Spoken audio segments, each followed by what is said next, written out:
Arsène Lupin by Maurice Leblanc, translated by Edgar Jepson. Chapter 1. The Millionaire's Daughter.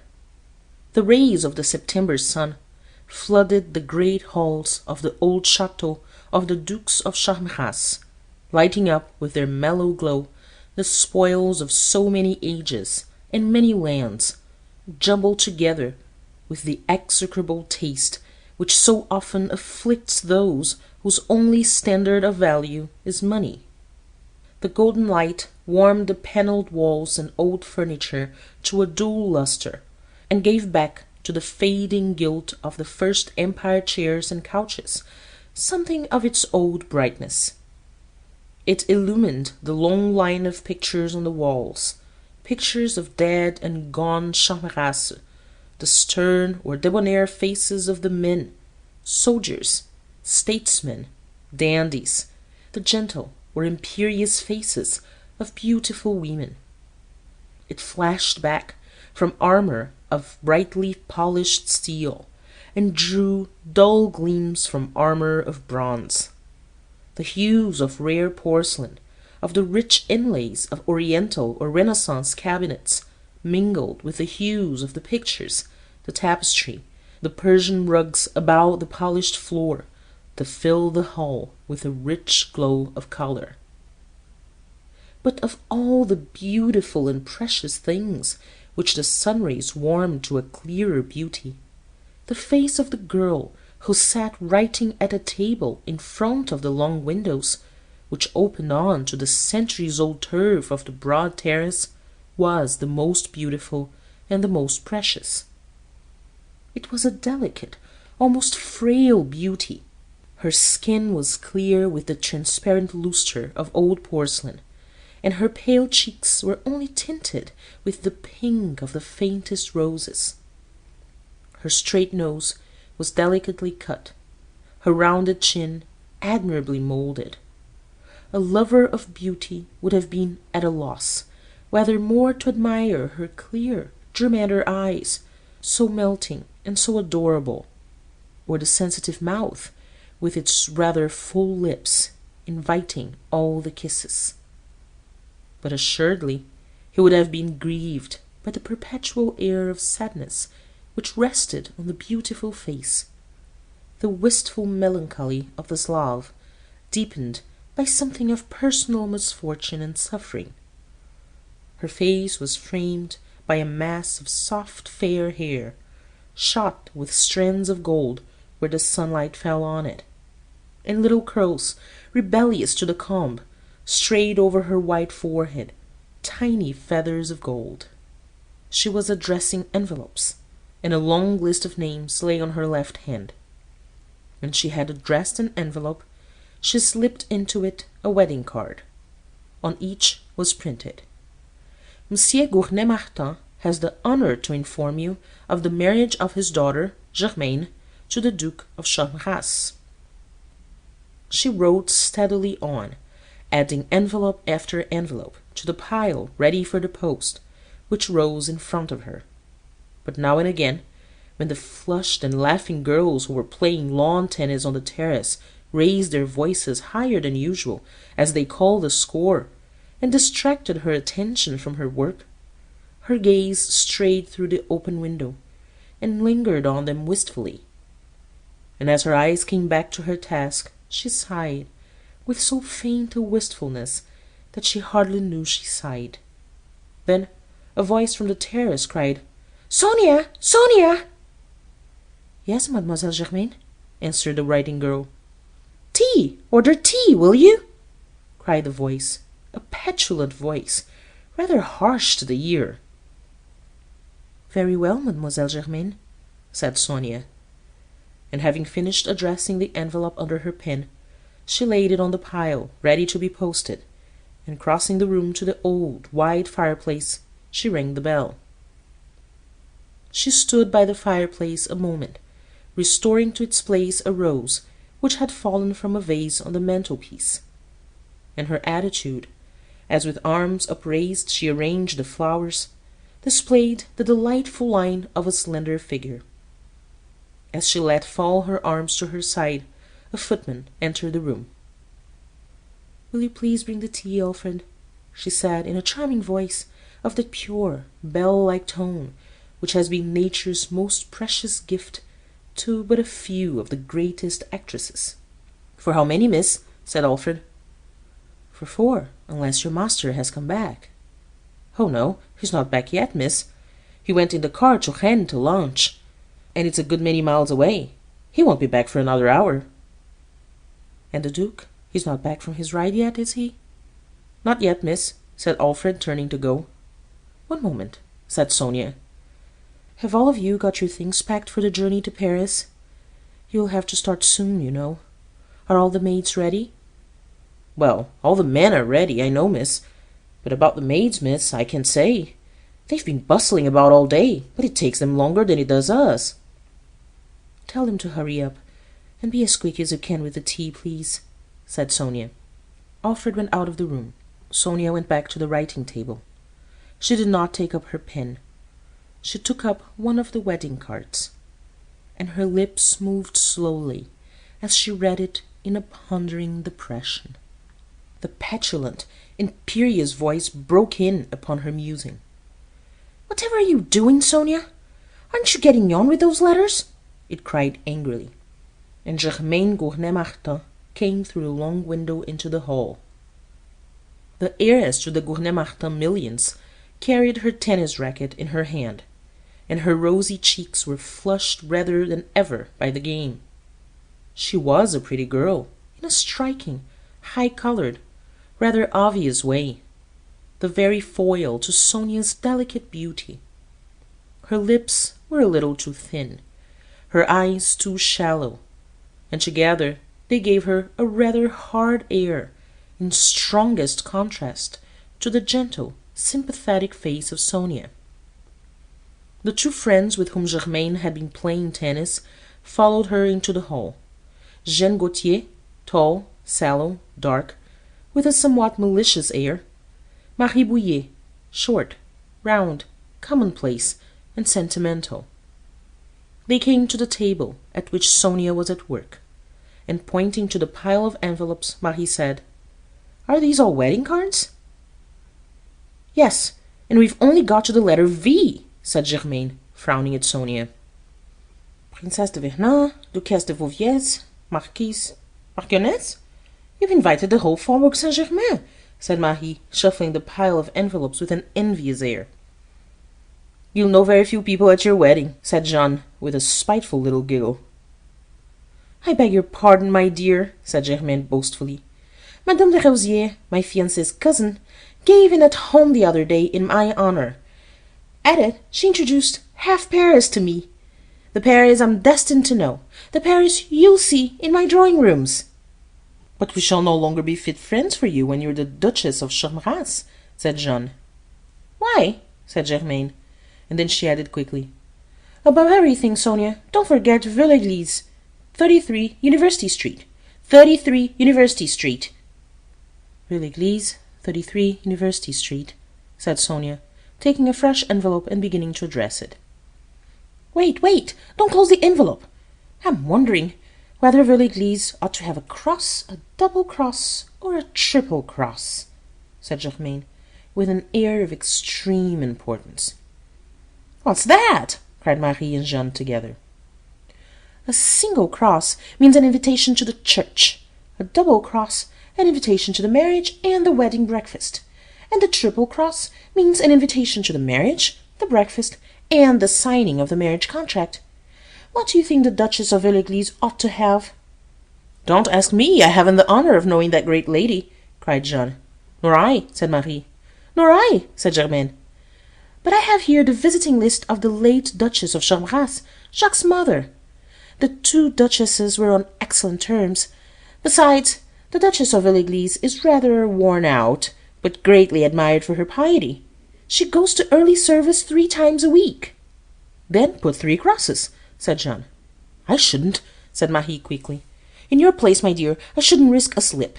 I should ask my fiancé's advice. He knows this world." "Oh, goodness, my fiancé! He doesn't care a rap about this kind of thing. He has changed so in the last 7 years. 7 years ago he took nothing seriously.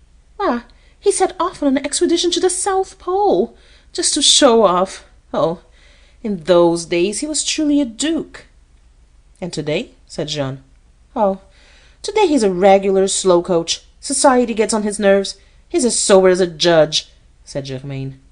"He's as gay as a lark," said Sonia in sudden protest. Germaine pouted at her and said, "Oh, he's gay enough when he's making fun of people. But apart from that, he's as sober as a judge." "Your father must be delighted with the change," said Jean. "Naturally he's delighted. Why, he's lunching at Rennes today with the minister, with the sole object of getting Jacques decorated." "Well, the Legion of Honor is a fine thing to have," said Marie. "My dear, the Legion of Honor is all very well for middle-class people, but it's quite out of place for a duke," cried Germaine. Alfred came in, bearing the tea-tray, and sat it on a little table near that at which Sonia was sitting. Germaine, who was feeling too important to sit still, was walking up and down the room. Suddenly she stopped short, and pointing to a silver statuette which stood on the piano, she said, "What's this? Why is this statuette here?" "Why, when we came in, it was on the cabinet, in its usual place," said Sonia in some astonishment. "Did you come into the hall while we were out in the garden, Alfred?" said Germaine to the footman. "No, miss," said Alfred. "But some one must have come into it," Germaine persisted. "I've not heard any one. I was in my pantry," said Alfred. "It's very odd," said Germaine. "It is odd," said Sonia. "Statuettes don't move about of themselves." All of them stared at the statuette, as if they expected it to move again forthwith under their very eyes. Then Alfred put it back in its usual place on one of the cabinets, and went out of the room. Sonia poured out the tea, and over it they babbled about the coming marriage, the frocks they would wear at it, and the presents Germaine had already received. That reminded her to ask Sonia if anyone had yet telephoned from her father's house in Paris, and Sonia said that no one had. Pouting, she shrugged her shoulders with an air of a spoiled child, which sat but poorly on a well-developed young woman of 23. "It's Sunday. The shops don't deliver things on Sunday," said Sonia gently.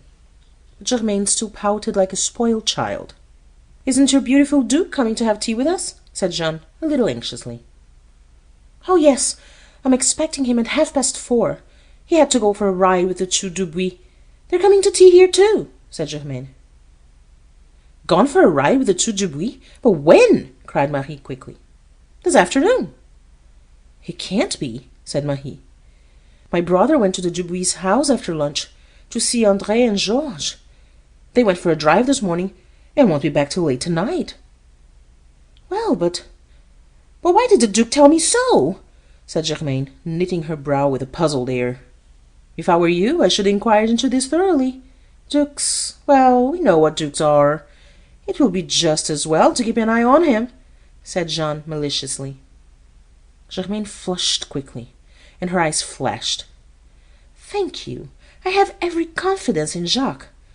I am absolutely sure of him," she said angrily.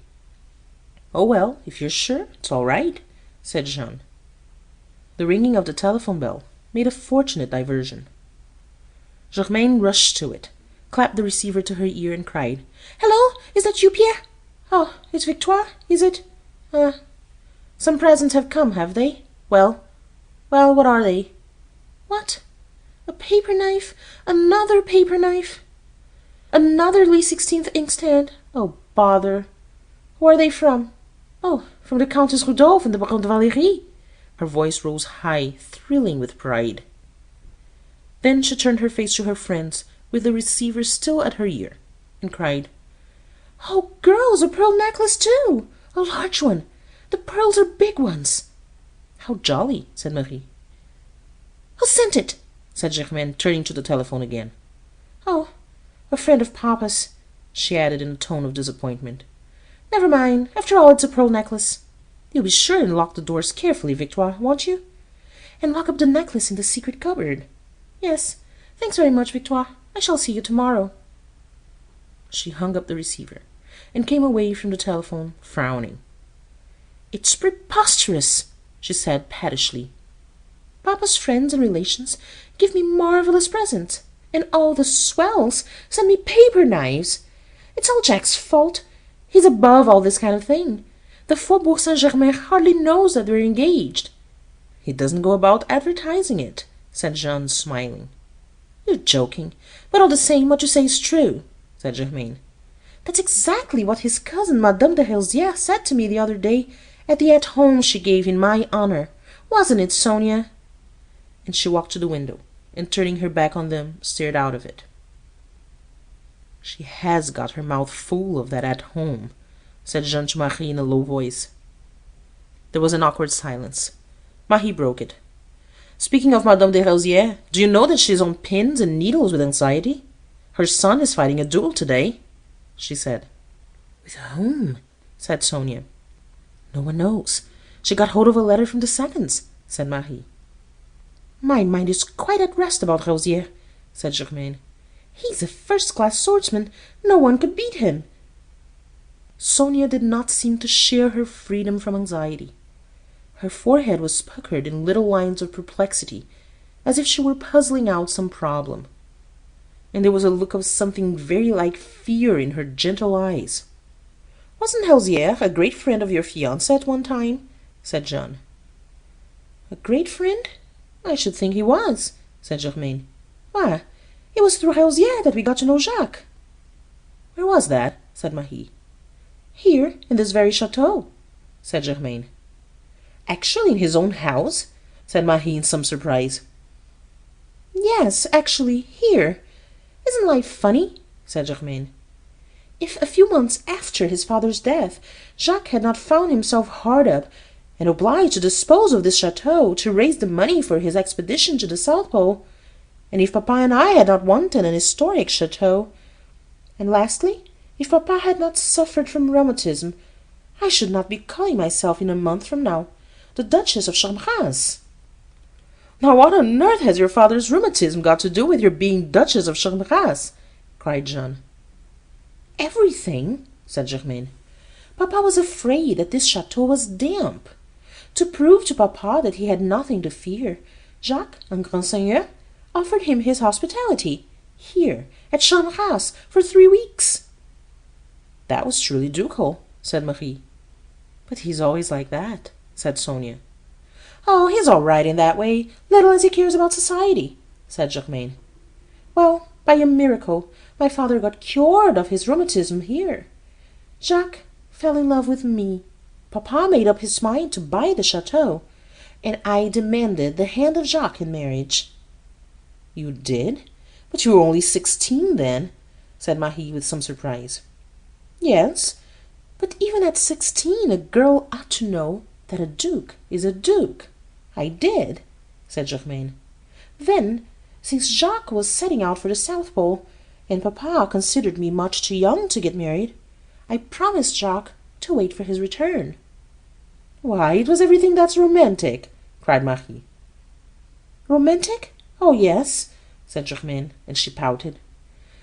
"But between ourselves, if I'd known that he was going to stay all that time at the South Pole—" "That's true," broke in Marie. "To go away for 3 years and stay away 7, at the end of the world." "All Germaine's beautiful youth," said Jeanne with her malicious smile. "Thanks," said Germaine tartly.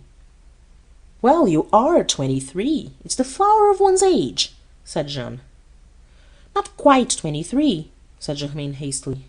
"And look at the wretched luck I've had. The Duke falls ill and is treated at Montevideo. As soon as he recovers, since he's the most obstinate person in the world, he resolves to go on with the expedition. He sets out, and for an age, without a word of warning, there's no more news of him, no news of any kind. For 6 months, you know, we believed him dead." "Dead?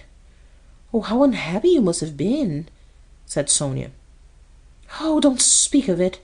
For 6 months I daren't put on a light frock," said Germaine, turning to her. "A lot she must have cared for him," whispered Jeanne to Marie. "Fortunately, one fine day the letters began again. 3 months ago a telegram informed us that he was coming back. And at last the Duke returned," said Germaine, with a theatrical air. "The Duke returned," cried Jeanne, mimicking her. "Never mind. Fancy waiting nearly 7 years for one's fiancé. That was constancy," said Sonia. "Oh, you're a sentimentalist, Mademoiselle Krishnoff," said Jeanne, in a tone of mockery. "It was the influence of the castle." "What do you mean?" said Germaine. "Oh, to own the castle of Charmerace, and call oneself Mademoiselle Gournay-Martin. It's not worth doing. One must become a duchess," said Jeanne. "Yes, yes, and for all this wonderful constancy, 7 years of it, Germaine was on the point of becoming engaged to another man," said Marie, smiling. "And he a mere baron," said Jeanne, laughing. "What? Is that true?" said Sonia. "Didn't you know Mademoiselle Krishnoff? She nearly became engaged to the Duke's cousin, the Baron de Hausière. It was not nearly so grand." "Oh, it's all very well to laugh at me. But being the cousin and heir of the Duke, Hausière would have assumed the title, and I should have been duchess just the same," said Germaine triumphantly. "Evidently that was all that mattered," said Jeanne. "Well, dear, I must be off. We've promised to run in to see the Comtesse de Crozien. You know the Comtesse de Crozien?" She spoke with an air of careless pride, and rose to go. "Only by name. Papa used to know her husband on the Stock Exchange, when he was still called simply Monsieur Grosjean. For his part, Papa preferred to keep his name intact," said Germaine with quiet pride. "Intact. That's one way of looking at it. Well then, I'll see you in Paris. You still intend to start tomorrow?" said Jeanne. "Yes, tomorrow morning," said Germaine. Jeanne and Marie slipped on their dust coats to the accompaniment of chattering and kissing, and went out of the room.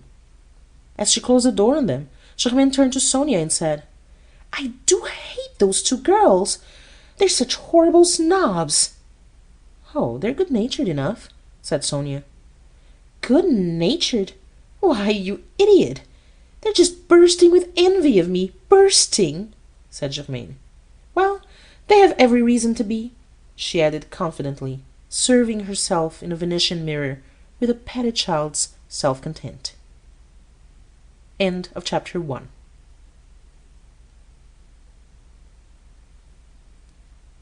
Chapter 2. The Coming of the Charolais. Sonia went back to her table, and once more began putting wedding cards in their envelopes and addressing them.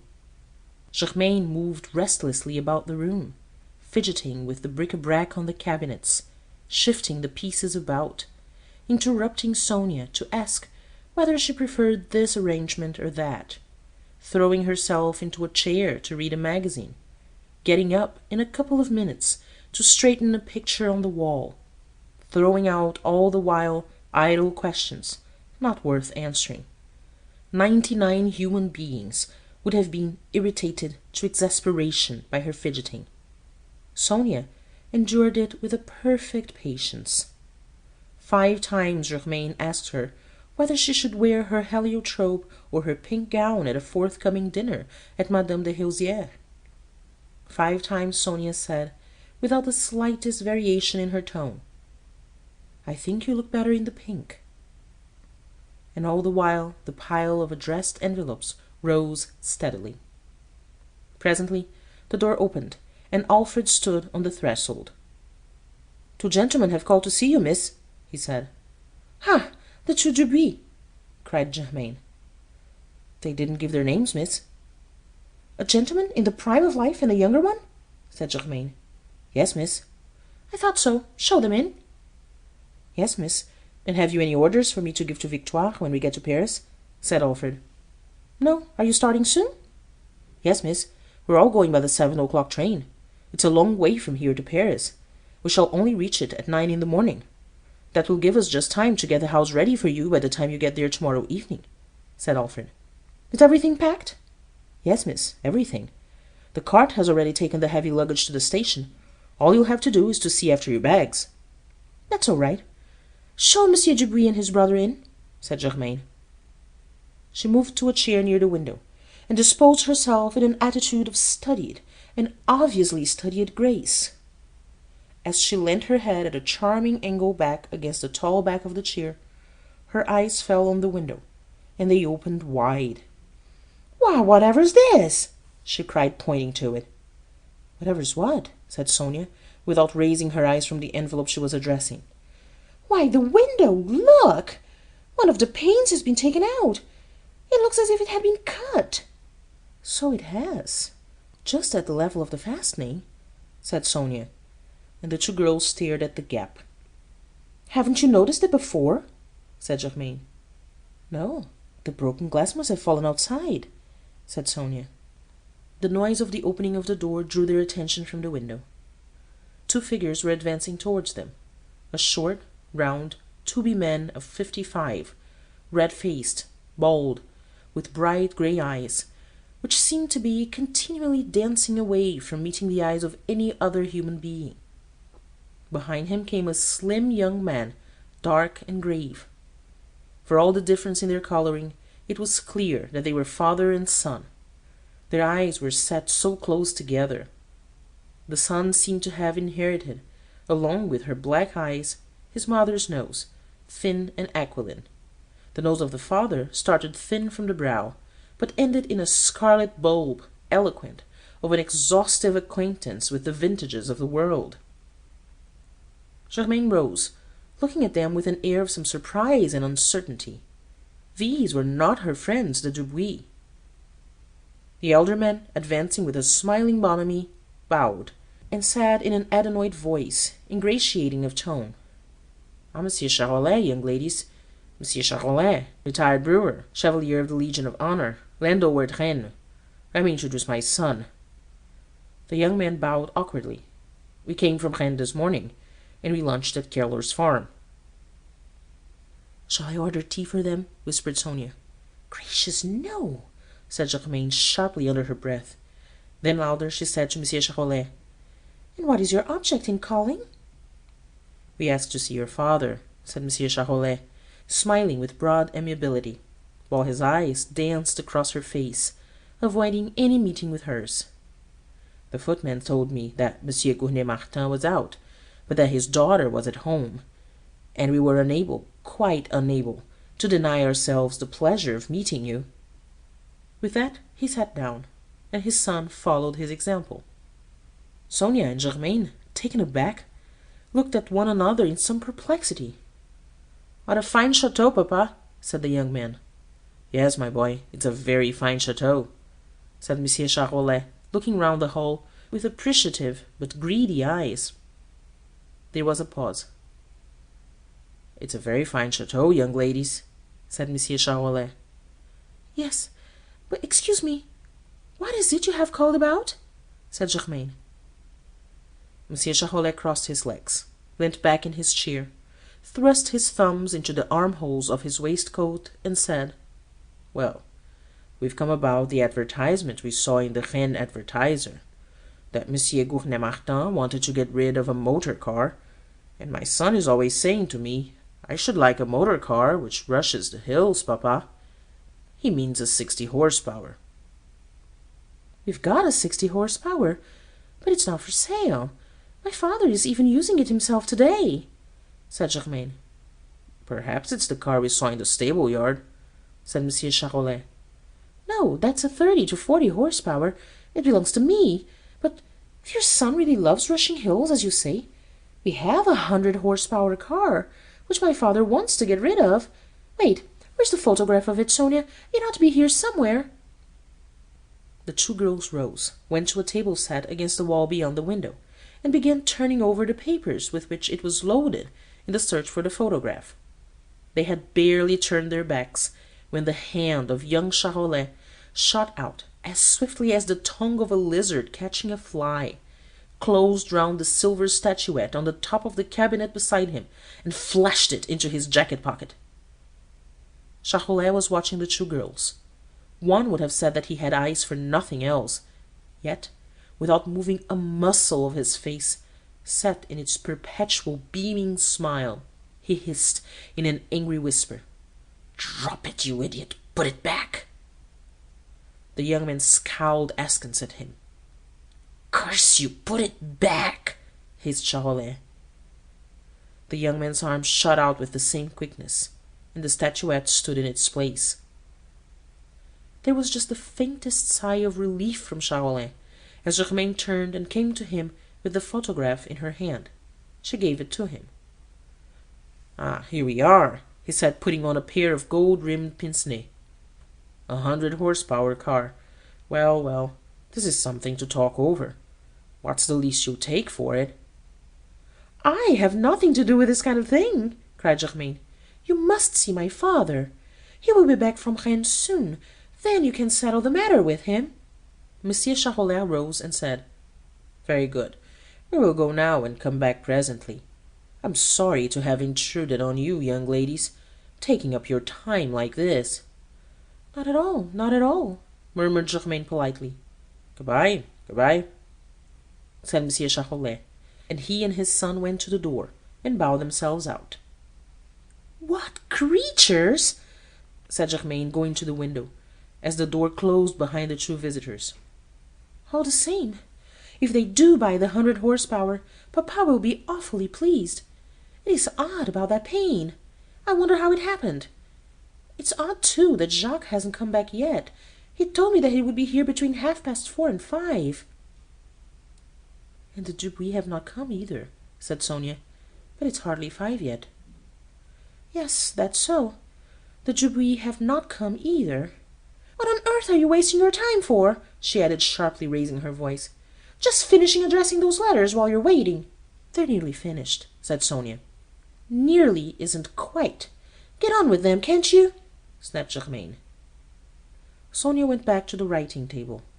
Just the slightest deepening of the faint pink roses in her cheeks marked her sense of Germaine's rudeness. After 3 years as companion to Germaine Gournay-Martin, she was well inured to millionaire manners. They had almost lost the power to move her. Germaine dropped into a chair for 20 seconds, then flung out of it. 10 minutes to 5, she cried. "Jacques is late. It's the first time I've ever known him late." She went to the window and looked across the wide stretch of meadowland and woodland on which the chateau, set on the very crown of the ridge, looked down. The road, running with the irritating straightness of so many of the roads of France, was visible for a full 3 miles. It was empty. Perhaps the Duke went to the Château de Rosières to see his cousin, though I fancy that at bottom the Duke does not care very much for the Baron de Rosières. They always look as though they detested one another, said Sonia, without raising her eyes from the letter she was addressing. "You've noticed that, have you?" said Germaine. "Now, as far as Jacques is concerned, he's so indifferent. Nonetheless, when we were at the Rosières on Thursday, I caught him quarrelling with Paul de Rosières." "Quarrelling?" said Sonia sharply, with a sudden uneasiness in air and eyes and voice. "Yes, quarrelling, and they said good-bye to one another in the oddest way." "But surely they shook hands," said Sonia. "Not a bit of it. They bowed as if each of them had swallowed a poker." "Why, then," said Sonia, starting up with a frightened air, and her voice stuck in her throat. "Then what?" said Germaine, a little startled by her panic-stricken face. "The duel! Monsieur de Rosières' duel!" cried Sonia. "What? You don't think it was with Jacques?" "I don't know. But this quarrel, the Duke's manner this morning, the Dupuis' drive," said Sonia. Of course. It's quite possible. In fact, it's certain," cried Germaine. "It's horrible," gasped Sonia. Just consider. Suppose something happened to him. Suppose the Duke—" "It's me the Duke's fighting about," cried Germaine proudly, with a little skipping jump of triumphant joy. Sonia stared through her without seeing her. Her face was a dead white. Fear had chilled the lustre from her skin. Her breath panted through her parted lips, and her dilated eyes seemed to look on some dreadful picture. Germaine pirouetted about the hall at the very height of triumph. To have a duke fighting a duel about her was far beyond the wildest dreams of snobbishness. She chuckled again and again, and once she clapped her hands and laughed out loud. "He's a fighting swordsman of the first class, an invincible swordsman. You said so yourself," Sonia muttered in a tone of anguish. "And there's nothing to be done, nothing." She pressed her hands to her eyes, as if to shut out a hideous vision. Germaine did not hear her. She was staring at herself in a mirror, and bridling to her own image. Sonia tottered to the window, and stared down at the road along which must come the tidings of weal or irremediable woe. She kept passing her hand over her eyes, as if to clear their vision. Suddenly she started, and bent forward, rigid, all her being concentrated in the effort to see. Then she cried, "Mademoiselle Germaine, look! Look!" "What is it?" said Germaine, coming to her side. "A horseman. Look, there!" said Sonia, waving a hand towards the road. "Yes, and isn't he galloping?" said Germaine. "It's he! It's the Duke!" cried Sonia. "Do you think so?" said Germaine doubtfully. "I'm sure of it, sure." "Well, he gets here just in time for tea," said Germaine in a tone of extreme satisfaction. "He knows that I hate to be kept waiting. He said to me, 'I shall be back by 5 at the latest,' and here he is." "It's impossible," said Sonia. "He has to go all the way round the park. There's no direct road. The brook is between us." "All the same, he's coming in a straight line," said Germaine. It was true. The horseman had left the road, and was galloping across the meadow straight for the brook. In 20 seconds he reached its treacherous bank, and as he set his horse at it, Sonia covered her eyes. "He's over," said Germaine. "My father gave 300 guineas for that horse." End of chapter 2.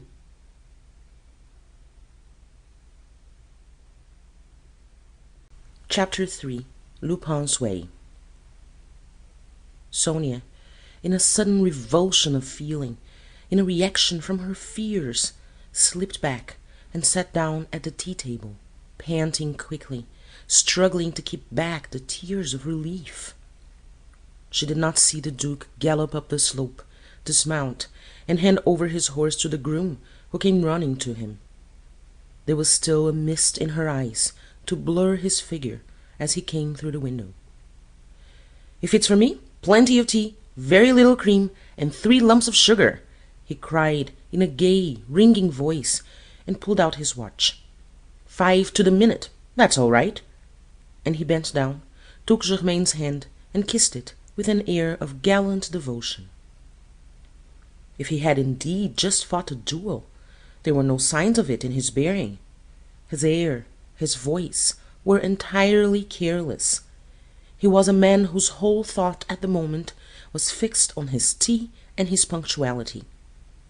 He drew a chair near the tea-table for Germaine, sat down himself, and Sonia handed him a cup of tea, with so shaky a hand that the spoon clinked in the saucer. "You've been fighting a duel?" said Germaine. "What, you've heard already?" said the Duke in some surprise. "I've heard," said Germaine. "Why did you fight it?" "You're not wounded, your Grace?" said Sonia anxiously. "Not a scratch," said the Duke, smiling at her. "Will you be so good as to get on with those wedding cards, Sonia?" said Germaine sharply. And Sonia went back to the writing-table. Turning to the Duke, Germaine said, "Did you fight on my account?" "Would you be pleased to know that I fought on your account?" said the Duke, and there was a faint mocking light in his eyes, far too faint for the self-satisfied Germaine to perceive. "Yes, but it isn't true. You've been fighting about some woman," said Germaine petulantly. "If I had been fighting about a woman, it could only be you," said the Duke. "Yes, that is so, of course. It could hardly be about Sonia or my maid," said Germaine. "But what was the reason of the duel?" "Oh, the reason of it was entirely childish," said the Duke. "I was in a bad temper, and the Desrosiers said something that annoyed me." "Then it wasn't about me." "And if it wasn't about me?" "It wasn't really worth while fighting," said Germaine, in a tone of acute disappointment. The mocking light deepened a little in the Duke's eyes. "Yes, but if I had been killed, everybody would have said, 'The Duke of Charmerace has been killed in a duel about Mademoiselle Gournay-Martin.' That would have sounded very fine indeed," said the Duke, and a touch of mockery had crept into his voice. "Now, don't begin trying to annoy me again," said Germaine pettishly. "The last thing I should dream of, my dear girl," said the Duke, smiling. "And the Desrosiers, is he wounded?" said Germaine. "Poor dear Desrosiers, he won't be out of bed for the next 6 months," said the Duke, and he laughed lightly and gaily. "Good gracious!" cried Germaine. "It will do poor dear Desrosiers a world of good.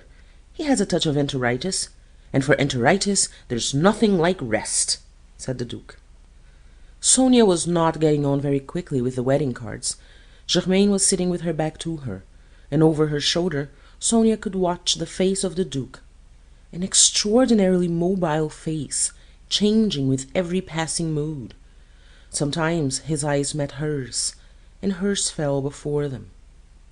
But as soon as they turned away from her, she was watching him again, almost greedily, as if she could not see enough of his face, in which strength of will and purpose was mingled with a faint, ironic skepticism, and tempered by a fine air of race. He finished his tea. Then he took a morocco case from his pocket and said to Germaine, "It must be quite 3 days since I gave you anything." He opened the case, disclosed the pearl pendant, and handed it to her. "Oh, how nice!" she cried, taking it. She took it from the case, saying that it was a beauty. She showed it to Sonia. Then she put it on and stood before a mirror, admiring the effect.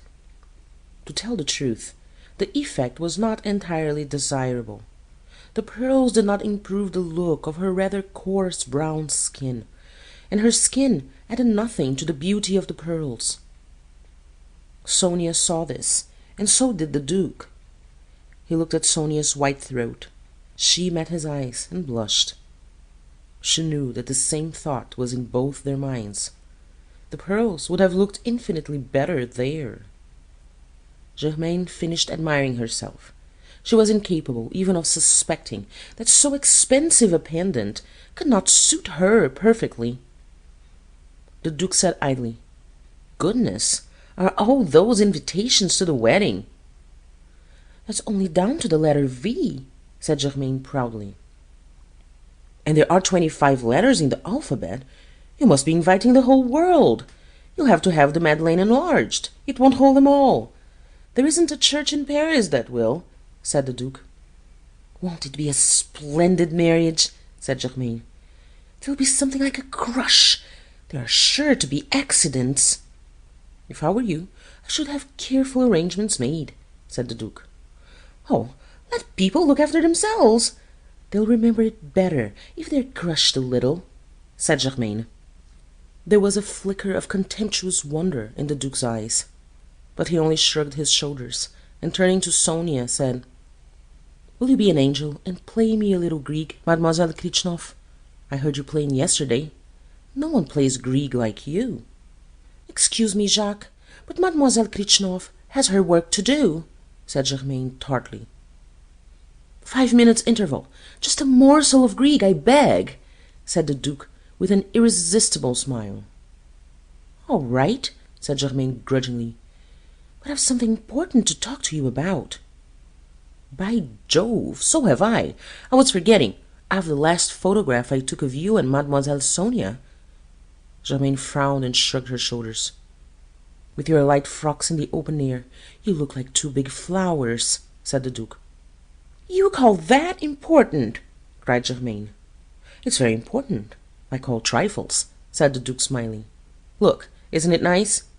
And he took a photograph from his pocket and held it out to her. "Nice? It's shocking. We're making the most appalling faces," said Germaine, looking at the photograph in his hand. "Well, perhaps you are making faces," said the Duke seriously, considering the photograph with grave earnestness. but they're not appalling faces. Not by any means. You shall be judge, Mademoiselle Sonia. The faces, well, we won't talk about the faces, but the outlines. Look at the movement of your scarf." And he handed the photograph to Sonia. "Jacques," said Germaine impatiently. "Oh, yes, you've something important to tell me. What is it?" said the Duke, with an air of resignation, and he took the photograph from Sonia and put it carefully back in his pocket. "Victoire has telephoned from Paris to say that we've had a paper knife and a Louis XVI inkstand given us," said Germaine. "Hurrah!" cried the Duke, in a sudden shout that made them both jump. "And a pearl necklace," said Germaine. "Hurrah!" cried the Duke. "You're perfectly childish," said Germaine pettishly. "I tell you we've been given a paper knife, and you shout hurrah. I say we've been given a pearl necklace, and you shout hurrah. You can't have the slightest sense of values." "I beg your pardon. This pearl necklace is from one of your father's friends, isn't it?" said the Duke. "Yes. Why?" said Germaine. "But the inkstand and the paper knife must be from the Faubourg Saint-Germain, as well, and well on the shabby side," said the Duke. "Yes, well?" "Well then, my dear girl, what are you complaining about? They balance.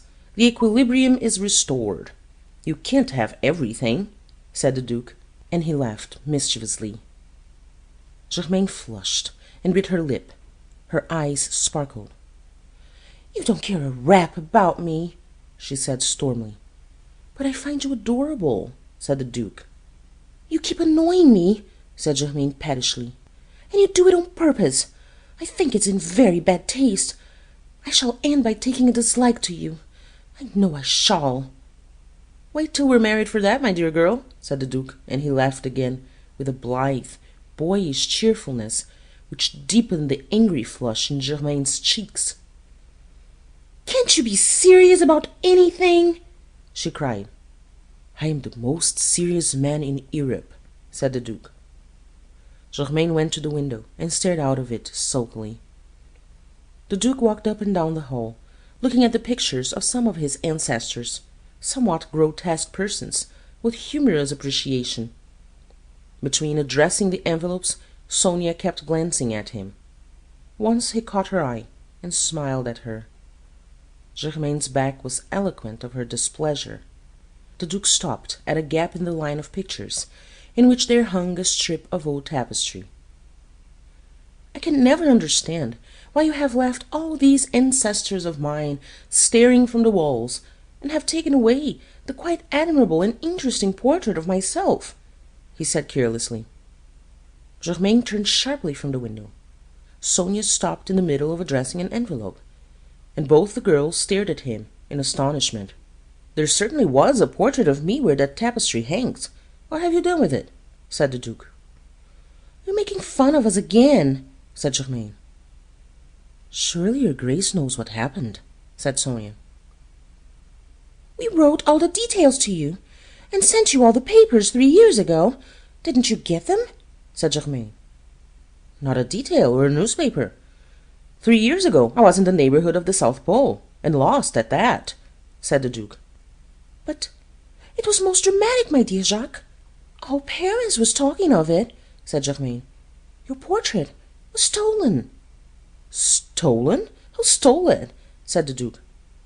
Germaine crossed the hall quickly to the gap in the line of pictures. "I'll show you," she said. She drew aside the piece of tapestry, and in the middle of the panel over which the portrait of the Duke had hung, he saw, written in chalk, the words Arsène Lupin. "What do you think of that autograph?" said Germaine. "Arsène Lupin?" said the Duke, in a tone of some bewilderment. He left his signature. "It seems that he always does so," said Sonia in an explanatory tone. "But who is he?" said the Duke. "Arsène Lupin! Surely you know who Arsène Lupin is," said Germaine impatiently. "I haven't the slightest notion," said the Duke. "Oh, come! No one is as South Pole as all that!" cried Germaine. "You don't know who Lupin is?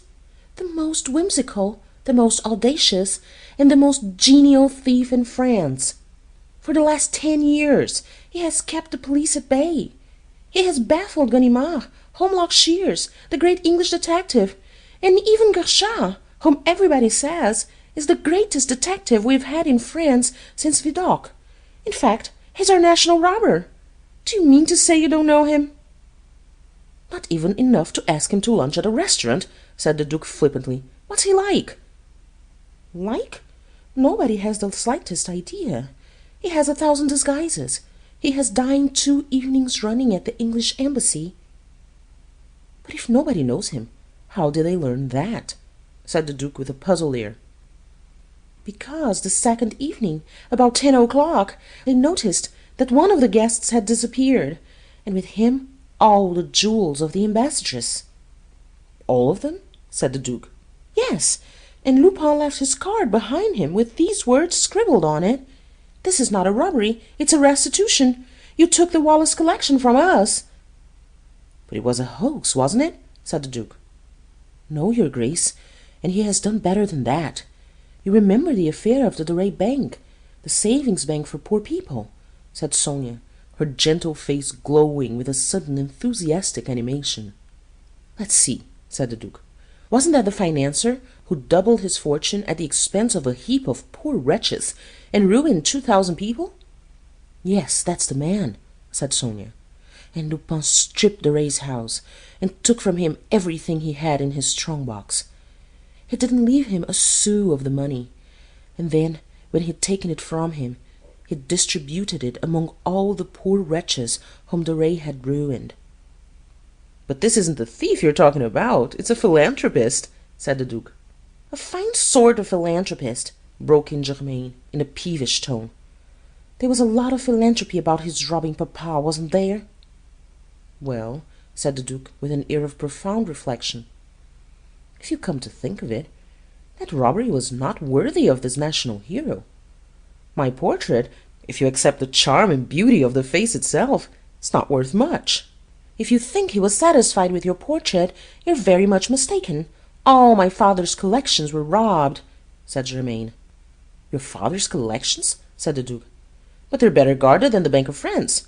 Your father is as careful of them as the apple of his eye." "That's exactly it. He was too careful of them. That's why Lupin succeeded." "That is very interesting," said the Duke, and he sat down on a couch before the gap in the pictures to go into the matter more at his ease. "I suppose he had accomplices in the house itself?"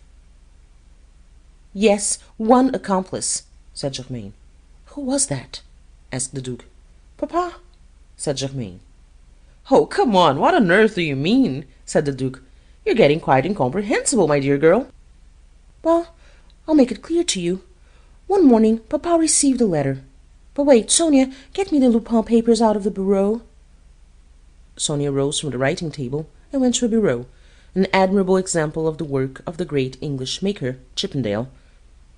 It stood on the other side of the hall, between an Oriental cabinet and a 16th-century Italian cabinet, for all the world as if it were standing in a crowded curiosity shop, with the natural effect that the 3 pieces, by their mere incongruity, took something each from the beauty of the other.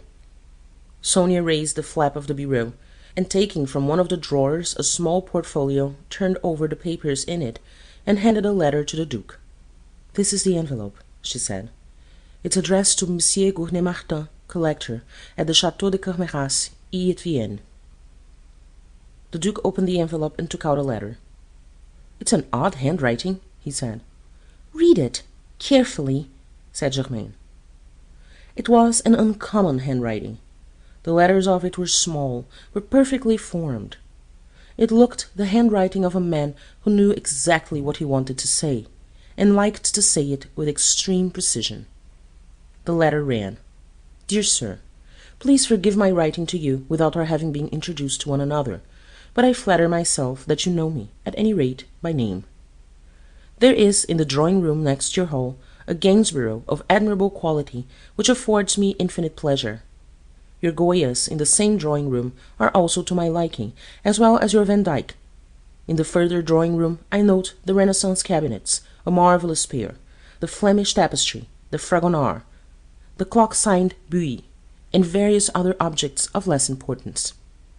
But above all, I have set my heart on that coronet which you bought at the sale of the Marquise de Ferronnays, and which was formerly worn by the unfortunate Princess de Lamballe. I take the greatest interest in this coronet, in the first place on account of the charming and tragic memories which it calls up in the mind of a poet passionately fond of history, and in the second place, though it is hardly worth while talking about that kind of thing, on account of its intrinsic value. I reckon indeed that the stones in your coronet are, at the very lowest, worth 500,000 francs. I beg you, my dear sir, to have these different objects properly packed up, and to forward them, addressed to me, carriage paid, to the Batignolles station. Failing this, I shall proceed to remove them myself on the night of Thursday, August the 7th. Please pardon the slight trouble to which I am putting you, and believe me, yours very sincerely, Arsène Lupin. P.S. It occurs to me that the pictures have not glass before them. It would be as well to repair this omission before forwarding them to me, and I am sure that you will take this extra trouble cheerfully. I am aware, of course, that some of the best judges declare that a picture loses some of its quality when seen through glass, but it preserves them, and we should always be ready and willing to sacrifice a portion of our own pleasure for the benefit of posterity. France demands it of us. A.L. The Duke laughed, and said, "Really, this is extraordinarily funny. It must have made your father laugh." "Laugh?" said Germain. "You should have seen his face. He took it seriously enough, I can tell you." "Not to the point of forwarding the things to Batignolles, I hope," said the Duke. "No, but to the point of being driven wild," said Germain. "And since the police had always been baffled by Lupin, he had the brilliant idea of trying what soldiers could do. The commandant at Rennes is a great friend of papa's, and papa went to him and told him about Lupin's letter and what he feared. The colonel laughed at him, but he offered him a corporal and 6 soldiers to guard his collection on the night of the 7th. It was arranged that they should come from Rennes by the last train, so that the burglars should have no warning of their coming. Well, they came, 7 picked men, men who had seen service in Tonquin. We gave them supper, and then the corporal posted them in the hall and the 2 drawing-rooms where the pictures and things were. At 11 we all went to bed, after promising the corporal that, in the event of any fight with the burglars, we would not stir from our rooms. I can tell you I felt awfully nervous. I couldn't get to sleep for ages and ages. Then, when I did not wake till morning. The night had passed absolutely quietly. Nothing out of the common had happened. There had not been the slightest noise. I awoke Sonia and my father.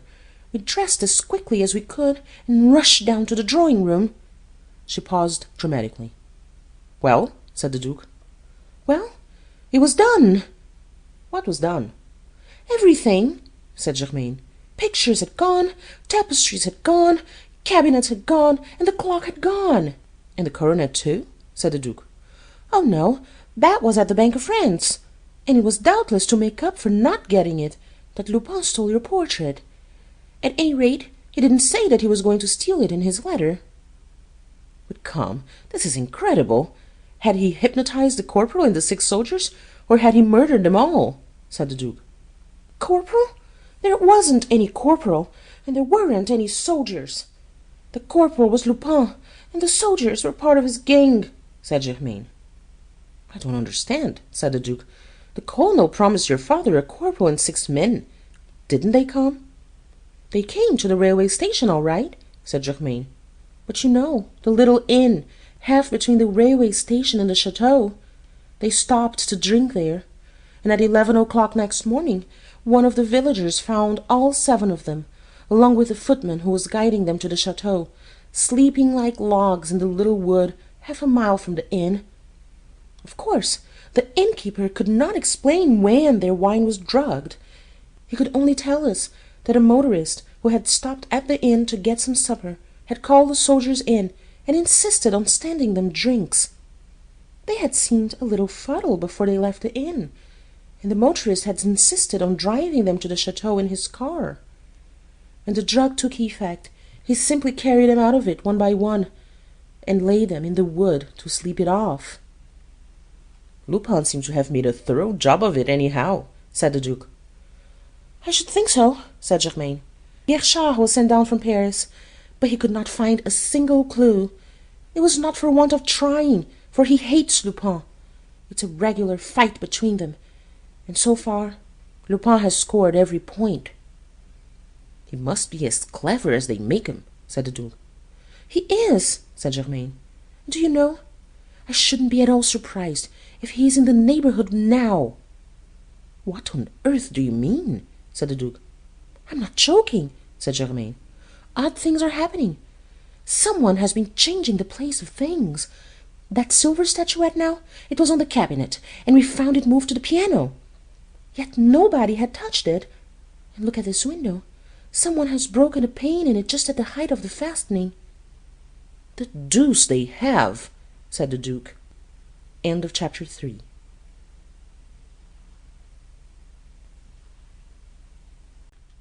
Chapter 4. The Duke intervenes. The Duke rose, came to the window, and looked at the broken pane. He stepped out onto the terrace and looked at the turf.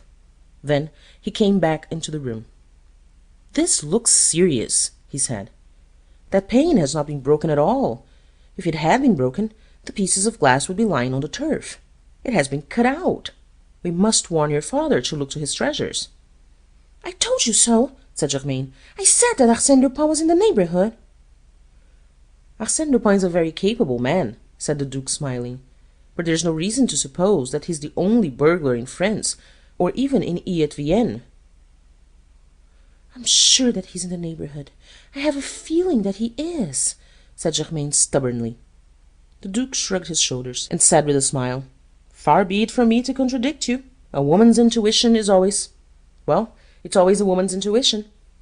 He came back into the hall, and as he did so, the door opened, and a shock-headed man in the dress of a gamekeeper stood on the threshold. "There are visitors to see you, Mademoiselle Germaine," he said in a very deep bass voice. "What? Are you answering the door, Fernand?" said Germain. "Yes, Mademoiselle Germaine. There's only me to do it. All the servants have started for the station, and my wife and I are going to see after the family tonight and tomorrow morning. Shall I show these gentlemen in?" "Who are they?" said Germain. "Two gentlemen who say they have an appointment." "What are their names?" "They are two gentlemen. I don't know what their names are. I've no memory for names." "That's an advantage to anyone who answers doors," said the Duke, smiling at the stolid Fernand. "Well, it can't be the two Charolais again. It's not time for them to come back. I told them papa would not be back yet," said Germain. "No, it can't be them, Mademoiselle Germaine," said Fernand, with decision. "Very well, show them in," she said. Fernand went out, leaving the door open behind him, and they heard his hobnailed boots clatter and squeak on the stone floor of the outer hall. "Charolais?" said the Duke idly. "I don't know the name. Who are they?" "A little while ago Alfred announced two gentlemen. I thought they were Georges and André Dubuis, for they promised to come to tea. I told Alfred to show them in, and to my surprise there appeared two horrible provincials. I never... oh!" She stopped short, for there, coming through the door, were the two Charolais, father and son. Monsieur Charolais pressed his motor cap to his bosom, and bowed low. "Once more I salute you, mademoiselle," he said. His son bowed, and revealed behind him another young man. "My second son. He has a chemist's shop," said Monsieur Charolais, waving a large red hand at the young man. The young man, also blessed with the family eyes set close together, entered the hall and bowed to the girls. The Duke raised his eyebrows ever so slightly. "I'm very sorry, gentlemen," said Germain, "but my father has not yet returned." "Please don't apologize. There is not the slightest need," said Monsieur Charolais, and he and his two sons settled themselves down on 3 chairs with the air of people who had come to make a considerable stay. For a moment Germain, taken aback by their coolness, was speechless. Then she said hastily, "Very likely he won't be back for another hour. I shouldn't like you to waste your time." "Oh, it doesn't matter," said Monsieur Charolais, with an indulgent air, and turning to the Duke he added, "However, while we're waiting, if you're a member of the family, sir, We might perhaps discuss the least you will take for the motor car." "I'm sorry," said the Duke, "but I have nothing to do with it." Before Monsieur Charolais could reply, the door opened, and Forman's deep voice said, "Will you please come in here, sir?" A third young man came into the hall. "What, you here, Bernard?" said Monsieur Charolais. "I told you to wait at the park gates." "I wanted to see the car too," said Bernard. "My third son. It's destined for the bar," said Monsieur Charolais, with a great air of paternal pride. "But how many are there?" said Germain faintly. Before Monsieur Charolais could answer, Firmin once more appeared on the threshold. "The master's just come back, miss," he said. "Thank goodness for that," said Germain, and turning to Monsieur Charolais, she added, "If you will come with me, gentlemen, I will take you to my father, and you can discuss the price of the car at once." As she spoke, she moved towards the door. Monsieur Charolais and the sons rose and made way for her.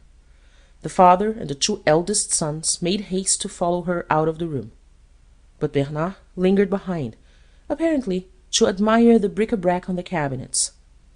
With infinite quickness he grabbed two objects off the nearest, and followed his brothers. The Duke sprang across the hall in 3 strides, caught him by the arm on the very threshold, jerked him back into the hall, and shut the door.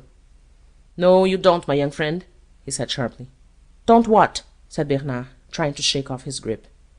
"You've taken a cigarette case," said the Duke. "No, no, I haven't, nothing of the kind," stammered Bernard. The Duke grasped the young man's left wrist, plunged his hand into the motor cap which he was carrying, drew out of it a silver cigarette case, and held it before his eyes. Bernard turned pale to the lips. His frightened eyes seemed about to leap from their sockets. It was a mistake," he stammered. The Duke shifted his grip to his collar, and thrust his hand into the breast pocket of his coat.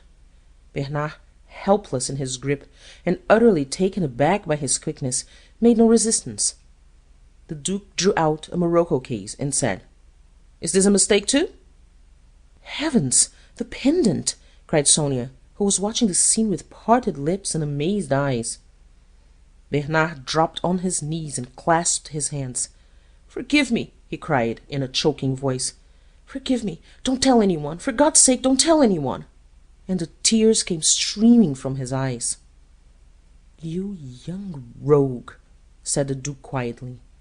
"I'll never do it again, never. Oh, you have pity on me. If my father knew. Oh, let me off," cried Bernard. The Duke hesitated, and looked down on him, frowning and pulling at his moustache. Then, more quickly than one would have expected from so careless a trifler, his mind was made up. "All right," he said slowly. "Just for this once. Be off with you." And he jerked him to his feet and almost threw him into the outer hall. "Thanks! Oh, thanks!" said Bernard. The Duke shut the door and looked at Sonia, breathing quickly. "Well, did you ever see anything like that? That young fellow will go a long way. The cheek of the thing! Right under our very eyes! And this pendant, too! It would have been a pity to lose it. Upon my word, I ought to have handed him over to the police." "No, no," cried Sonia. "You did quite right to let him off. Quite right." The Duke set the pendant on the ledge of the bureau, and came down the hall to Sonia. "What's the matter?" he said gently. "You're quite pale." "It has upset me, that unfortunate boy," said Sonia, and her eyes were swimming with tears. "Do you pity the young rogue?" said the Duke. "Yes. It's dreadful. His eyes were so terrified and so boyish. And to be caught like that, stealing, in the act. Oh, it's hateful." "Come, come, how sensitive you are," said the Duke, in a soothing, almost caressing tone. His eyes, resting on her charming, troubled face, were glowing with a warm admiration. "Yes, it's silly," said Sonia. "But you noticed his eyes, the hunted look in them. You pitied him, didn't you? For you are kind at bottom." "Why at bottom?" said the Duke. "Oh, I said at bottom because you look sarcastic, and at first sight you're so cold. But often that's only the mask of those who have suffered the most. They are the most indulgent. said Sonia, slowly, hesitating, picking her words. "Yes, I suppose they are," said the Duke thoughtfully. "It's because when one has suffered, one understands. Yes, one understands," said Sonia. There was a pause. The Duke's eyes still rested on her face. The admiration in them was mingled with compassion. "You're very unhappy here, aren't you?" he said gently. "Me? Why?" said Sonia quickly. "Your smile is so sad, and your eyes so timid," said the Duke slowly. "You're just like a little child one longs to protect. Are you quite alone in the world?" His eyes and tones were full of pity, and a faint flush mantled Sonia's cheeks. "Yes, I'm alone," she said. "But have you no relations, no friends?" said the Duke. "No," said Sonia. "I don't mean here in France, but in your own country. Surely you have some in Russia." "No, not a soul. You see, my father was a revolutionist. He died in Siberia when I was a baby. And my mother, she died too, in Paris. She had fled from Russia. I was 2 years old when she died." "It must be hard to be alone like that," said the Duke. "No," said Sonia with a faint smile. "I don't mind having no relations. I grew used to that so young, so very young. But what is hard? But you laugh at me." "Heaven forbid," said the Duke gravely. "Well, what is hard is never to get a letter, an envelope that one opens, from some one who thinks about one." She paused and then added gravely, "But I tell myself that it's nonsense. I have a certain amount of philosophy." An adorable child smile. The Duke smiled too. "A certain amount of philosophy," he said softly. "You look like a philosopher." As they stood looking at one another with serious eyes, almost with eyes that probed one another's souls, the drawing-room door flung open, and Germaine's harsh voice broke on their ears. "You're getting quite impossible, Sonia," she cried. "It's absolutely useless telling you anything. I told you particularly to pack my leather writing-case in my bag with your own hand. I happened to open a drawer, and what do I see? My leather writing-case." "I'm sorry," said Sonia. "I was going." "Oh, there's no need to bother about it. I'll see it after myself," said Germaine. "But upon my word, you might be one of our guests, seeing how easily you take things. You're negligence personified." "Come, Germaine, a mere oversight," said the Duke in a coaxing tone. "Now excuse me, Jacques, but you've got an unfortunate habit of interfering in household matters. You did it only the other day. I can no longer say a word to a servant." "Germaine!" said the Duke in sharp protest. Germaine turned from him to Sonia and pointed to a packet of envelopes and some letters which Bernard Charolais had knocked off the table, and said, "Pick up those envelopes and letters and bring everything to my room, and be quick about it." She flung out of the room and slammed the door behind her. Sonia seemed entirely unmoved by the outburst. No flush of mortification stained her cheeks. Her lips did not quiver. She stooped to pick up the fallen papers. "No, no, let me, I beg you," said the Duke in a tone of distress. And dropping on one knee, he began to gather together the fallen papers. He set them on the table, and then he said, "You mustn't mind what Germaine says. She's all right at heart. It's her manner. She's always been happy and had everything she wanted. She's been spoiled, don't you know? Those kind of people never have any consideration for anyone else. You mustn't let her outburst hurt you." "Oh, but I don't really," protested Sonia. "I'm glad of that," said the Duke. "It isn't really worth noticing." He drew the envelopes and unused cards into a packet and handed them to her. "There," he said with a smile. "That won't be too heavy for you." "Thank you," said Sonia, taking it from him. "Shall I carry them for you?" said the Duke. "No, thank you, your Grace," said Sonia. With a quick, careless, almost irresponsible movement, he caught her hand, bent down, and kissed it. A great wave of rosy colour flowed over her face, flooding its whiteness to her hair and throat. She stood for a moment turned to stone. She put her hand to her heart. Then, on hasty, faltering feet, she went to the door, opened it, paused on the threshold, turned and looked back at him, and vanished. End of chapter 4.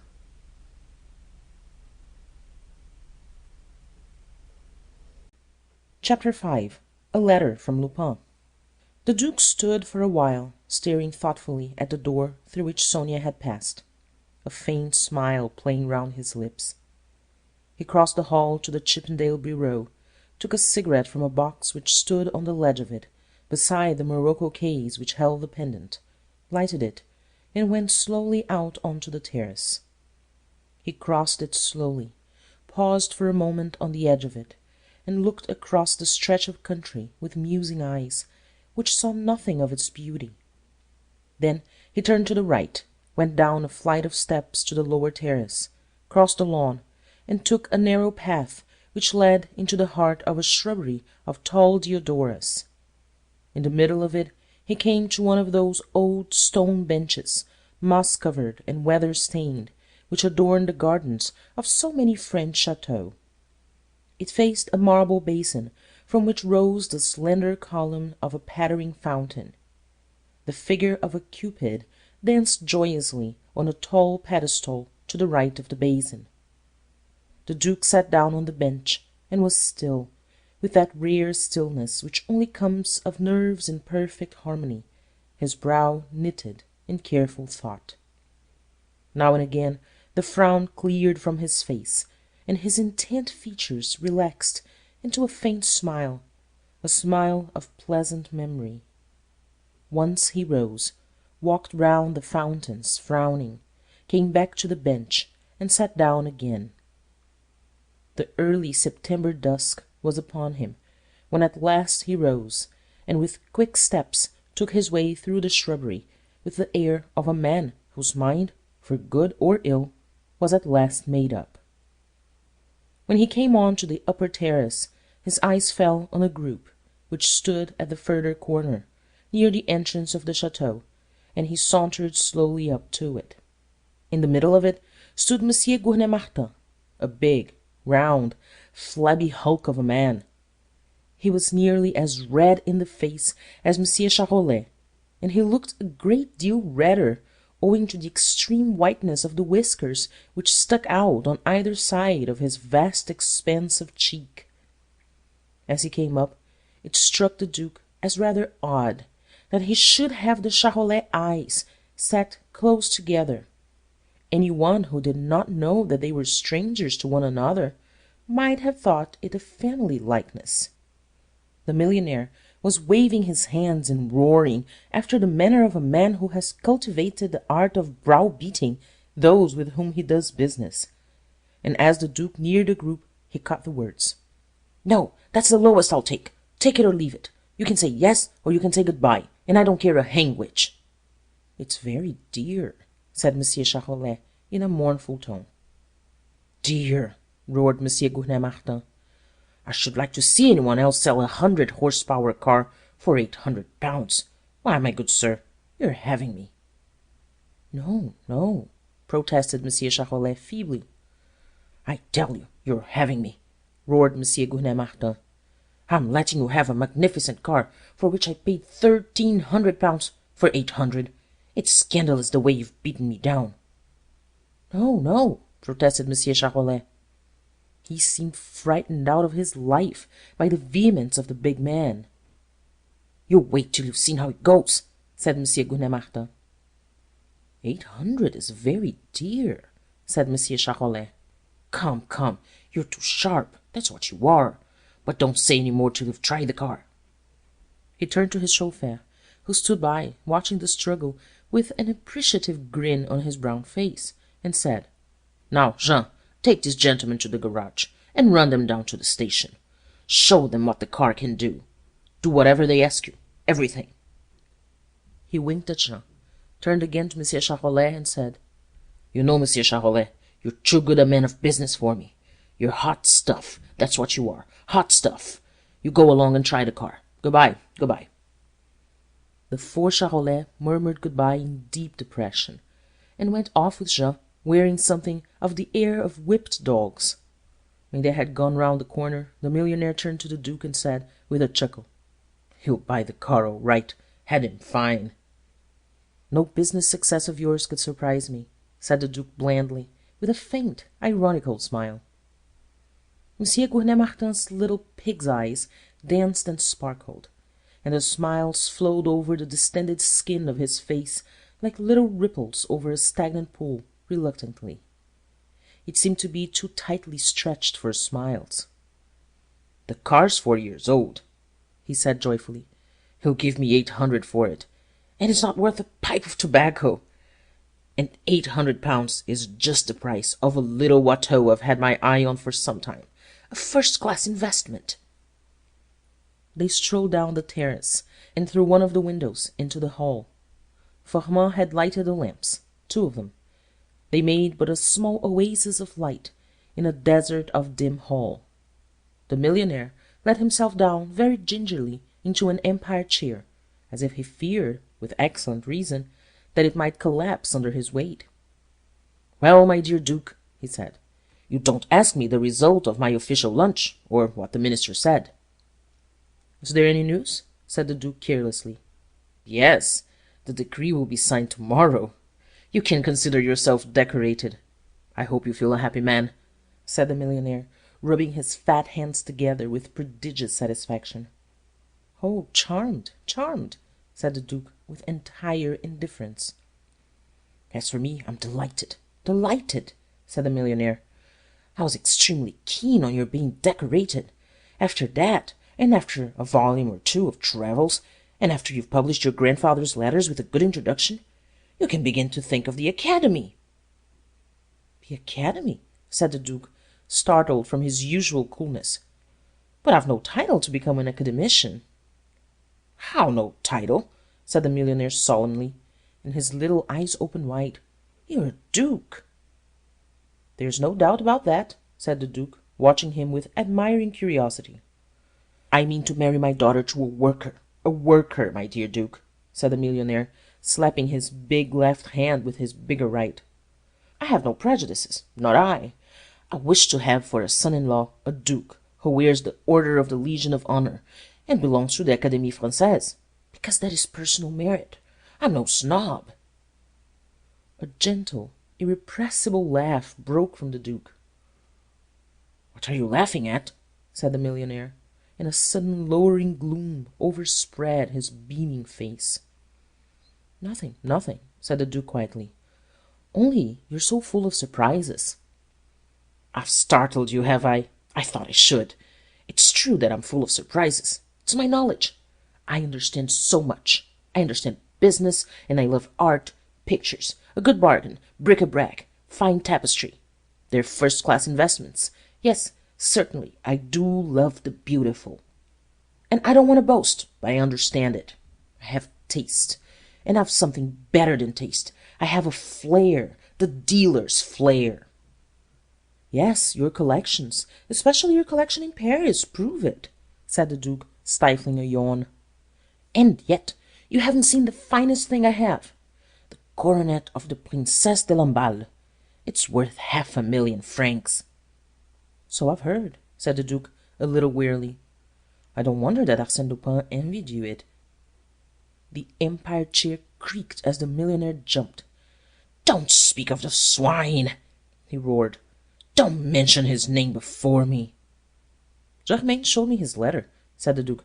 "It is amusing." "His letter? The blackguard!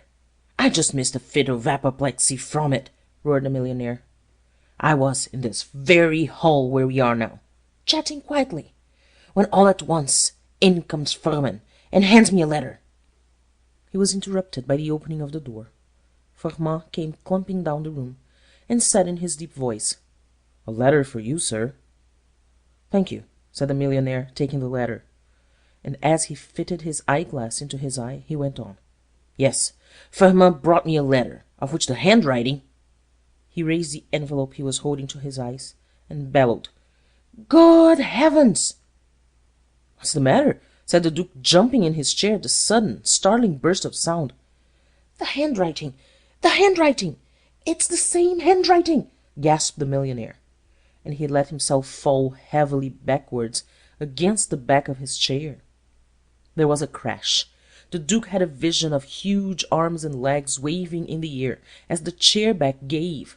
There was another crash. The chair collapsed. The huge bulk banged to the floor. The laughter of the Duke rang out uncontrollably. He caught one of the waving arms and jerked the flabby giant to his feet with an ease which seemed to show that his muscles were of steel. "Come," he said, laughing still, "this is nonsense. What do you mean by the same handwriting? It can't be." "It is the same handwriting. Am I likely to make a mistake about it?" spluttered the millionaire, and he tore open the envelope with an air of frenzy. He ran his eyes over it, and they grew larger and larger. They grew almost of an average size. "Listen," he said, "listen." "Dear Sir, my collection of pictures, which I had the pleasure of starting 3 years ago, with some of your own, only contains, as far as old masters go, 1 Velasquez, 1 Rembrandt, and 3 paltry Rubens. You have a great many more.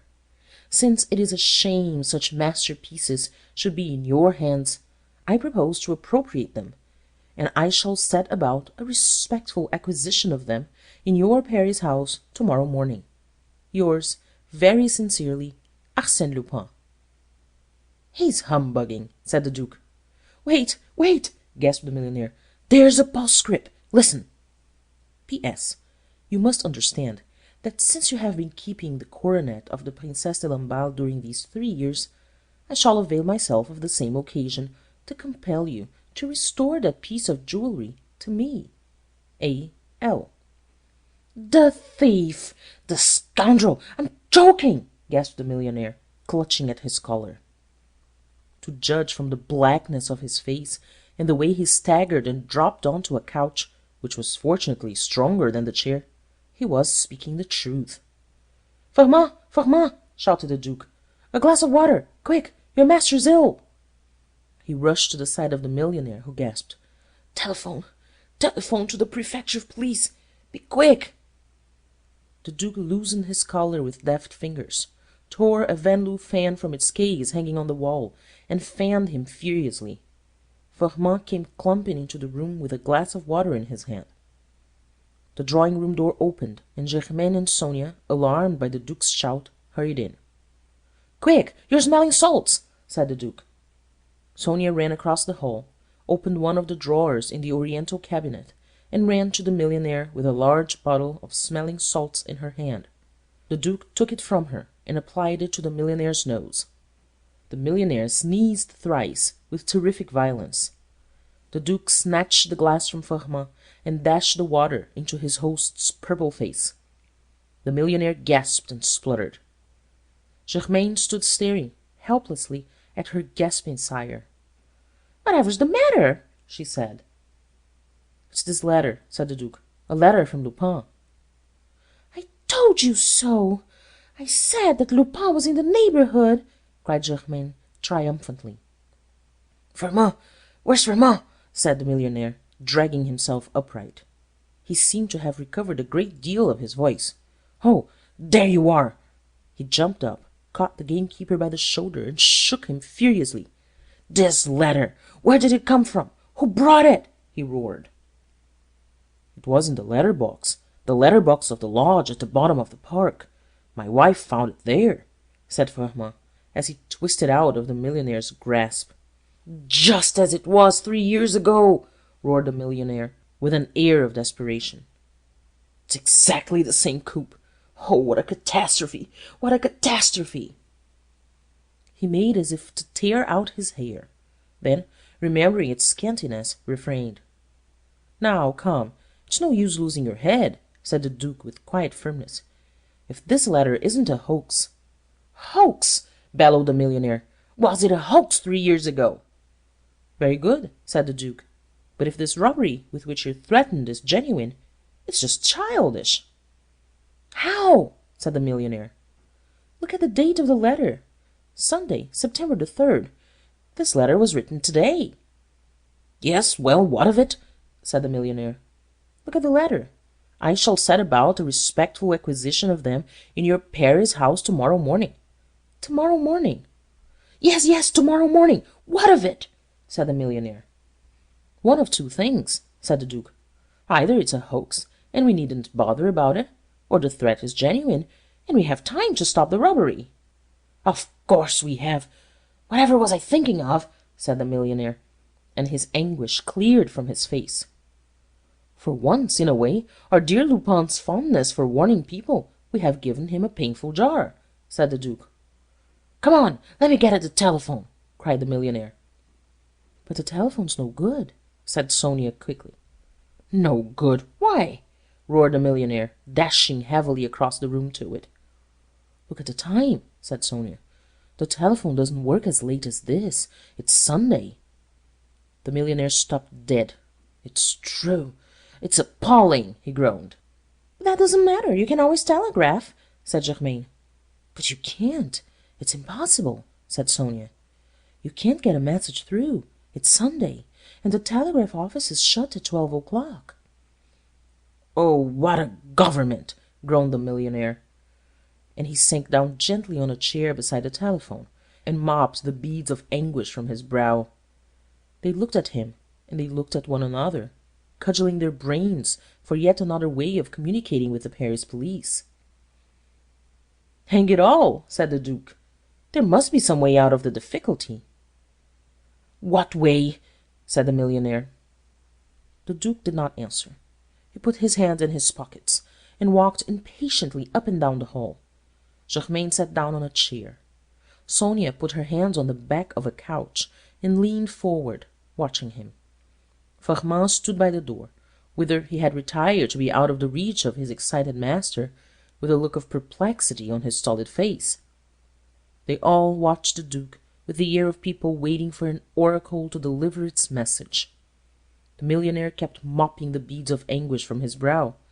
The more he thought of his impending loss, the more freely he perspired. Germaine's maid, Irma, came to the door leading into the outer hall, which Firmin, according to his usual custom, had left open, and peered in wonder at the silent group. "I have it!" cried the Duke at last. "There is a way out!" "What is it?" said the millionaire, rising and coming to the middle of the hall. "What time is it?" said the Duke, pulling out his watch. The millionaire pulled out his watch. Germaine pulled out hers. Firmin, after a struggle, produced from some pocket difficult of access an object not unlike a silver turnip. There was a brisk dispute between Germaine and the millionaire about which of their watches was right. Firmin, whose watch apparently did not agree with the watch of either of them, made his deep voice heard above theirs. The Duke came to the conclusion that it must be a few minutes past 7. "It's 7 or a few minutes past," he said sharply. "Well, I'm going to take a car and hurry off to Paris.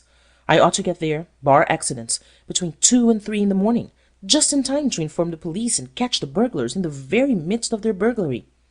I'll just get a few things together." So saying, he rushed out of the hall.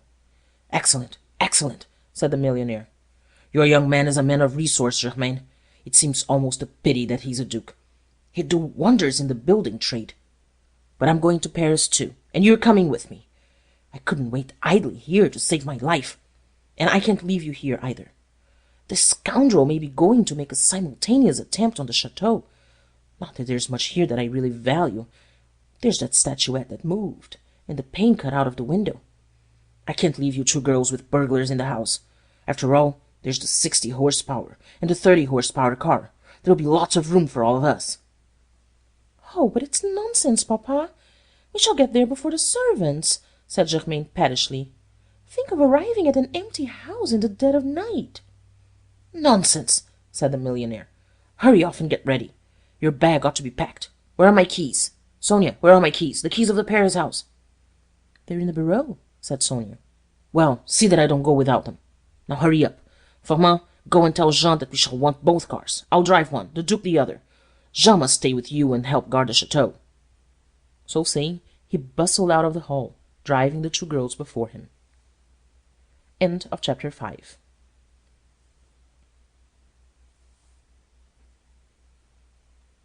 Chapter 6. Again the Charolais. Hardly had the door closed behind the millionaire when the head of Monsieur Charolais appeared at one of the windows opening on to the terrace. He looked round the empty hall, whistled softly, and stepped inside. Inside of 10 seconds his 3 sons came in through the windows, and with them came Jean, the millionaire's chauffeur. "Take the door into the outer hall, Jean," said Monsieur Charolais in a low voice. "Bernard, take that door into the drawing-room. Pierre and Louis, help me go through the drawers. The whole family is going to Paris, and if we're not quick, we shan't get the cars." "That comes of this silly fondness for warning people of a coup," growled Jean, as he hurried the door of the outer hall. "It would have been so simple to rob the Paris house without sending that infernal letter. It was sure to knock them all silly." "What harm can the letter do, you fool?" said Monsieur Charolais. "It's Sunday. We want them knocked silly for tomorrow to get hold of the coronet. Oh, to get hold of that coronet. It must be in Paris. I've been ransacking this chateau for hours." Jean opened the door of the outer hall half an inch, and glued his eyes to it. Bernard had done the same with the door opening into the drawing-room. Monsieur Charolais, Pierre, and Louis were opening drawers, ransacking them, and shutting them with infinite quickness and noiselessly. "Behold, which is the behold? The place is stuffed with behold," growled Monsieur Charolais. "I must have those keys." "That plain thing, with the brass handles, in the middle, on the left, that's a behold," said Bernard softly. "Why didn't you say so?" growled Monsieur Charolais. He dashed to it and tried it. It was locked. "Locked, of course. Just my luck. Come and get it open, Pierre. Be smart." The son he had described as an engineer came quickly to the bureau, fitting together as he came the 2 halves of a small jemmy. He fitted it into the top of the flap. There was a crunch, and the old lock gave. He opened the flap, and he and Monsieur Charolais pulled open drawer after drawer. "Quick, here's that fat old fool," said Jean, in a hoarse, hissing whisper. He moved down the hall, blowing out one of the lamps as he passed it. In the 7th drawer lay a bunch of keys. Monsieur Charolais snatched it up, glanced at it, took a bunch of keys from his own pocket, put it in the drawer, closed it, closed the flap, and rushed to the window. Jean and his sons were already out on the terrace. Monsieur Charolais was still a yard from the window when the door into the outer hall opened, and in came Monsieur Gournay-Martin. He caught a glimpse of a back vanishing through the window, and bellowed, "Hi! A man! A burglar! Farman! Farman!" He ran blundering down the hall, tangled his feet in the fragments of the broken chair, and came sprawling, a thundering cropper, which knocked every breath of wind out of his capacious body. He lay flat on his face for a couple of minutes, his broad back wriggling convulsively, a pathetic sight, in the painful effort to get his breath back. Then he sat up, and with perfect frankness burst into tears. He sobbed and blubbered like a small child that has hurt itself for 3 or 4 minutes. Then, having recovered his magnificent voice, he bellowed furiously, "Farman! Farman! Charmerace! Charmerace!" Then he rose painfully to his feet, and stood staring at the open windows. Presently he roared again, "Farman! Farman! Charmerace! Charmerace!" He kept looking at the window with terrified eyes, as though he expected somebody to step in and cut his throat from ear to ear. "Farman! Farman! Charmerace! Charmerace!" he bellowed again. The Duke came quietly into the hall, dressed in a heavy motor coat, his motor cap on his head, and carrying a kit-bag in his hand. "Did I hear you call?" he said. "Call!" said the millionaire. "I shouted. The burglars are here already. I've just seen one of them. He was bolting through the middle window." The Duke raised his eyebrows. "Nerves," he said gently. "Nerves." "Nerves be hanged!" said the millionaire. "I tell you, I saw him as plainly as I see you." "Well, you can't see me at all, seeing that you're lighting an acre and a half of hall with a single lamp," said the Duke, still in a tone of utter incredulity. "It's that fool Firmin. He ought to have lighted 6. Firmin! Firmin!" bellowed the millionaire. They listened for the sonorous clumping of the promoted gamekeeper's boots, but they did not hear it. Evidently, Firmin was still giving his master's instructions about the cars to Jean. "Well, we may as well shut the windows anyhow," said the Duke, proceeding to do so. "If you think Firmin would be any good, you might post him in this hall with a gun tonight. There could be no harm in putting a charge of small shot into the legs of these ruffians. He has only to get one of them, and the others will go for their lives. Yet I don't like leaving you and Germain in this big house with only Firmin to look after you." "I shouldn't like it myself, and I'm not going to chance it," growled the millionaire. "We're going to motor to Paris along with you, and leave Jean to help Firmin fight these burglars. Firmin's all right. He's an old soldier. He fought in '70.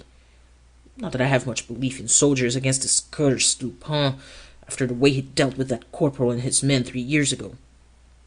"I'm glad you're coming to Paris," said the Duke. "It'll be a weight off my mind.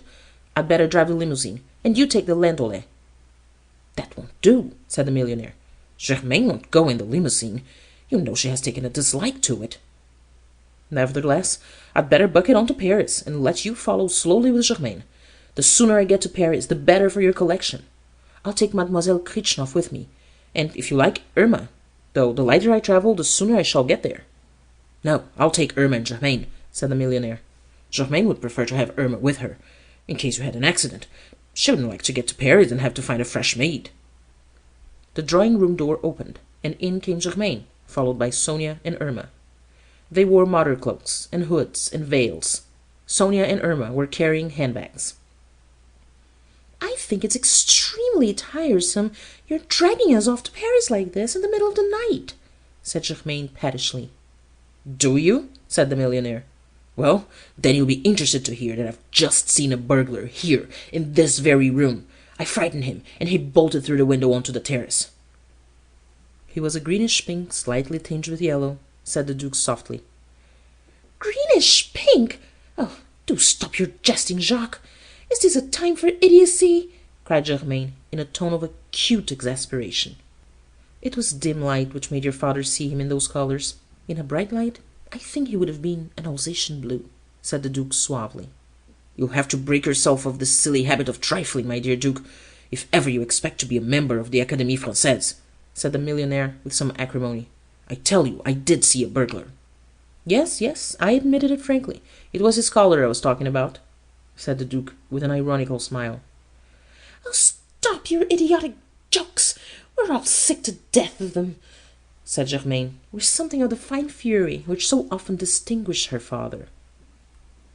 "There are times for all things," said the millionaire solemnly, "and I must say that, with the fate of my collection and of the coronet trembling in the balance, this does not seem to me a season for idle jests." "I stand reproved," said the Duke, and he smiled at Sonia. "My keys, Sonia, the keys of the Paris house," said the millionaire. Sonia took her own keys from her pocket and went to the bureau. She slipped a key into the lock and tried to turn it. It would not turn, and she bent down to look at it. Why, someone's been tampering with the lock. It's broken," she cried. "I told you I'd seen a burglar," cried the millionaire triumphantly.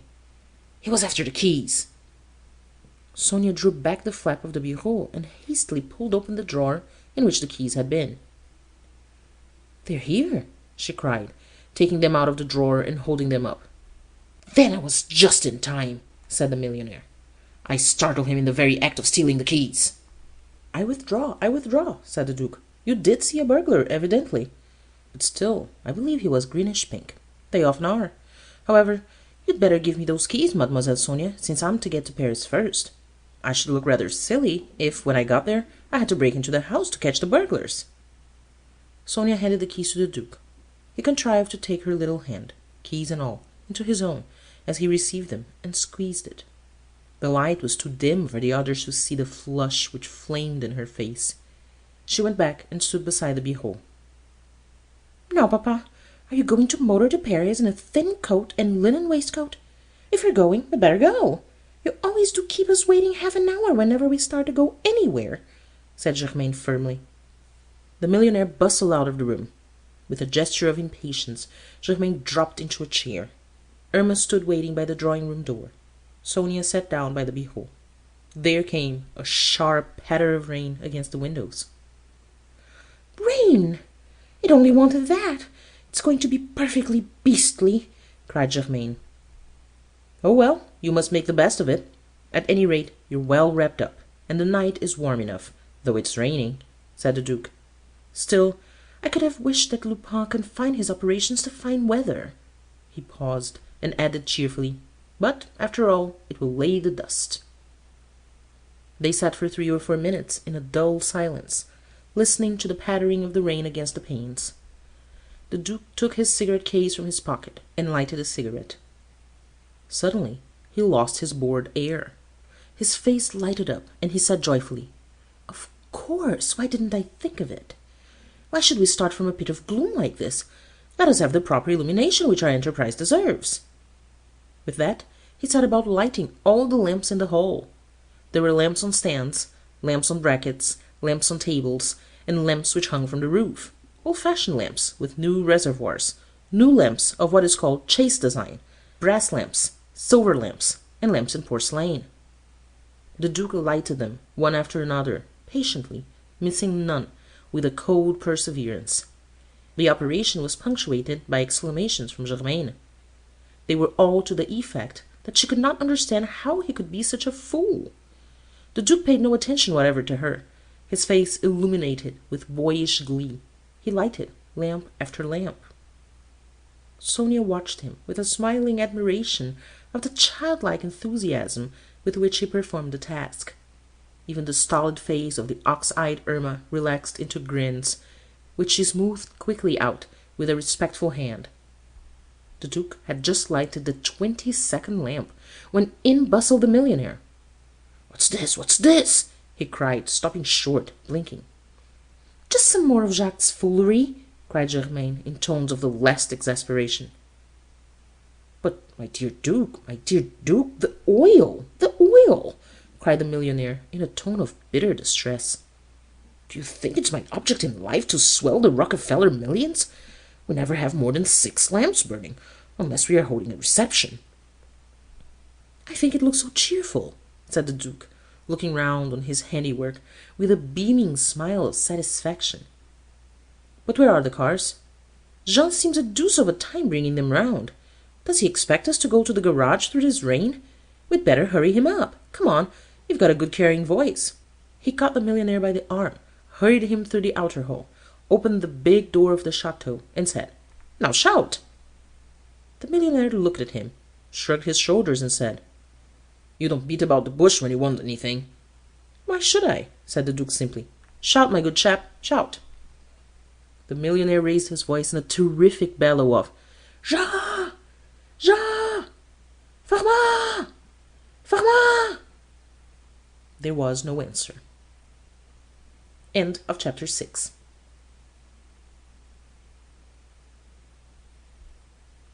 Chapter 7. The Theft of the Motor Cars. The night was very black. The rain pattered in their faces. Again the millionaire bellowed, "Jean! Farmer! Farmer! Jean!" No answer came out of the darkness, though his bellow echoed and re-echoed among the outbuildings and stables away on the left. He turned and looked at the Duke and said uneasily, "What on earth can they be doing?" "I can't conceive," said the Duke. "I suppose we must go and hunt them out."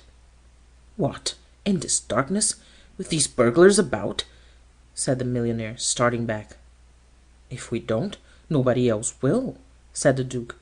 "And all the time that rascal Lupin is stealing nearer and nearer your pictures. So buck up and come along." He seized the reluctant millionaire by the arm and drew him down the steps. They took their way to the stables. A dim light shone from the open door of the motor-house. The Duke went into it first and stopped short. "Well, I'll be hanged!" he cried. Instead of 3 cars, the motor-house held but 1, the 100-horsepower Mercrac. It was a racing car, with only 2 seats. On them sat 2 figures, Jean and Farman. "What are you sitting there for, you idle dogs?" bellowed the millionaire. Neither of the men answered, nor did they stir. The light from the lamp gleamed on their fixed eyes, which stared at their infuriated master. "What on earth is this?" said the Duke, and seizing the lamp which stood beside the car, he raised it so that its light fell on the two figures. Then it was clear what had happened. They were trussed like two fowls, and gagged. The Duke pulled a penknife from his pocket, opened the blade, stepped into the car, and set Firmin free. Firmin coughed and spat and swore. The Duke cut the bonds of Jean. "Well," said the Duke, in a tone of cutting irony, "what new game is this? What have you been playing at?" "It was those Charolais, those cursed Charolais," growled Firmin. "They came on us unawares from behind," said Jean. "They tied us up and gagged us, the swine," said Firmin. "And then they went off in the two cars," said Jean. "Went off in the two cars?" cried the millionaire, in blank stupefaction. The Duke burst into a shout of laughter. "Well, your dear friend Lupin doesn't do things by halves," he cried. "This is the funniest thing I ever heard of." "Funny!" howled the millionaire. "Funny! Where does the fun come in? What about my pictures? And the coronet?" The Duke laughed his laugh out, then changed on the instant to a man of action. "Well, this means a change in our plans," he said. "I must get to Paris in this car here." "It's such a rotten old thing," said the millionaire. "You'll never do it." "Never mind," said the Duke. "I've got to do it somehow. I dare say it's better than you think. And after all, it's only a matter of 200 miles. He paused, and then said in an anxious tone, "All the same, I don't like leaving you and Germain in the chateau. These rogues have probably only taken the cars out of reach, just to prevent your getting to Paris. They'll leave them in some field and come back." "You're not going to leave us behind. I wouldn't spend the night in the chateau for 1,000,000 francs. There's always the train," said the millionaire. "The train? 12 hours in the train, with all those changes. You don't mean that you'll actually go to Paris by train?" said the Duke. "I do," said the millionaire. "Come along. I must go and tell Germain. There's no time to waste." And he hurried off to the chateau. "Get the lamps lighted, Jean, and make sure that the tank's full. As for the engine, I must humor it and trust to luck. I'll get her to Paris somehow," said the Duke. He went back to the chateau, and Firmin followed him. When the Duke came into the great hall, he found Germain and her father indulging in recriminations. She was declaring that nothing would induce her to make the journey by train. Her father was declaring that she should. He bore down her opposition by the mere force of his magnificent voice. When at last there came a silence, Sonia said quietly, "But is there a train? I know there's a train at midnight, but is there one before?" "A timetable! Where's a timetable?" said the millionaire. "Now, where did I see a timetable?" said the Duke. "Oh, I know, there's one in the drawer of that oriental cabinet." Crossing to the cabinet, he opened the drawer, took out the timetable, and handed it to M. Gouvernet-Martin. The millionaire took it and turned over the leaves quickly, ran his eye down a page, and said, "Yes, thank goodness, there is a train. There's one at 9:15. "And what good is it to us? How are we to get to the station?" said Germain. They looked at one another blankly. Firmin, who had followed the Duke into the hall, came to the rescue. "There's the luggage cart," he said. "The luggage cart!" cried Germain contemptuously. "The very thing," said the millionaire. "I'll drive it myself. Off you go, Firmin. Harness a horse to it." Firmin went clumping out of the hall. It was perhaps as well that he went, for the Duke asked what time it was, and since the watches of Germain and her father differed still, there ensued an altercation in which, had Firmin been there, he would doubtless have taken part. The Duke cut it short by saying, "Well, I don't think I'll wait to see you start for the station. It won't take you more than half an hour. The cart is light. You needn't start yet. I'd better get off as soon as the car's ready. It isn't as though I could trust it." "One moment," said Germain.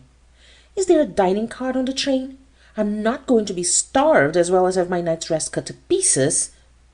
"Of course there isn't a dining car," snapped her father. "We must eat something now, and take something with us. Sonia, Irma, quick! Be off to the larder and see what you can find. Tell Mother Firmin to make an omelette. Be quick." Sonia went towards the door of the hall, followed by Irma. "Good night and bon voyage, Mademoiselle Sonia," said the Duke. "Good night and bon voyage, Your Grace," said Sonia. The Duke opened the door of the hall for her, and as she went out, she said anxiously, in a low voice, "Oh, do be careful. I hate to think of your hurrying to Paris on a night like this. Please be careful." "I will be careful," said the Duke. The honk of the motor horn told him that Jean had brought the car to the door of the chateau. He came down the room, kissed Germain's hands, shook hands with the millionaire, and bade them good night. Then he went out to the car. They heard it start. The rattle of it grew fainter and fainter down the long avenue, and died away. Monsieur Gournay-Martin arose, and began putting out lamps.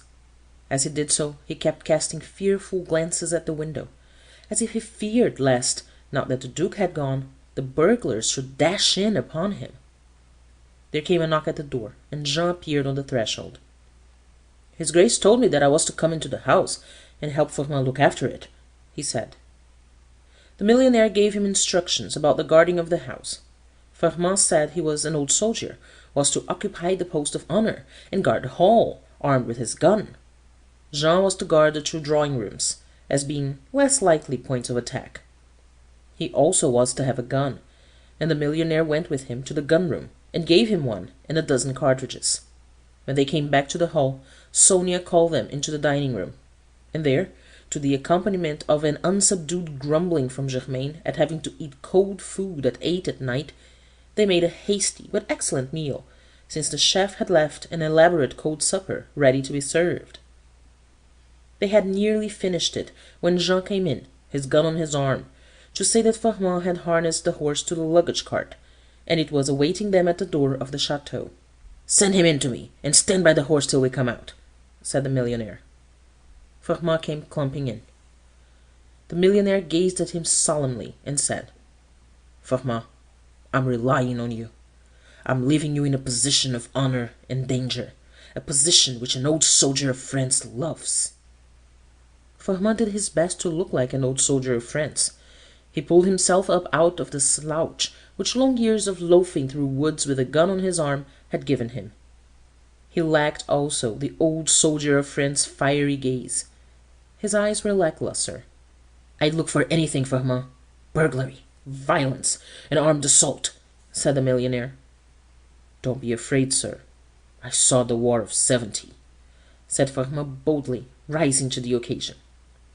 "Good," said the millionaire. "I confide the chateau to you. I trust you with my treasures." He rose, and saying, "Come along, we must be getting to the station," he led the way to the door of the chateau. The luggage cart stood rather high, and they had to bring a chair out of the hall to enable the girls to climb into it. Germain did not forget to give her real opinion of the advantages of a seat formed by a plank resting on the sides of the cart. The millionaire climbed heavily up in front and took the reins. "Never again will I trust only to motor cars. The first thing I'll do, after I've made sure that my collections are safe, will be to buy carriages. Something roomy," he said gloomily, as he realized the discomfort of his seat. He turned to Jean and Firmin, who stood on the steps of the chateau watching the departure of their master, and said, "Sons of France, be brave, be brave." The cart bumped off into the damp, dark night. Jean and Firmin watched it disappear into the darkness. Then they came into the chateau and shut the door. Firmin looked at Jean and said gloomily, "I don't like this. These burglars stick at nothing. They'd as soon cut your throat as look at you." "It can't be helped," said Jean. "Besides, you've got the post of honor. You guard the hall. I'm to look after the drawing-rooms. They're not likely to break in through the drawing-rooms, and I shall lock the door between them and the hall." "No, no, you won't lock that door," cried Firmin. "But I certainly will," said Jean. "You'd better come and get a gun." They went to the gun-room, Formand still protesting against the locking of the door between the drawing-rooms and the hall. He chose his gun, and they went into the kitchen. John took 2 bottles of wine, a rich-looking pie, a sweet, and carried them to the drawing-room. He came back into the hall, gathered together an armful of papers and magazines, and went back to the drawing-room. Formand kept trotting after him, like a little dog with a somewhat heavy footfall. On the threshold of the drawing-room, Jean paused and said, "The important thing with burglars is to fire first, old cock. Good night. Pleasant dreams." He shut the door and turned the key. Formand stared at the decorated panels blankly. The beauty of the scheme of decoration did not, at the moment, move him to admiration. He looked fearfully round the empty hall and at the windows, black against the night. Under the patter of the rain he heard footsteps, distinctly. He went hastily, clumping down the hall and along the passage to the kitchen.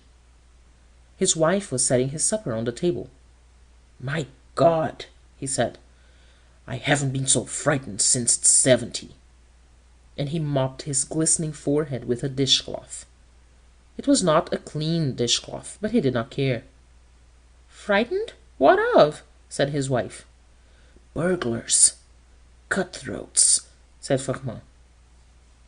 He told her of the fears of M. Gouvernet-Martin, and of his own appointment to the honourable and dangerous post of guard of the chateau. "God save us!" said his wife.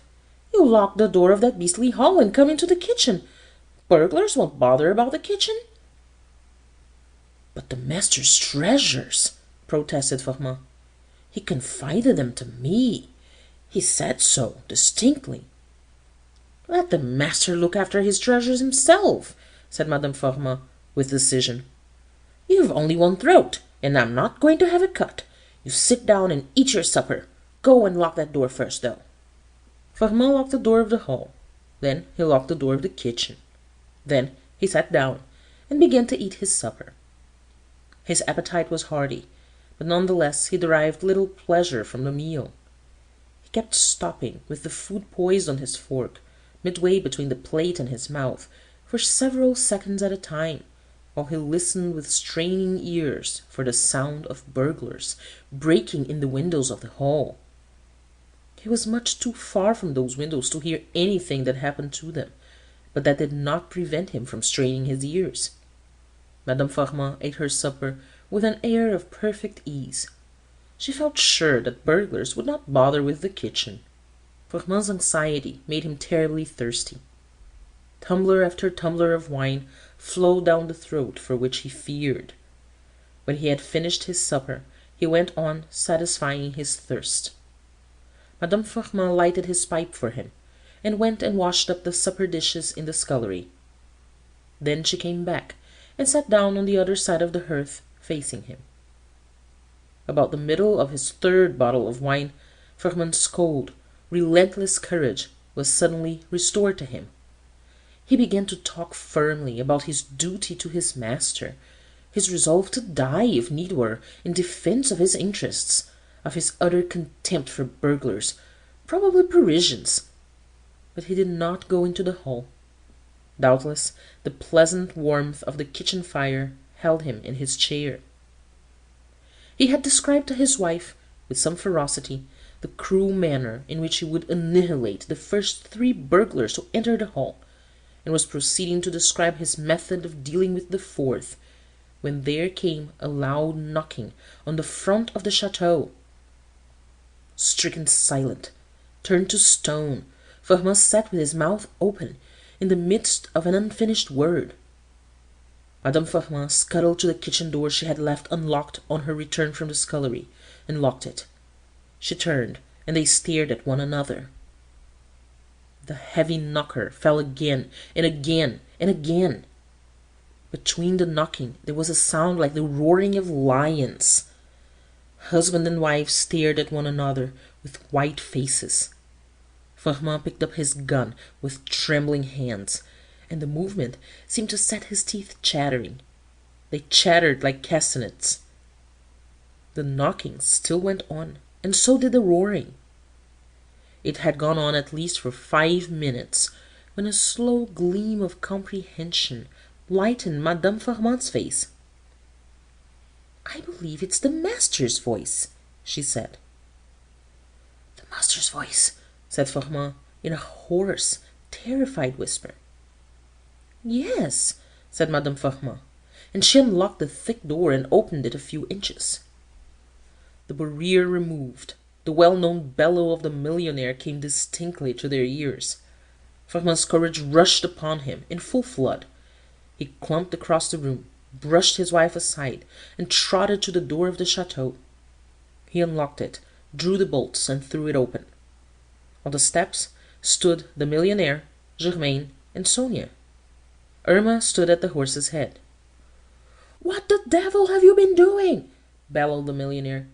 "What do you keep me standing in the rain for? Why didn't you let me in?" "Burglars. I thought you were burglars," stammered Formont. "Burglars!" howled the millionaire. "Do I sound like a burglar?" At the moment he did not. He sounded more like a bull of Bashan. He bustled past Formont to the door of the hall. "Here, what's this locked for?" he bellowed. I locked it in case burglars should get in while I was opening the front door," stammered Formont. The millionaire turned the key, opened the door, and went into the hall. Germain followed him. She threw off her dripping coat, and said with some heat, "I can't conceive why you didn't make sure that there was a train at 9:15. I will not go to Paris tonight. Nothing shall induce me to take that midnight train." "Nonsense," said the millionaire. "Nonsense, you'll have to go. Where's that infernal timetable?" He rushed to the table onto which he had thrown the timetable after looking up the train, snatched it up, and looked at the cover. "Why, hang it!" he cried. "It's for June 1903. "Oh!" cried Germain, almost in a scream. "It's incredible! It's one of Jacques' jokes!" End of chapter 7.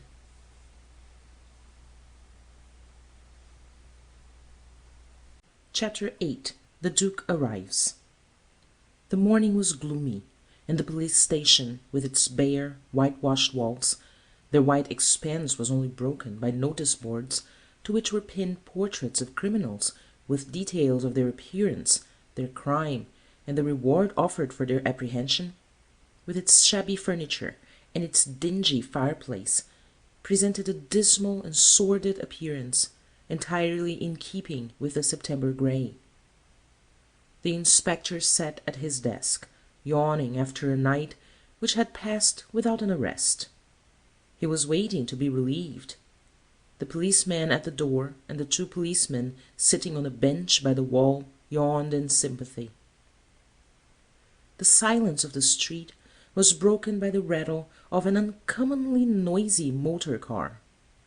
It stopped before the door of the police station, and the eyes of the inspector and his men turned, idly expectant, to the door of the office. It opened, and a young man in motor coat and cap stood on the threshold. He looked round the office with alert eyes, which took in everything, and said, in a brisk, incisive voice, "I am the Duke of Charmerace. I am here on behalf of Monsieur Gournay-Martin. Last evening he received a letter from Arsène Lupin, saying he was going to break into his Paris house this very morning." At the name of Arsène Lupin, the inspector sprang from his chair, the policemen from their bench. On the instant they were wide awake, attentive, full of zeal. "The letter, your Grace," said the inspector briskly. The Duke pulled off his glove, drew the letter from the breast pocket of his undercoat, and handed it to the inspector. The inspector glanced through it, and said, "Yes, I know the handwriting well." Then he read it carefully, and added, "Yes, yes, it's his usual letter." "There's no time to be lost," said the Duke quickly. "I ought to have been here hours ago, hours. I had a breakdown. I'm afraid I'm too late as it is." "Come along, your Grace. Come along, you," said the inspector briskly. The four of them hurried out of the office and down the steps of the police station. In the roadway stood a long grey racing car, caked with muds, grey mud, brown mud, red mud, from end to end. It looked as if it had brought samples of the soil of France from many districts. "Come along, I'll take you in the car. Your men can trot along beside us," said the Duke to the inspector. He slipped into the car. The inspector jumped in and took the seat beside him, and they started. They went slowly, to allow the two policemen to keep up with them. Indeed, the car could not have made any great pace, for the tire of the off hind wheel was punctured and deflated. In 3 minutes they came to the Gouvernet-Martin house, a wide-fronted mass of undistinguished masonry, in an undistinguished row of exactly the same pattern. There were no signs that any one was living in it. Blinds were drawn. Shutters were up over all the windows, upper and lower. No smoke came from any of its chimneys, though indeed it was full early for that. Pulling a bunch of keys from his pocket, the Duke ran up the steps. The inspector followed him. The Duke looked at the bunch, picked out the latchkey, and fitted it into the lock. It did not open it. He drew it out, and tried another key, and another. The door remained locked. "Let me, your Grace," said the inspector. "I'm more used to it. I shall be quicker." The Duke handed the keys to him, and one after another the inspector fitted them into the lock. It was useless. None of them opened the door. "They've given me the wrong keys," said the Duke with some vexation. "Or no, stay. I see what's happened. The keys have been changed." "Changed?" said the inspector. "When? Where?" "Last night, at Charmerace," said the Duke. Monsieur Gouvernet-Martin declared that he saw burglars slip out of one of the windows of the hall of the chateau, and we found the lock of the beehole in which the keys were kept broken." The inspector seized a knocker and hammered on the door. "Try that door there," he cried to his men, pointing to a side door on the right, the tradesmen's entrance, giving access to the back of the house. It was locked. There came no sound of movement in the house in answer to the inspector's knocking. "Where's the concierge?" he said. The Duke shrugged his shoulders. "There's a housekeeper too, a woman named Victoire," he said. "Let's hope we don't find them with their throats cut." "That isn't Lupin's way," said the inspector. "They won't have come to much harm." "It's not very likely that they'll be in a position to open doors," said the Duke dryly. "Hadn't we better have it broken open and be done with it?" The inspector hesitated. "People don't like their doors broken open," he said. "And Monsieur Gouvernet-Martin—" "Oh, I'll take the responsibility of that," said the Duke. "Oh, if you say so, your Grace," said the inspector with a brisk relief. "Henri, go to Ragueneau, the locksmith, in the Rue Theobald. Bring him here as quickly as ever you can get him." "Tell him it's a couple of louis if he's here inside of 10 minutes," said the Duke. The policeman hurried off. The inspector bent down and searched the steps carefully. He searched the roadway. The Duke lighted a cigarette and watched him. The house of the millionaire stood next but one to the corner of a street which ran at right angles to the one in which it stood, and the corner house was empty. The inspector searched the road. Then he went round the corner. The other policeman went along the road, searching in the opposite direction. The Duke leant against the door and smoked on patiently. He showed none of the weariness of a man who has spent the night in a long and anxious drive in a rickety motor car. His eyes were bright and clear. He looked as fresh as if he had come from his bed after a long night's rest. If he had not found the South Pole, he had, at any rate, brought back fine powers of endurance from his expedition in search of it. The inspector came back, wearing a disappointed air. "Have you found anything?" said the Duke. "Nothing," said the inspector. He came up the steps and hammered again on the door. No one answered his knock. There was a clatter of footsteps, and then he and the locksmith, a burly, bearded man, his bag of tools slung over his shoulder, came hurrying up. He was not long getting to work, but it was not an easy job. The lock was strong. At the end of 5 minutes, he said that he might spend an hour struggling with the lock itself. Should he cut away a piece of the door round it? Cut away, said the Duke. The locksmith changed his tools, and in less than 3 minutes he had cut away a square piece from the door, a square in which the lock was fixed, and taken it bodily away. The door opened. The inspector drew his revolver and entered the house. The Duke followed him. The policemen drew their revolvers and followed the Duke. The big hall was but dimly lighted. One of the policemen quickly threw back the shutters of the windows and let in the light. The hall was empty, the furniture in perfect order. There were no signs of burglary there. "The concierge," said the inspector, and his men hurried through the little door on the right, which opened into the concierge's rooms. In half a minute one of them came out and said, "Gagged and bound, and his wife too." "But the rooms which were to be plundered are upstairs," said the Duke. "The big drawing rooms on the first floor. Come on, we may be just in time. The scoundrels may not yet have got away." He ran quickly up the stairs, followed by the inspector, and hurried along the corridor to the door of the big drawing room. He threw it open, and stopped dead on the threshold. He had arrived too late. The room was in disorder. Chairs were overturned. There were empty spaces on the wall where the finest pictures of the millionaire had been hung. The window facing the door was wide open. The shutters were broken. One of them was hanging crookedly from only its bottom hinge.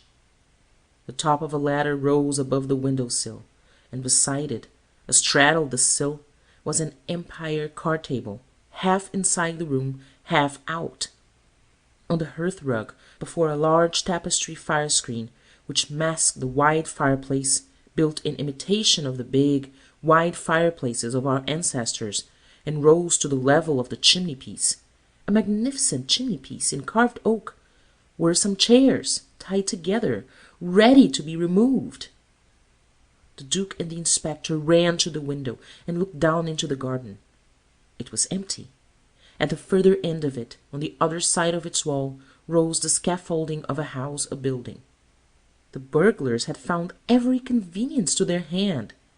A strong ladder, an egress through the door in the garden wall, and then through the gap formed by the house in process of erection, which had rendered them independent of the narrow passage between the walls of the gardens, which debouched into a side street on the right. The Duke turned from the window, glanced at the wall opposite, then, as if something had caught his eye, went quickly to it. "Look here," he said, and he pointed to the middle of one of the empty spaces in which a picture had hung. There, written neatly in blue chalk, were the words, "Arsène Lupin."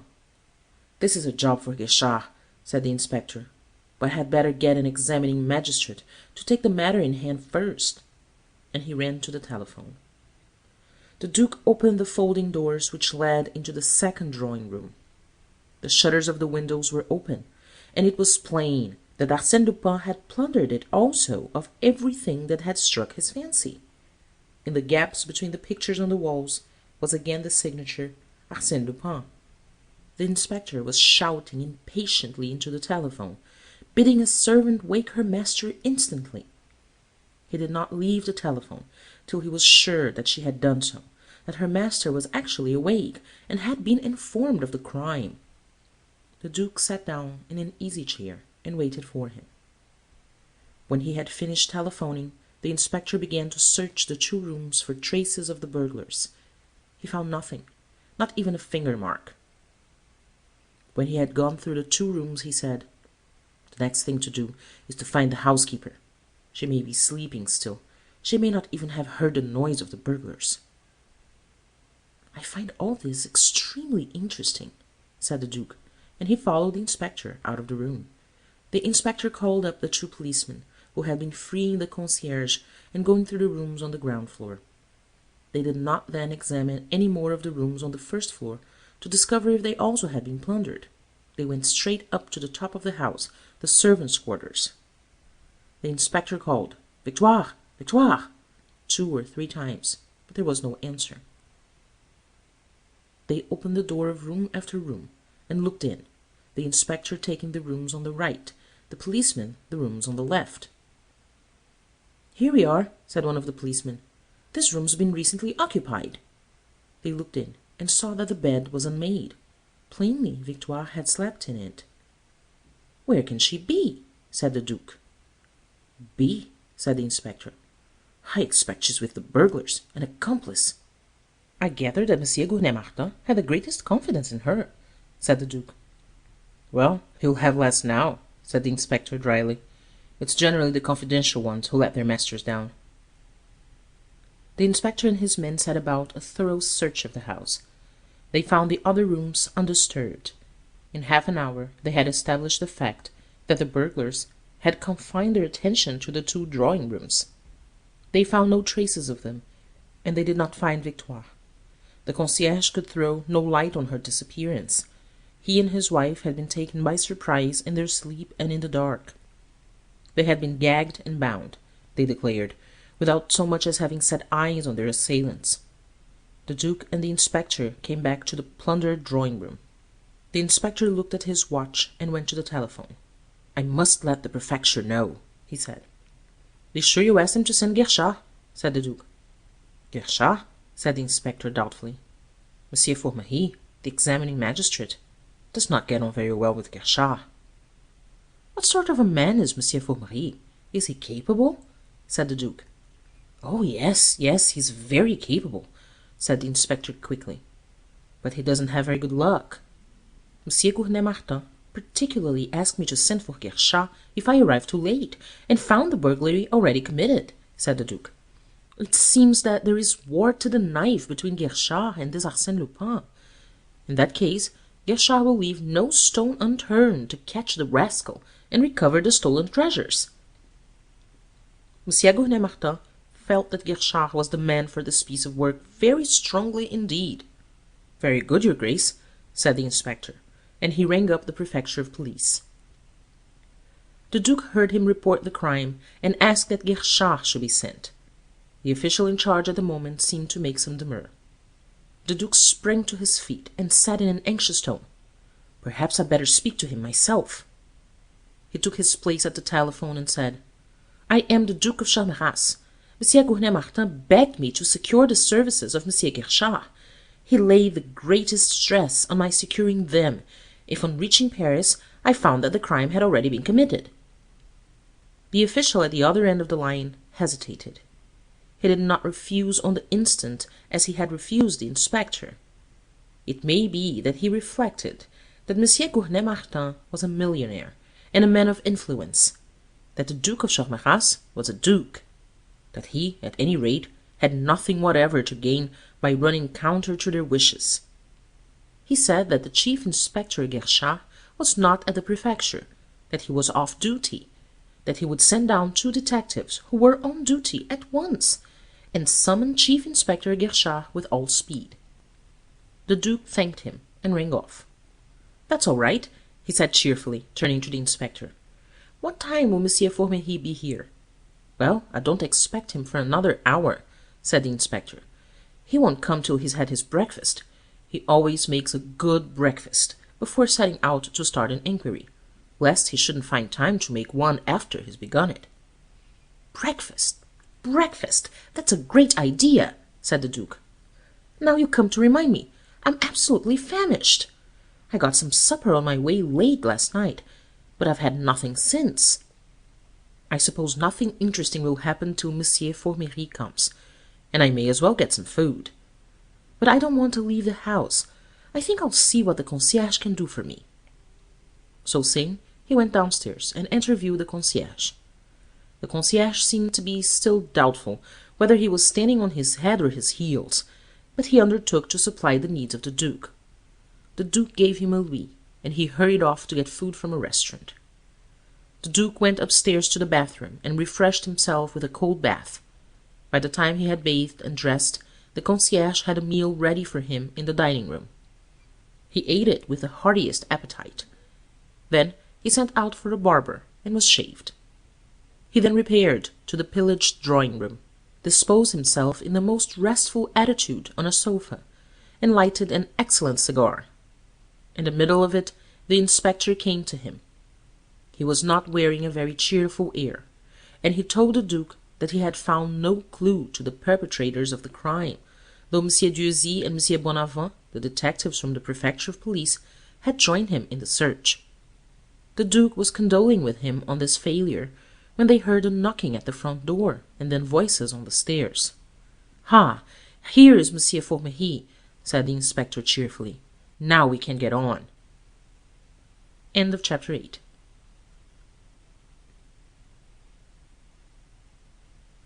Chapter 9.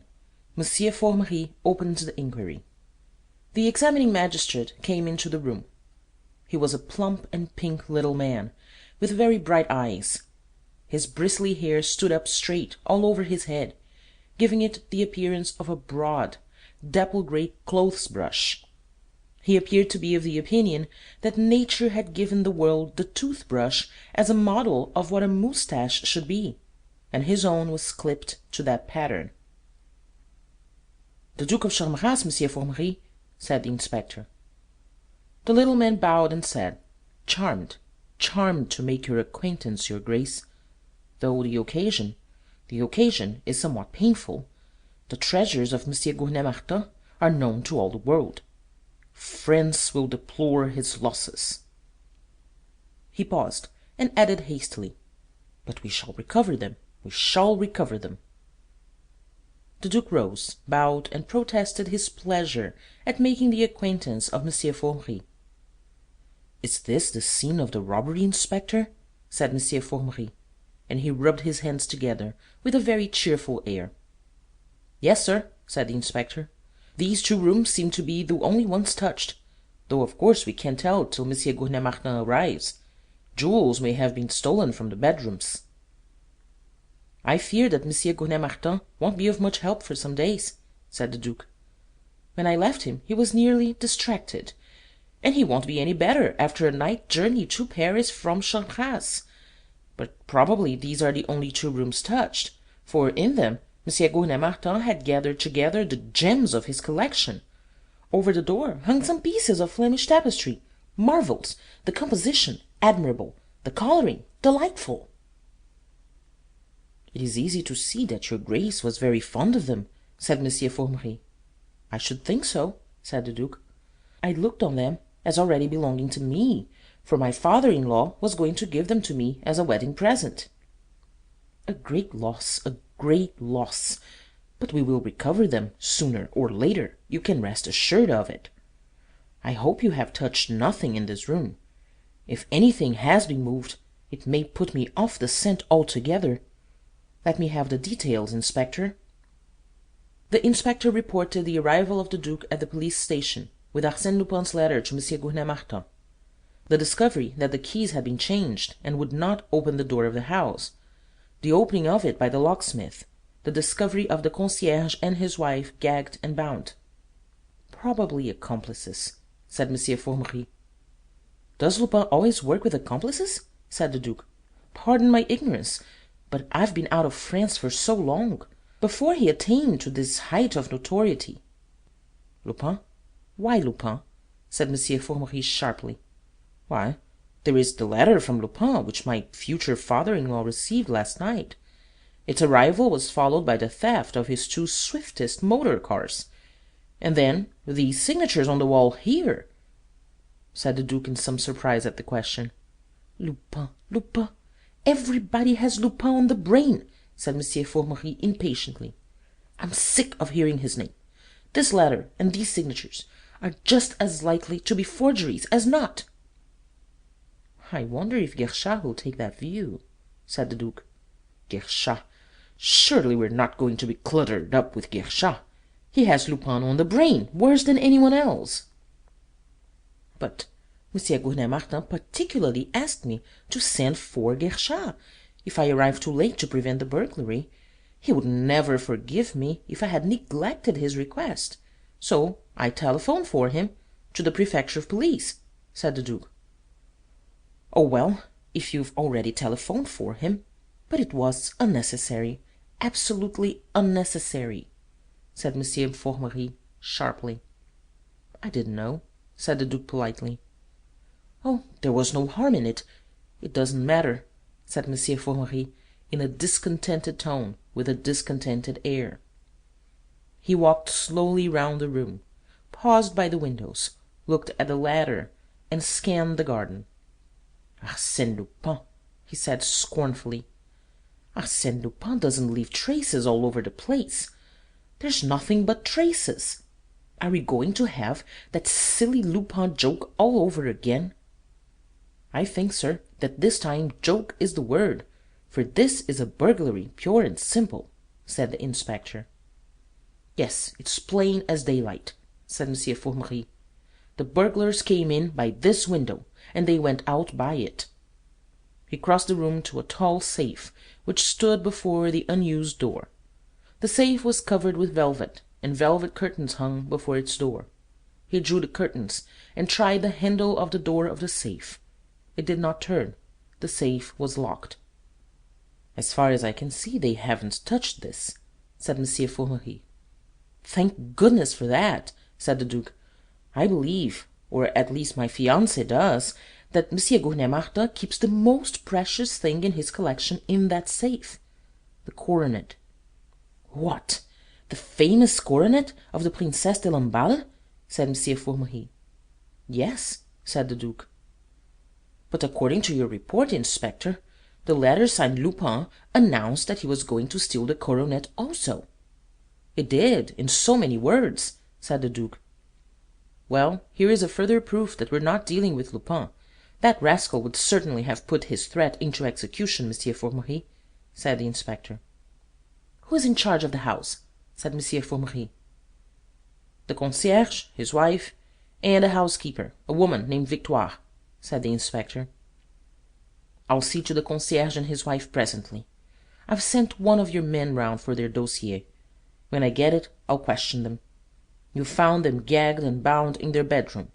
"Yes, M. Formery, and always this imitation of Lupin, a yellow gag, blue cords, and the motto, 'I take, therefore I am,' on a scrap of cardboard, his usual bag of tricks." "Then once again they're going to touch us up in the papers. It's any odds on it," said M. Formery gloomily. "Where's the housekeeper? I should like to see her." "The fact is, we don't know where she is," said the inspector. "You don't know where she is?" said M. Formery.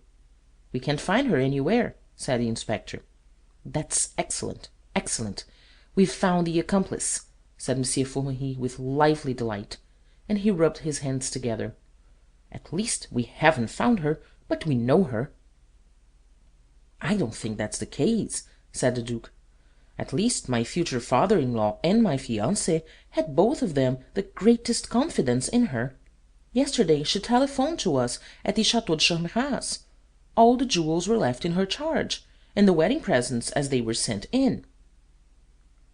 "And these jewels and wedding presents, have they been stolen too?" said M. Formery. "They don't seem to have been touched," said the Duke, "though of course we can't tell till M. Gurney-Martin arrives. As far as I can see, the burglars have only touched these two drawing-rooms." "That's very annoying," said M. Formery. "I don't find it so," said the Duke, smiling. "I was looking at it from the professional point of view," said M. Formery. He turned to the inspector and added, "You can't have searched thoroughly. This housekeeper must be somewhere about, if she's really trustworthy. Have you looked in every room in the house?" "In every room, under every bed, in every corner and every cupboard," said the inspector. "Bother!" said M. Formery. "Are there no scraps of torn clothes, no bloodstains, no traces of murder, nothing of interest?" "Nothing," said the inspector. "But this is very regrettable," said M. Formery. "Where did she sleep? Was her bed unmade?" "Her room is at the top of the house," said the inspector. "The bed had been slept in, but she does not appear to have taken away any of her clothes." "Extraordinary! This is beginning to look a very complicated business," said M. Formery gravely. "Perhaps Guerchard will be able to throw a little more light on it," said the Duke. Monsieur Formery frowned and said, "Yes, yes, Guerchard is a good assistant in a business like this. A little visionary, a little fanciful, wrong-headed, in fact. But, after all, he is Guerchard. Only, since Lupin is his bugbear, he's bound to find some means of muddling us up with that wretched animal. You're going to see Lupin mixed up with all this to a dead certainty, your Grace." The Duke looked at the signatures on the wall. "It seems to me that he's pretty well mixed up with it already," he said quietly. "Believe me, your Grace, in a criminal affair it is, above all things, necessary to distrust appearances. I am growing more and more confident that some ordinary burglars have committed this crime, and are trying to put us off the scent by diverting our attention to Lupin." The Duke stooped down carelessly and picked up a book which had fallen from a table. "Excuse me, but please, please, do not touch anything," said Monsieur Formery quickly. "Why, this is odd," said the Duke, staring at the floor. "What is odd?" said Monsieur Formery. "Well, this book looks as if it had been knocked off the table by one of the burglars. And look here, here's a footprint under it. A footprint on the carpet," said the Duke. Monsieur Formery and the inspector came quickly to the spot. There, where the book had fallen, plainly imprinted on the carpet, was a white footprint. Monsieur Formery and the inspector stared at it. "It looks like plaster. How did plaster get here?" said Monsieur Formery, frowning at it. "Well, suppose the robbers came from the garden," said the Duke. "Of course they came from the garden, your Grace. Where else should they come from?" said Monsieur Formery, with a touch of impatience in his tone. "Well, at the end of the garden they're building a house," said the Duke. Of course," said Monsieur Formery, taking him up quickly. "The burglars came here with their boots covered with plaster. They've swept away all the other marks of their feet from the carpet. But whoever did the sweeping was too slack to lift up that book and sweep under it. This footprint, however, is not of great importance, though it is corroborative of all the other evidence we have that they came and went by the garden. There's the ladder, and the table half out of the window. Still, this footprint may turn out useful after all. You had better take the measurements of it, Inspector. Here's a foot rule for you. I make a point of carrying this foot rule about with me, your Grace. You would be surprised to learn how often it has come in useful." He took a little ivory foot rule from his waistcoat pocket and gave it to the inspector, who fell on his knees and measured the footprint with the greatest care. "I must take a careful look at that house they're building. I shall find a good many traces there, to a dead certainty," said Monsieur Formery. The inspector entered the measurements of the footprint in his note-book. There came the sound of a knocking at the front door. "I shall find footprints of exactly the same dimensions as this one at the foot of some heap of plaster beside that house," said Monsieur Formery, with an air of profound conviction, pointing through the window to the house building beyond the garden. A policeman opened the door of the drawing-room and saluted. "If you please, sir, the servants have arrived from Charmerace," he said. "Let them wait in the kitchen and the servants' offices," said Monsieur Formery. He stood silent, buried in profound meditation, for a couple of minutes. Then he turned to the Duke and said, "What was that you said about the theft of motor-cars at Charmerace?" "When he received the letter from Arsène Lupin, Monsieur Gouvernet-Martin decided to start for Paris at once," said the Duke. "But when we sent for the cars, we found that they had just been stolen. Monsieur Gouvernet-Martin's chauffeur and another servant were in the garage, gagged and bound. Only an old car, 100-horsepower Mercat, was left. I drove it to Paris, leaving Monsieur Gouvernet-Martin and his family to come on by train." Very important indeed," said Monsieur Formery. He thought for a moment, and then added, "Were the motor-cars the only things stolen? Were there no other thefts?"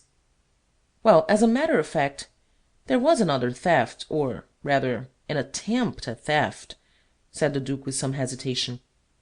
"The rogues who stole the motor cars presented themselves at the chateau under the name of Charolais, a father and 3 sons, on the pretext of buying the 100-horsepower Mercat. M. Gournay Martin had advertised it for sale in the Rennes Advertiser. They were waiting in the big hall of the chateau, which the family uses as the chief living-room, for the return of M. Gournay Martin. He came, and as they left the hall, one of them attempted to steal a pendant set with pearls, which I had given to Mademoiselle Gournay Martin half an hour before. I caught him in the act, and saved the pendant." "Good, good! Wait. We have one of the gang. Wait till I question him," said M. Formerie, rubbing his hands, and his eyes sparkled with joy. "Well, no, I'm afraid we haven't," said the Duke in an apologetic tone. "What, we haven't? Has he escaped from the police? Oh, those country police!" cried M. Formerie. "No, I didn't charge him with the theft," said the Duke. "You didn't charge him with the theft?" cried M. Formerie, astounded. "No. He was very young, and he begged so hard. I had the pendant. I let him go," said the Duke. "Oh, your Grace, your Grace! Your duty to society!" cried M. Formerie. "Yes, it does seem to have been rather weak," said the Duke. "But there you are. It's no good crying over spilt milk." M. Formerie folded his arms and walked, frowning, backwards and forwards across the room. He stopped, raised his hand with a gesture commanding attention, and said, "I have no hesitation in saying that there is a connection, an intimate connection, between the thefts at Charmerace and this burglary."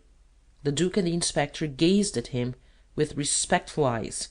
At least, the eyes of the inspector were respectful. The Duke's eyes twinkled. "I am gathering up the threads," said M. Formerie. "Inspector, bring up the concierge and his wife. I will question them on the scene of the crime. Their dossier should be here. If it is, bring it up with them. If not, no matter, bring them up without it."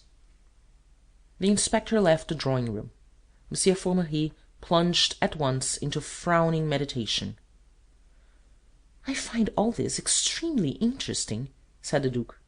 "Charmed, charmed," said M. Formerie, waving his hand with an absent-minded air. The inspector entered the drawing-room, followed by the concierge and his wife. He handed a paper to M. Formerie.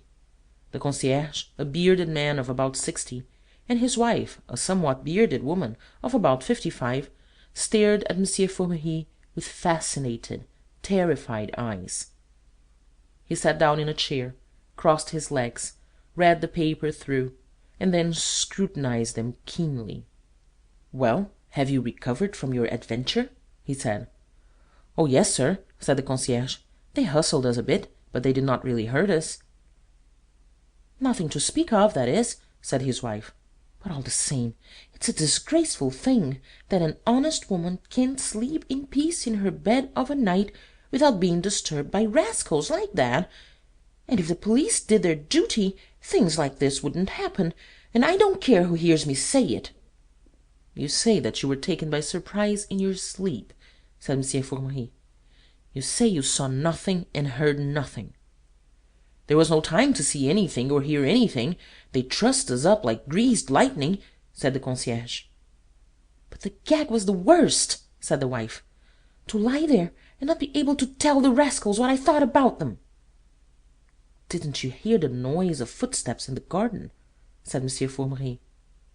"One can't hear anything that happens in the garden from our bedroom," said the concierge. "Even the night when Mademoiselle Germaine's Great Dane barked, from 12 o'clock till 7 in the morning, all the household was kept awake except us. But bless you, sir, we slept like tops," said his wife proudly. "If they sleep like that, it seems rather a waste of time to have gagged them," whispered the Duke to the inspector. The inspector grinned, and whispered scornfully, "Oh, them common folks, they do sleep like that, your Grace." "Didn't you hear any noise at the front door?" said M. Formerie. "No, we heard no noise at the door," said the concierge. "Then you heard no noise at all the whole night?" said M. Formery. "Oh, yes, sir, we heard noise enough after we'd been gagged," said the concierge. "Now, this is important," said M. Formery.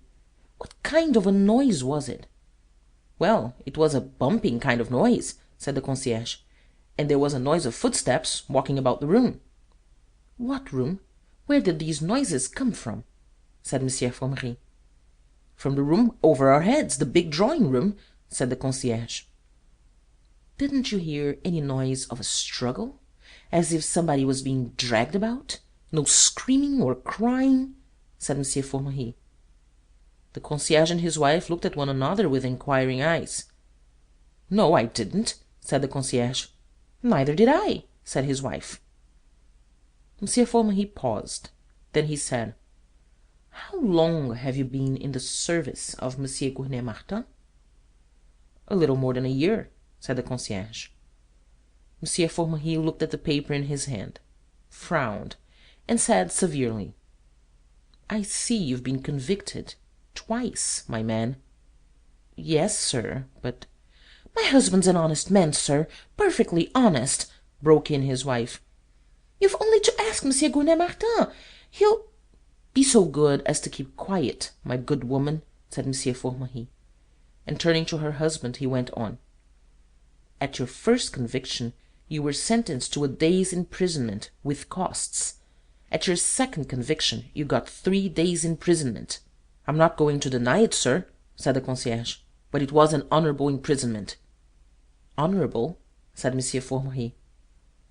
"The first time I was a gentleman's servant, and I got a day's imprisonment for crying 'Hurrah for the general strike' on the 1st of May." "You were a valet? In whose service?" said M. Formery. "In the service of M. Genlis, the socialist leader." "And your second conviction?" said M. Formery. "It was for having cried in the porch of Sainte Clotilde, 'Down with the cows!' meaning the police, sir," said the concierge. "And were you in the service of M. Genlis, then?" said M. Formery. "No, sir, I was in the service of M. Bussy-Rabutin, the royalist deputy." "You don't seem to have very well defined political convictions," said M. Formery. "Oh, yes, sir, I have," the concierge protested. "I'm always devoted to my masters, and I have the same opinions that they have. Always." "Very good. You can go," said M. Formery. The concierge and his wife left the room, looking as if they did not quite know whether to feel relieved or not. "Those two fools are telling the exact truth, unless I'm very much mistaken," said M. Formery. "They look honest enough people," said the Duke. "Well, now to examine the rest of the house," said M. Formery. "I'll come with you, if I may," said the Duke. "By all means, said M. Formery. "I find it all so interesting," said the Duke.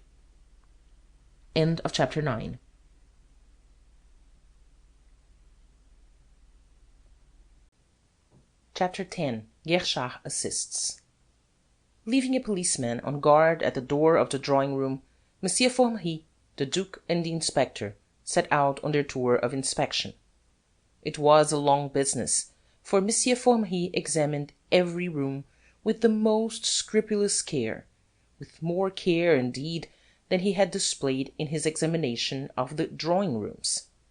In particular, he lingered long in the bedroom of Victoire, discussing the possibilities of her having been murdered and carried away by the burglars along with their booty.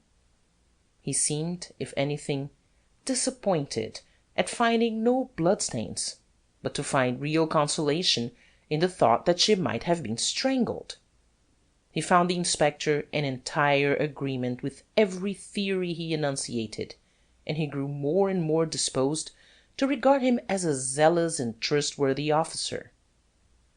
Also, he was not at all displeased at enjoying this opportunity of impressing the Duke with his powers of analysis and synthesis. He was unaware that, as a rule, the Duke's eyes did not usually twinkle as they twinkled during this solemn and deliberate progress through the house of M. Gurney-Martin. M. Formery had so exactly the air of a sleuth-hound, and he was even noisier. Having made this thorough examination of the house, M. Formery went out into the garden, and set about examining that. There were footprints on the turf about the foot of the ladder, for the grass was close clipped, and the rain had penetrated and softened the soil. But there were hardly as many footprints as might have been expected, seeing that the burglars must have made many journeys in the course of robbing the drawing-rooms of so many objects of art, some of them of considerable weight. The footprints led to a path of hard gravel, and M. Formery led the way down it, out of the door in the wall at the bottom of the garden, and into the space round the house which was being built. As M. Formery had divined, there was a heap, or, to be exact, there were several heaps of plaster about the bottom of the scaffolding. Unfortunately, there were also hundreds of footprints. M. Formery looked at them with longing eyes, but he did not suggest that the inspector should hunt about for a set of footprints of the size of the one he had so carefully measured on the drawing-room carpet. While they were examining the ground round the half-built house, a man came briskly down the stairs from the second floor of the house of M. Gurney-Martin. He was an ordinary-looking man, almost insignificant, of between 40 and 50, and of rather more than middle height. He had an ordinary, rather shapeless mouth, an ordinary nose, an ordinary chin, an ordinary forehead, rather low, and ordinary ears. He was wearing an ordinary top-hat, by no means new. His clothes were the ordinary clothes of a fairly well-to-do citizen, and his boots had been chosen less to set off any slenderness his feet might possess than for their comfortable roominess. Only his eyes relieved his face from insignificance. They were extraordinarily alert eyes, producing in those on whom they rested the somewhat uncomfortable impression that the depths of their souls were being penetrated. He was the famous Chief Inspector Guerchard, head of the detective department of the Prefecture of Police, and sworn foe of Arsène Lupin. The policeman at the door of the drawing-room saluted him briskly. He was a fine, upstanding, red-faced young fellow, adorned by a rich black moustache of extraordinary fierceness. "Shall I go and inform M. Formery that you have come, M. Guerchard?" he said. No, there's no need to take the trouble," said Guerchard, in a gentle, rather husky voice. "Don't bother any one about me. I'm of no importance." "Oh, come, M. Guerchard!" protested the policeman. "Of no importance," said M. Guerchard decisively. "For the present, M. Formery is everything. I'm only an assistant." He stepped into the drawing-room and stood looking about it, curiously still. It was almost as if the whole of his being was concentrated in the act of seeing, as if all the other functions of his mind and body were in suspension. "M. Formery and the inspector have just been up to examine the housekeeper's room. It's right at the top of the house, on the second floor. You take the servants' staircase. Then it's right at the end of the passage on the left. Would you like me to take you up to it, sir?" said the policeman eagerly. His heart was in his work.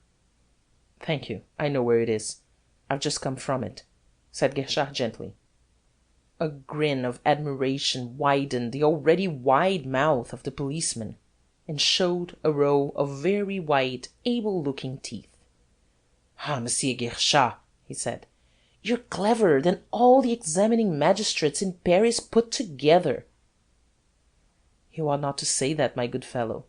I can't prevent you thinking it, of course, but you ought not to say it," said Guerchard with husky gentleness, and the faintest smile played round the corners of his mouth.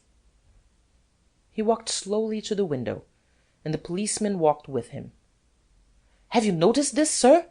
said the policeman, taking hold of the top of the ladder with a powerful hand.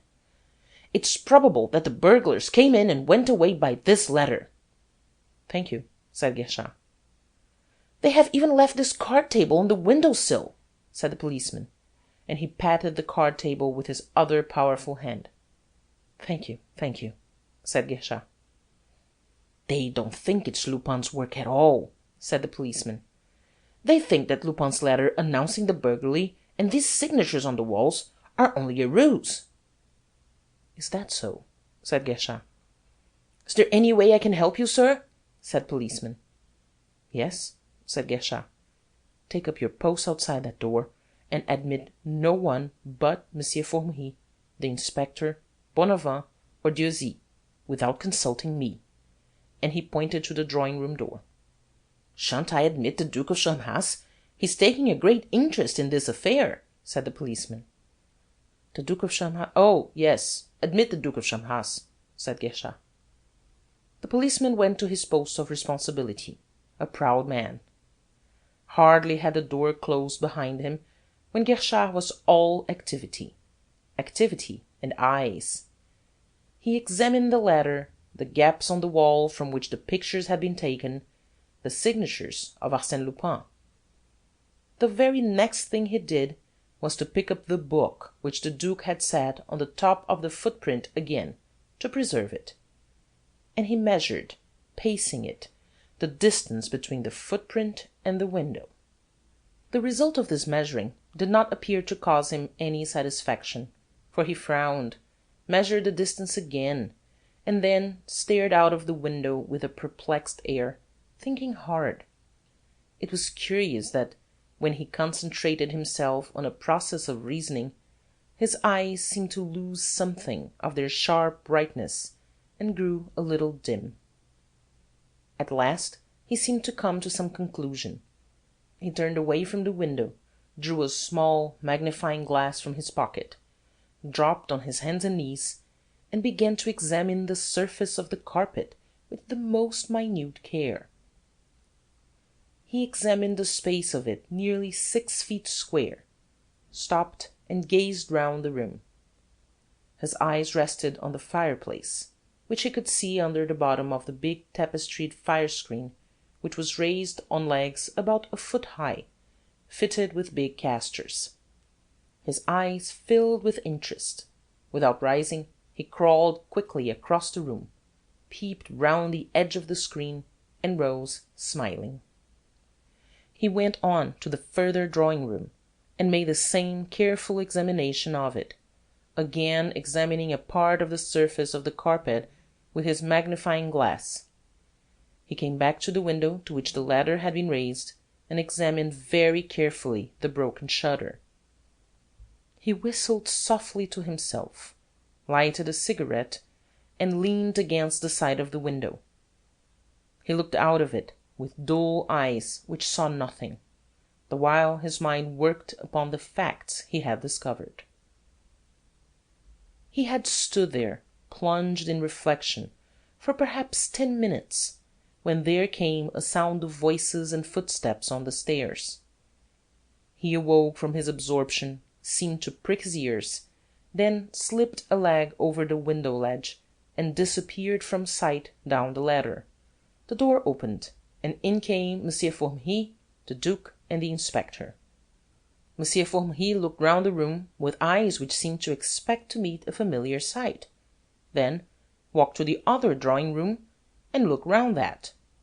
He turned to the policeman, who had stepped inside the drawing-room, and said sharply, "Monsieur Guerchard's not here." "I left him here," said the policeman. "He must have disappeared. He's a wonder." "Of course," said Monsieur Formery. "He has gone down the ladder to examine that house they're building. He's just following in our tracks and doing all over again the work we've already done. He might have saved himself the trouble. We could have told him all he wants to know. But there, he very likely would not be satisfied till he had seen everything for himself." "He may see something which we have missed," said the Duke. Monsieur Formery frowned, and said sharply, "That's hardly likely. I don't think that your Grace realizes to what a perfection constant practice brings one's power of observation. The inspector and I will cheerfully eat anything we've missed, won't we, Inspector?" And he laughed heartily at his joke.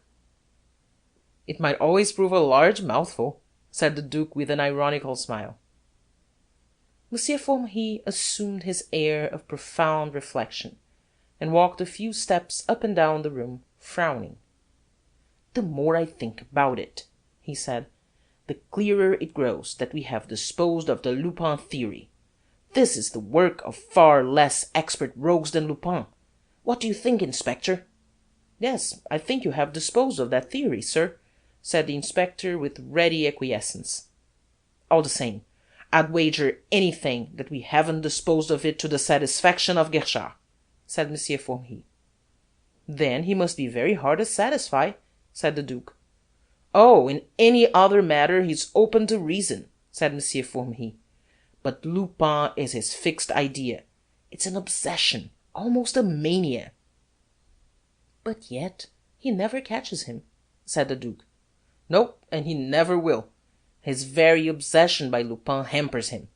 It cramps his mind and hinders its working," said Monsieur Formery. He resumed his meditative pacing, stopped again, and said, "But, considering everything, especially the absence of any traces of violence, combined with her entire disappearance, I have come to another conclusion.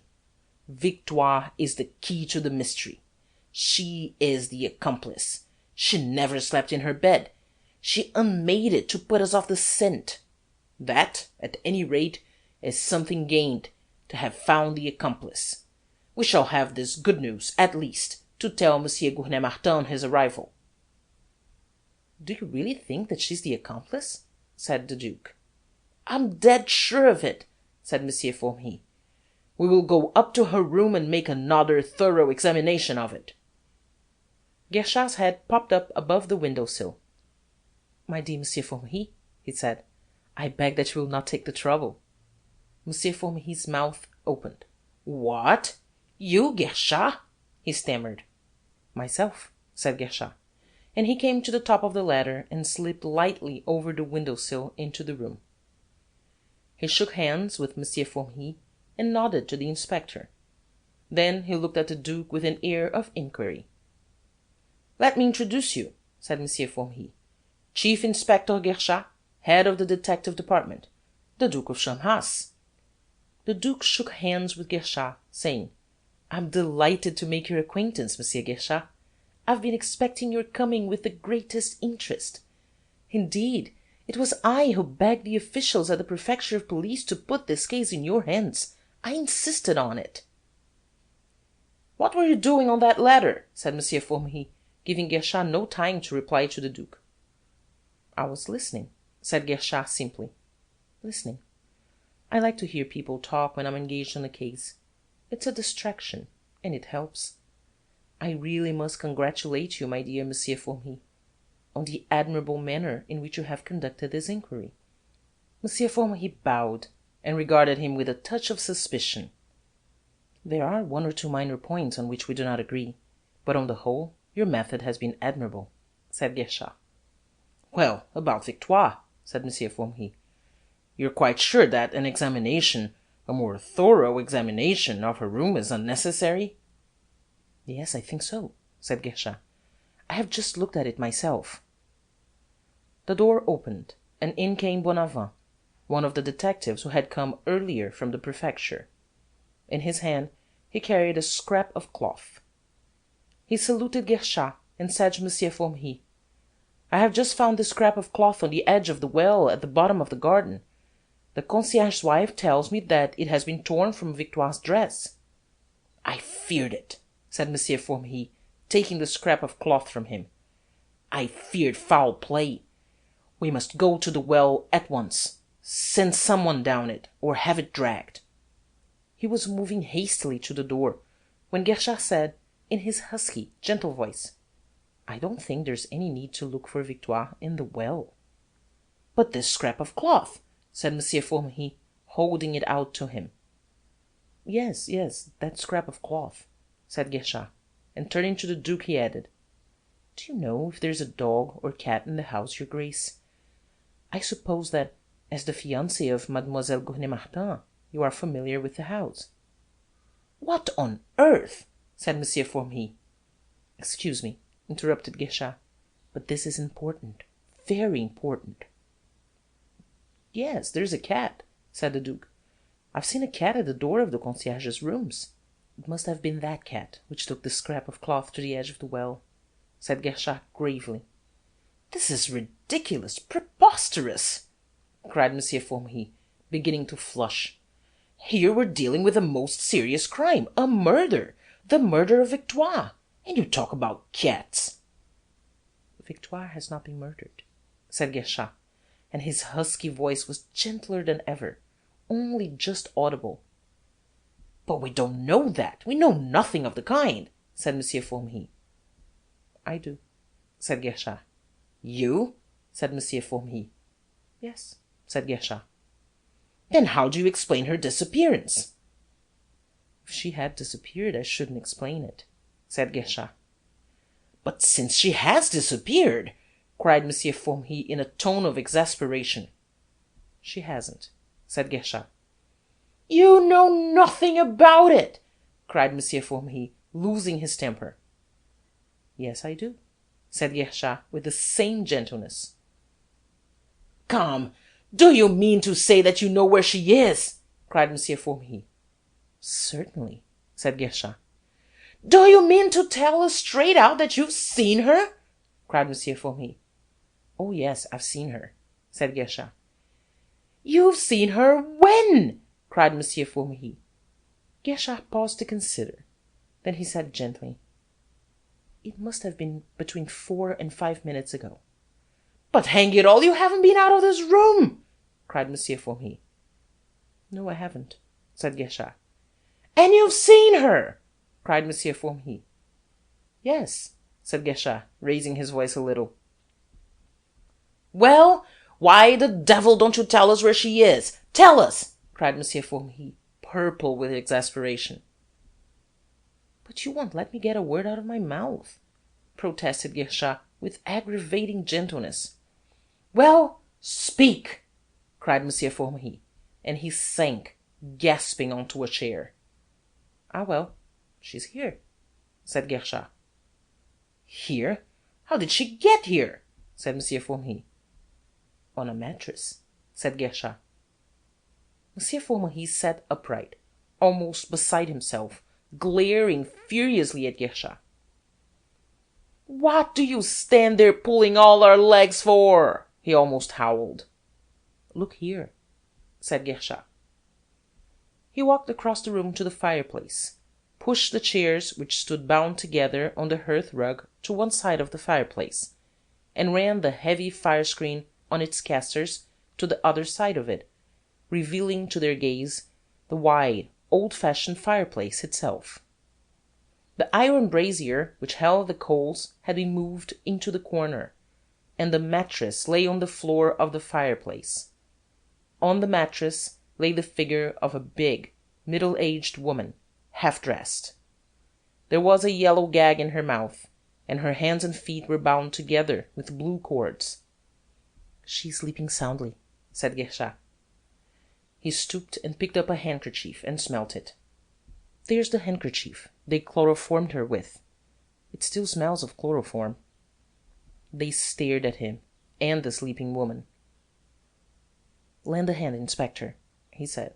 "And you too, Bonavent. She looks a good weight." The three of them raised the mattress, and carried it and the sleeping woman to a broad couch, and laid them on it. They staggered under the burden, for truly Victoire was a good weight. M. Formerie rose, with recovered breath, but with his face an even richer purple. His eyes were rolling in his head, as if they were not under proper control. He turned on the inspector and cried savagely, "You never examined the fireplace, Inspector?" "No, sir," said the downcast inspector. "It was unpardonable, absolutely unpardonable!" cried M. Formerie. "How is one to work with subordinates like this?" "It was an oversight," said Guerchard. M. Formerie turned to him and said, "You must admit that it was materially impossible for me to see her." "It was possible if you went down on all fours," said Guerchard. "On all fours?" said Monsieur Formery. Yes, on all fours you could see her heels sticking out beyond the mattress, said Guerchard simply. Monsieur Formery shrugged his shoulders. That screen looked as if it had stood there since the beginning of the summer, he said. The first thing, when you're dealing with Lupin, is to distrust appearances, said Guerchard. Lupin! Cried Monsieur Formery hotly. Then he bit his lip and was silent. He walked to the side of the couch and looked down on the sleeping Victoire, frowning. This upsets everything, he said. With these new conditions, I've got to begin all over again to find a new explanation of the affair. For the moment, I'm thrown completely off the track. And you, Guerchard? Oh, well, said Guerchard, I have an idea or two about the matter still. Do you really mean to say that it hasn't thrown you off the track too? Said Monsieur Formery, with a touch of incredulity in his tone. Well, no, not exactly, said Guerchard. I wasn't on that track, you see. No, of course not. Of course not. You were on the track of Lupin, said Monsieur Formery, and his contemptuous smile was tinged with malice. The Duke looked from one to the other of them with curious, searching eyes. I find all this so interesting, he said. We do not take much notice of these checks. They do not depress us for a moment, said Monsieur Formery, with some return of his old grandiloquence. We pause hardly for an instant. Then we begin to reconstruct. It's perfectly splendid of you, said the Duke, and his limpid eyes rested on Monsieur Formery's self-satisfied face in a really affectionate gaze. They might almost be said to caress it. Guerchard looked out of the window at a man who was carrying a hodful of bricks up one of the ladders set against the scaffolding of the building-house. Something in this honest workman's simple task seemed to amuse him, for he smiled. Only the inspector, thinking of the unexamined fireplace, looked really depressed. We shan't get anything out of this woman till she wakes, said Monsieur Formery. When she does, I shall question her closely and fully. In the meantime, she may as well be carried up to her bedroom to sleep off the effects of the chloroform. Guerchard turned quickly. Not her own bedroom, I think, he said gently. Certainly not, of course not her own bedroom, said Monsieur Formery quickly. And I think an officer at the door of whatever bedroom she does sleep in, said Guerchard. Undoubtedly, most necessary, said Monsieur Formery gravely. See to it, Inspector. You can take her away. The inspector called in a couple of policemen, and with their aid he and Bonavent raised the sleeping woman, a man at each corner of the mattress, and bore her from the room. And now to reconstruct, said Monsieur Formery, and he folded his arms and plunged into profound reflection. The Duke and Guerchard watched him in silence. End of chapter 10.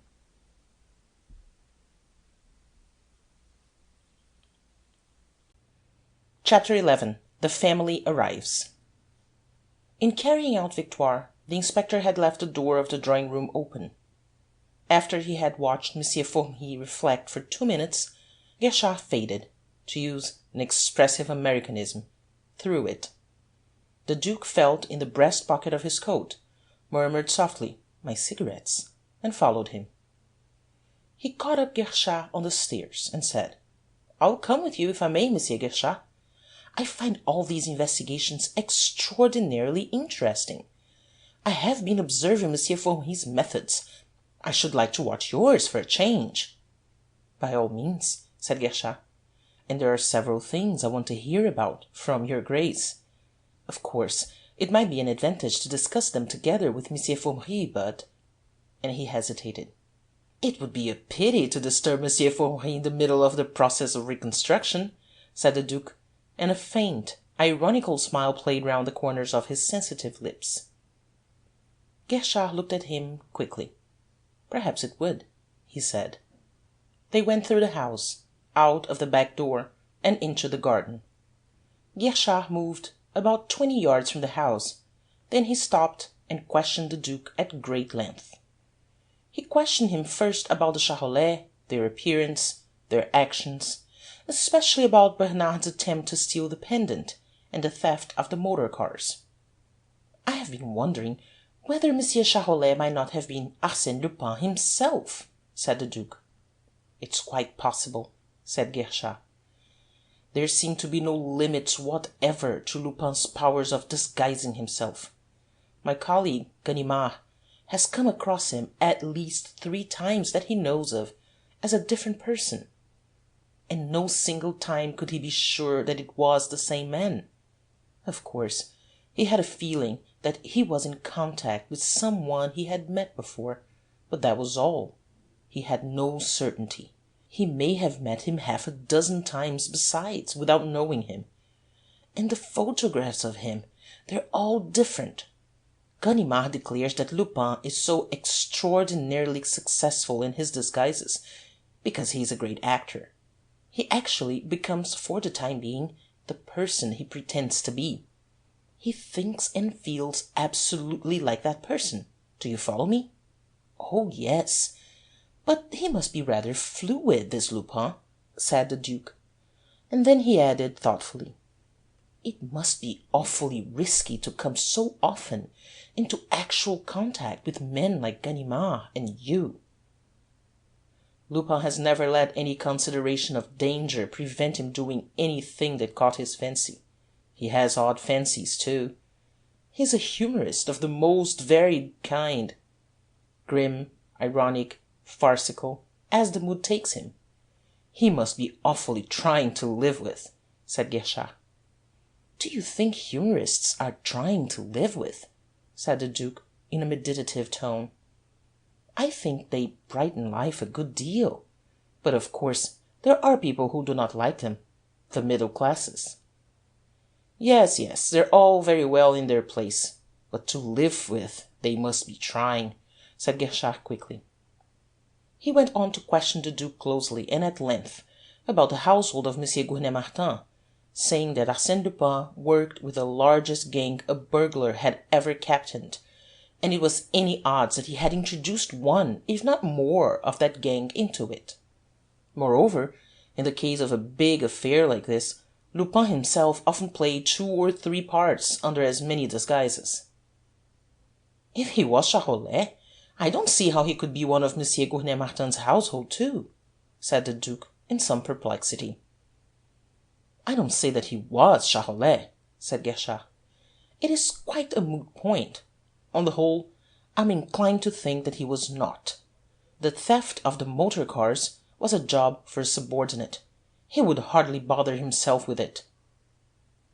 The Duke told him all that he could remember about the millionaire's servants, and, under the clever questioning of the detective, he was surprised to find how much he did remember, all kinds of odd details about them which he had scarcely been aware of observing. The two of them, as they talked, afforded an interesting contrast. The Duke, with his air of distinction and race, his ironic expression, his mobile features, his clear enunciation and well-modulated voice, his easy carriage of an accomplished fencer, a fencer with muscles of steel, seemed to be a man of another kind from the slow-moving detective, with his husky voice, his calm and slurring enunciation, his clumsily moulded features so ill adapted to the expression of emotion and intelligence. It was a contrast almost between the hawk and the mole, the warrior and the workman. Only in their eyes were they alike. Both of them had the keen, alert eyes of observers. Perhaps the most curious thing of all was that, in spite of the fact that he had for so much of his life been an idler, trifling away his time in the pursuit of pleasure, except when he had made his expedition to the South Pole, the Duke gave one the impression of being a cleverer man, of a far finer brain than the detective, who had spent so much of his life sharpening his wits on the more intricate problems of crime. When Guerchard came to the end of his questions, the Duke said, "You have given me a very strong feeling that it is going to be a deuce of a job to catch Lupin. I don't wonder that so far you have none of you laid hands on him." "But we have," cried Guerchard quickly. "Twice Ganimard has caught him. Once he had him in prison, and actually brought him to trial. Lupin became another man, and was let go from the very dock." "Really? It sounds absolutely amazing," said the Duke. "And then, in the affair of the blue diamond, Ganimard caught him again. He has his weakness, Lupin. It's women. It's a very common weakness in these masters of crime. Ganimard and Holmlock Shears, in that affair, got the better of him by using his love for a woman, the fair-haired lady she was called, to nab him." "A shabby trick," said the Duke. "Shabby?" said Guerchard, in a tone of utter wonder. "How can anything be shabby in the case of a rogue like this?" "Perhaps not, perhaps not. Still—" said the Duke, and stopped. The expression of wonder faded from Guerchard's face, and he went on. "Well, Holmlock Shears recovered the blue diamond, and Ganimard nabbed Lupin. He held him for 10 minutes. Then Lupin escaped." "What became of the fair-haired lady?" said the Duke. "I don't know. I have heard that she's dead," said Guerchard. "Now I come to think of it, I heard quite definitely that she died." "It must be awful for a woman to love a man like Lupin, the constant, wearing anxiety," said the Duke thoughtfully. "I dare say. Yet he can have his pick of sweethearts. I've been offered thousands of francs by women of your Grace's world, and wealthy Viennese, to make them acquainted with Lupin," said Guerchard. "You don't surprise me," said the Duke with his ironic smile. "Women never do stop to think, where one of their heroes is concerned. And did you do it?" "How could I? If I only could! If I could find Lupin entangled with a woman like Ganimard did— well," said Guerchard between his teeth. "He'd never get out of your clutches," said the Duke with conviction. "I think not, said Guerchard grimly. "But come, I may as well get on." He walked across the turf to the foot of the ladder, and looked at the footprints round it. He made but a cursory examination of them, and took his way down the garden path, out of the door in the wall into the space about the house that was building. He was not long examining it, and he went right through it out into the street on which the house would face when it was finished. He looked up and down it, and began to retrace his footsteps. "I've seen all I want to see out here. We may as well go back to the house," he said to the Duke. "I hope you've seen what you expected to see," said the Duke. "Exactly what I expected to see. Exactly," said Guerchard. "That's as it should be," said the Duke. They went back to the house, and found Monsieur Formery in the drawing-room, still engaged in the process of reconstruction. "The thing to do now is to hunt the neighbourhood for witnesses of the departure of the burglars with their booty. Loaded as they were with such bulky objects, they must have had a big conveyance.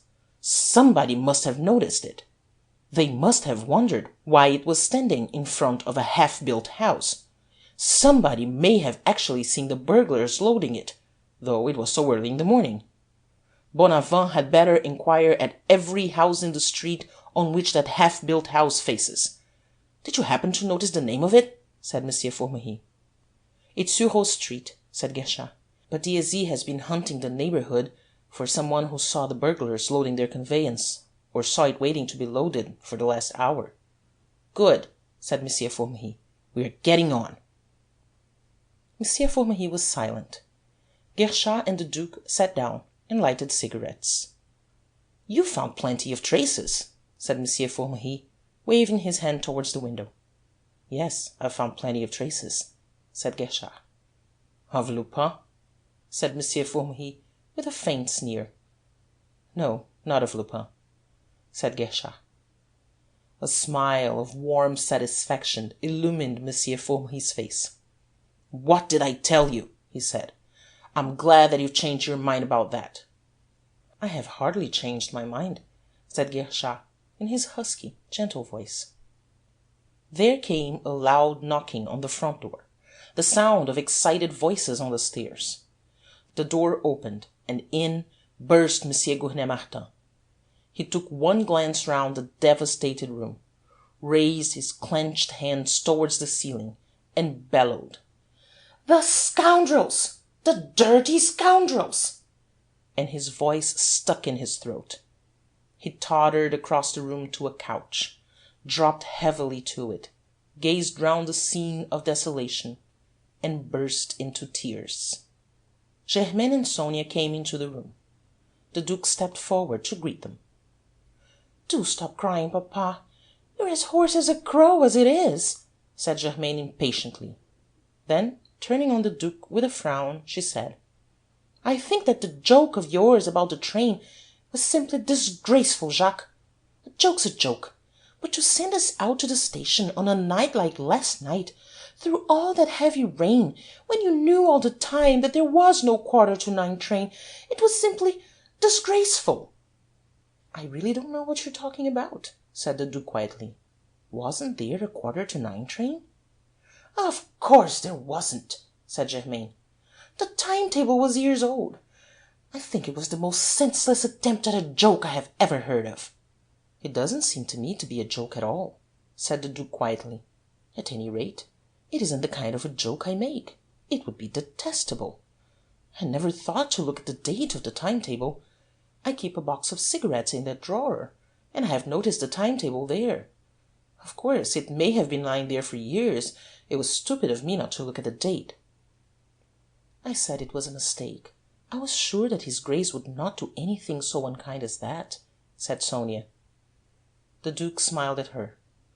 "Well, all I can say is it was very stupid of you not to look at the date," said Germaine.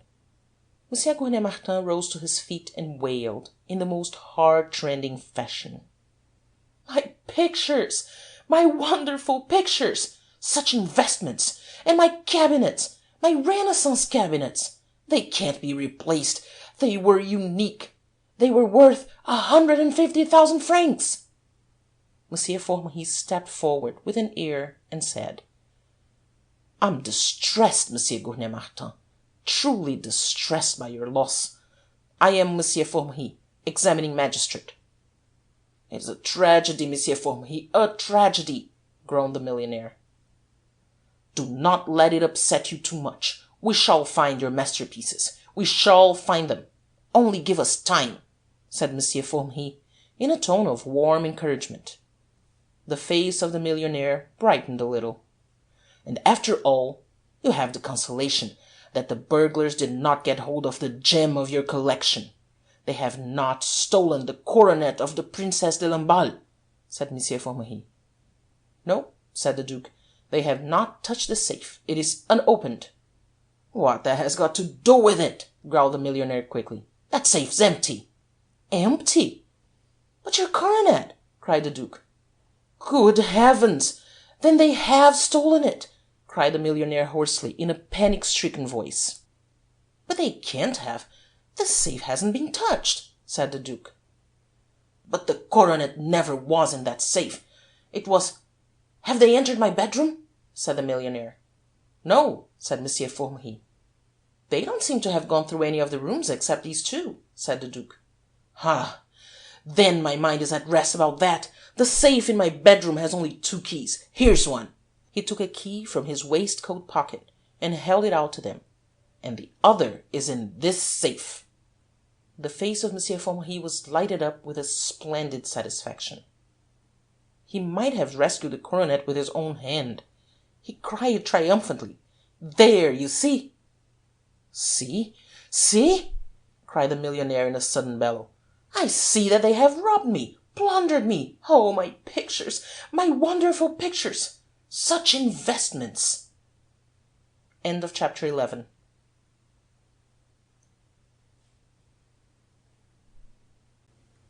Chapter 12. The Theft of the Pendant. They stood round the millionaire, observing his anguish, with eyes in which shone various degrees of sympathy. As if no longer able to bear the sight of such woe, Sonia slipped out of the room. The millionaire lamented his loss and abused the thieves by turns, but always at the top of his magnificent voice. Suddenly a fresh idea struck him. He clapped his hand to his brow and cried, "That 800 pounds! Charolais will never buy the mercrack now. He was not a bona fide purchaser." The Duke's lips parted slightly, and his eyes opened a trifle wider than their wont. He turned sharply on his heel, and almost sprang into the other drawing-room. There he laughed at his ease. Monsieur Formery kept saying to the millionaire, "Be calm, Monsieur Gournay Martin, be calm. We shall recover your masterpieces. I pledge you my word. All we need is time. Have patience. Be calm." His soothing remonstrances at last had their effect. The millionaire grew calm. "Guerchard," he said. "Where's Guerchard?" Monsieur Formery presented Guerchard to him. "Are you on their track? Have you a clue?" said the millionaire. "I think," said Monsieur Formery, in an impressive tone, "that we may now proceed with the inquiry in the ordinary way." He was a little piqued by the millionaire so readily turning from him to the detective. He went to a writing-table, set some sheets of paper before him, and prepared to make notes on the answers to his questions. The Duke came back into the drawing-room. The inspector was summoned. Monsieur Gournay Martin sat down on a couch, with his hands on his knees, and gazed gloomily at Monsieur Formery. Germaine, who was sitting on a couch near the door, waiting with an air of resignation for her father to cease his lamentations, rose and moved to a chair nearer the writing-table. Guerchard kept moving restlessly about the room, but noiselessly. At last he came to a standstill, leaning against the wall, behind Monsieur Formery. Monsieur Formery went over all the matters about which he had already questioned the Duke. He questioned the millionaire and his daughter about the Charolais, the theft of the motor-cars, and the attempted theft of the pendant. He questioned them at less length about the composition of their household, the servants and their characters. He elicited no new facts. He paused, and then he said, carelessly, as a mere matter of routine, "I should like to know, Monsieur Gournay Martin, if there has ever been any other robbery committed at your house." 3 years ago, this scoundrel Lupin, the millionaire began violently. Yes, yes, I know all about that earlier burglary. But have you been robbed since?" said Monsieur Formery, interrupting him. "No, I haven't been robbed since that burglary, but my daughter has," said the millionaire. "Your daughter?" said Monsieur Formery. "Yes, I have been robbed 2 or 3 times during the last 3 years," said Germaine. "Dear me! But you ought to have told us about this before. This is extremely interesting and most important," said Monsieur Formery, rubbing his hands. "I suppose you suspect Victoire?" "No, I don't," said Germaine quickly. "It couldn't have been Victoire. The last 2 thefts were committed at the chateau, when Victoire was in Paris in charge of this house." Monsieur Formery seemed taken aback, and he hesitated, consulting his notes. Then he said, "Good, good. That confirms my hypothesis." "What hypothesis?" said Monsieur Gournay Martin quickly. "Never mind, said Monsieur Formery solemnly. And, turning to Germaine, he went on. "You say, mademoiselle, that these thefts began about 3 years ago." "Yes, I think they began about 3 years ago, in August." "Let me see. It was in the month of August, 3 years ago, that your father, after receiving a threatening letter like the one he received last night, was the victim of a burglary?" said Monsieur Formery. "Yes, it was, the scoundrels!" cried the millionaire fiercely. "Well, it would be interesting to know which of your servants entered your service 3 years ago," said Monsieur Formery. "Victoire has only been with us a year at the outside," said Germaine. "Only a year?" said Monsieur Formery quickly, with an air of some vexation. He paused and added, "Exactly, exactly. And what was the nature of the last theft of which you were the victim?" "It was a pearl brooch, not unlike the pendant which his Grace gave me yesterday," said Germaine. Would you mind showing me that pendant? I should like to see it, said Monsieur Formery.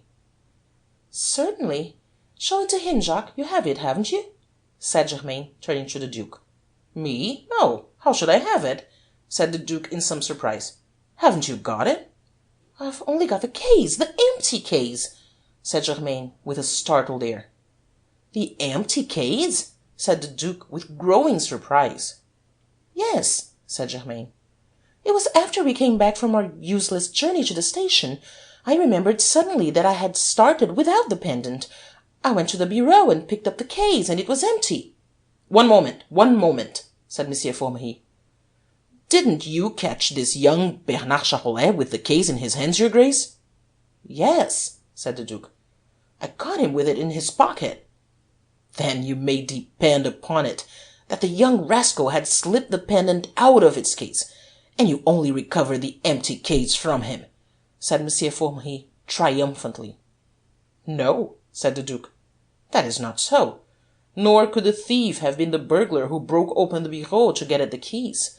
For long after both of them were out of the house, I took a cigarette from the box which stood on the bureau beside the case which held the pendant, and it occurred to me that the young rascal might have played that very trick on me. I opened the case, and the pendant was there. It has been stolen, cried the millionaire. Of course it has been stolen. Oh, no, no, said the Duke. It hasn't been stolen. Irma, or perhaps Mademoiselle Krichnoff, has brought it to Paris for Germain. Sonia certainly hasn't brought it. It was she who suggested to me that you had seen it lying on the bureau and slipped it into your pocket, said Germain quickly. Then it must be Irma, said the Duke. We had better send for her and make sure, said Formery. Inspector, go and fetch her. The inspector went out of the room, and the Duke questioned Germain and her father about the journey, whether it had been very uncomfortable, and if they were very tired by it. He learned that they had been so fortunate as to find sleeping compartments on the train, so that they had suffered as little as might be from their night of travel. Monsieur Formery looked through his notes. Guerchard seemed to be going to sleep where he stood against the wall.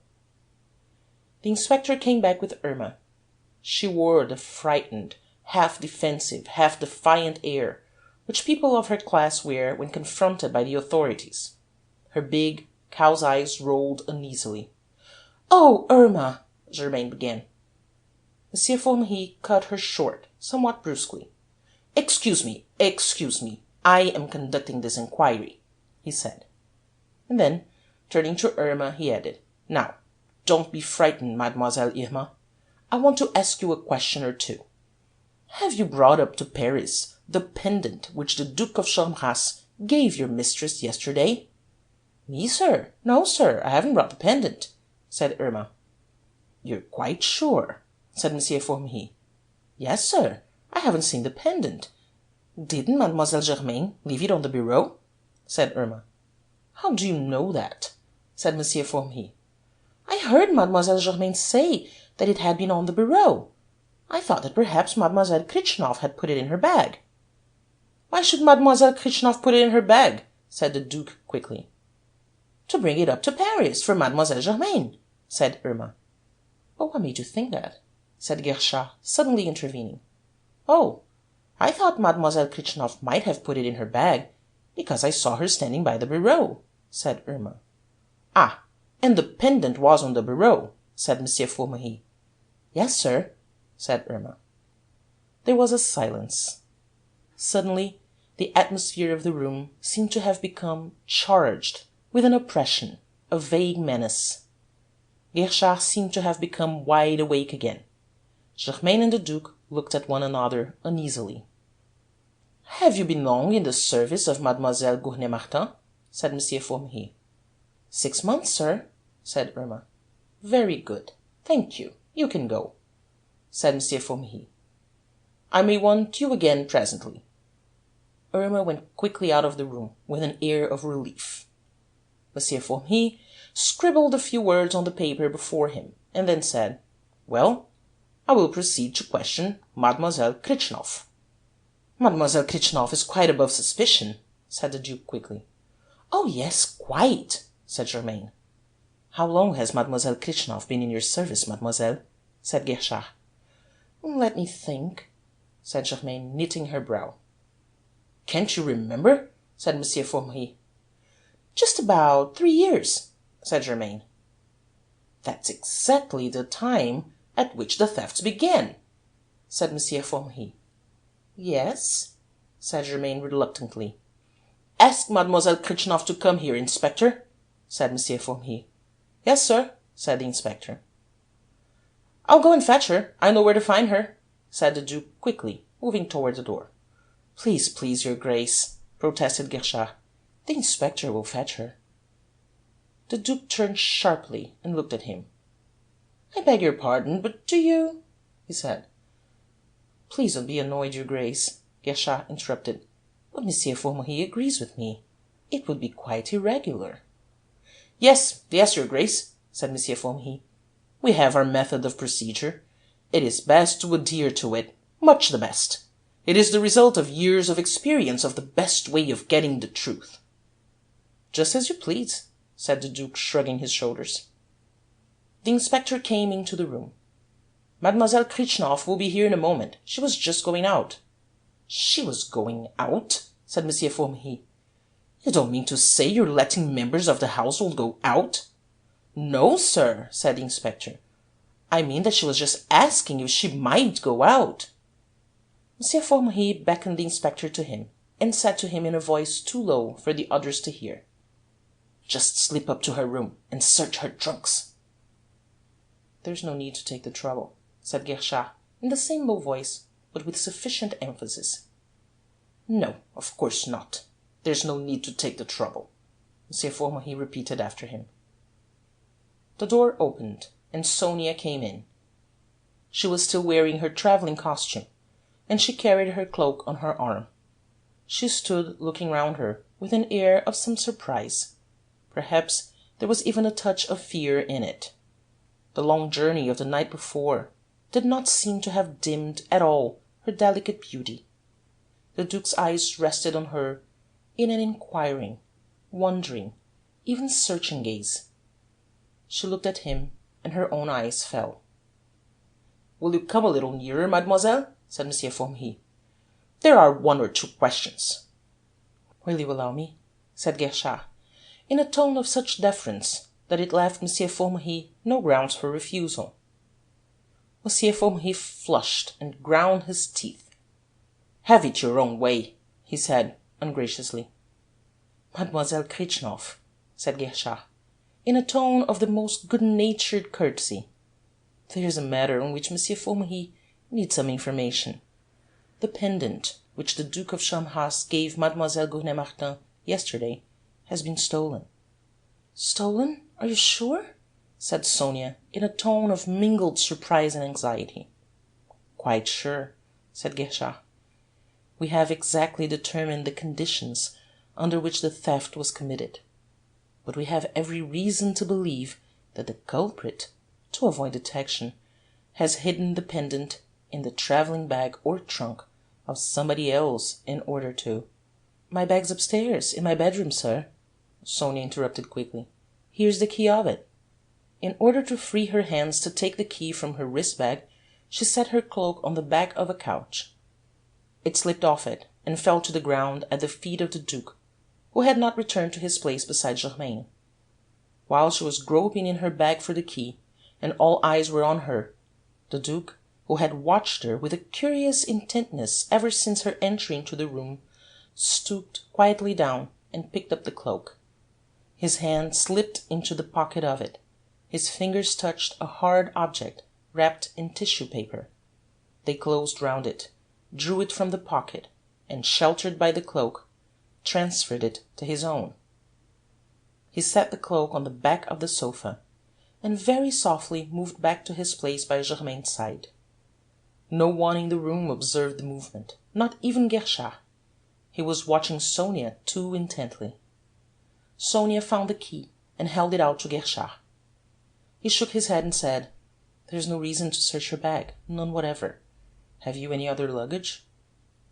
She shrank back a little from his piercing eyes, almost as if their gaze scared her. "Yes, my trunk," It's upstairs in my bedroom, too. Open." She spoke in a faltering voice, and her troubled eyes could not meet those of the detective. "You were going out, I think," said Guerchard gently.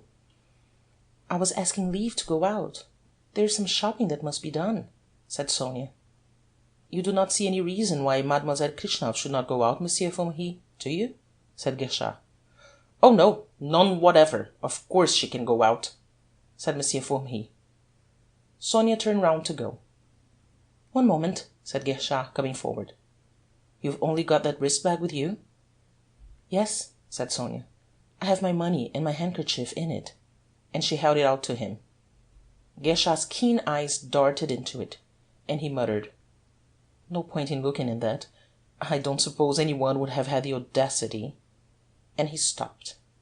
Sonia made a couple of steps toward the door, turned, hesitated, came back to the couch and picked up her cloak. There was a sudden gleam in Guerchard's eyes, a gleam of understanding, expectation, and triumph. He stepped forward, and holding out his hand, said, "Allow me." "No, thank you," said Sonia. "I'm not going to put it on." "No? But it's possible. Someone may have. Have you felt in the pockets of it? That one now? It seems as if that one—" He pointed to the pocket which had held the packet. Sonia started back with an air of utter dismay. Her eyes glanced wildly round the room, as if seeking an avenue of escape. Her fingers closed convulsively on the pocket. "But this is abominable!" she cried. "You look as if—" "I beg you, mademoiselle," interrupted Guerchard. "We are sometimes obliged." "Really, Mademoiselle Sonia," broke in the Duke, in a singularly clear and piercing tone, "I cannot see why you should object to this mere formality." "Oh, but—" gasped Sonia, raising her terror-stricken eyes to his. The Duke seemed to hold them with his own, and he said in the same clear, piercing voice, "There isn't the slightest reason for you to be frightened." Sonia let go of the cloak, and Guerchard, his face all alight with triumph, plunged his hand into the pocket. He drew it out empty, and stared at it, while his face fell to an utter, amazed blankness. "Nothing? Nothing?" he muttered under his breath, and he stared at his empty hand as if he could not believe his eyes. By a violent effort he forced an apologetic smile on his face and said to Sonia, "A thousand apologies, mademoiselle." He handed the cloak to her. Sonia took it and turned to go. She took a step towards the door and tottered. The Duke sprang forward and caught her as she was falling. "Do you feel faint?" he said in an anxious voice. "Thank you. You just saved me in time," muttered Sonia. "I'm really very sorry," said Guerchard. "Thank you. It was nothing. I'm all right now," said Sonia, releasing herself from the Duke's supporting arm. She drew herself up and walked quietly out of the room. Guerchard went back to M. Formery at the writing-table. "You made a clumsy mistake there, Guerchard," said M. Formery, with a touch of gratified malice in his tone. Guerchard took no notice of it. "I want you to give orders that nobody leaves the house without my permission," he said in a low voice. "No one except Mademoiselle Krishnoff, I suppose," said M. Formery, smiling. "She less than anyone," said Guerchard quickly. "I don't understand what you're driving at a bit," said M. Formery, "unless you suppose that Mademoiselle Krishnoff is Lupin in disguise." Guerchard laughed softly. "You will have your joke, M. Formery," he said. "Well, well, I'll give the order," said M. Formery, somewhat mollified by the tribute to his humour. He called the inspector to him and whispered a word in his ear. Then he rose and said, "I think, gentlemen, we ought to go and examine the bedrooms, and above all, make sure that the safe in Monsieur Gournay Martin's bedroom has not been tampered with." "I was wondering how much longer we were going to waste time here talking about that stupid pendant," grumbled the millionaire, and he rose and led the way. "There may also be some jewel cases in the bedrooms," said M. Formery. There are all the wedding presents. They were in charge of Victoire," said Germain quickly. "It would be dreadful if they had been stolen. Some of them are from the first families in France." "They would replace them, those paper knives," said the Duke, smiling. Germain and her father led the way. M. Formery, Guerchard, and the inspector followed them. At the door the Duke paused, stopped, closed it on them softly. He came back to the window, put his hand in his pocket, and drew out the packet wrapped in tissue paper. He unfolded the paper with slow, reluctant fingers, and revealed the pendant.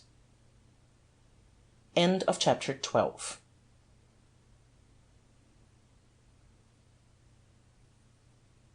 Chapter 13. Lupin wires. The Duke stared at the pendant, his eyes full of wonder and pity. "Poor little girl," he said softly under his breath. He put the pendant carefully away in his waistcoat pocket, and stood staring thoughtfully out of the window. The door opened softly, and Sonia came quickly into the room, closed the door, and leaned back against it. Her face was a dead white. Her skin had lost its lustre of fine porcelain, and she stared at him with eyes dim with anguish. In a hoarse, broken voice she muttered, "Forgive me, oh, forgive me." "A thief, you?" said the Duke, in a tone of pitying wonder. Sonia groaned. "You mustn't stop here," said the Duke in an uneasy tone, and he looked uneasily at the door. "Ah, you don't want to speak to me any more," said Sonia, in a heart-rending tone, wringing her hands. "Guerchard is suspicious of everything. It is dangerous for us to be talking here. I assure you that it's dangerous," said the Duke. "What an opinion must you have of me! It's dreadful, cruel," wailed Sonia. "For goodness' sake, don't speak so loud," said the Duke, with even greater uneasiness. "You must think of Guerchard." "What do I care?" cried Sonia. "I've lost the liking of the only creature whose liking I wanted. What does anything else matter? What does it matter?" "We'll talk somewhere else presently. That'll be far safer," said the Duke. "No, no! We must talk now," cried Sonia. "You must know. I must tell. Oh dear, oh dear! I don't know how to tell you. And then, it is so unfair. She, Germain, she has everything," she panted.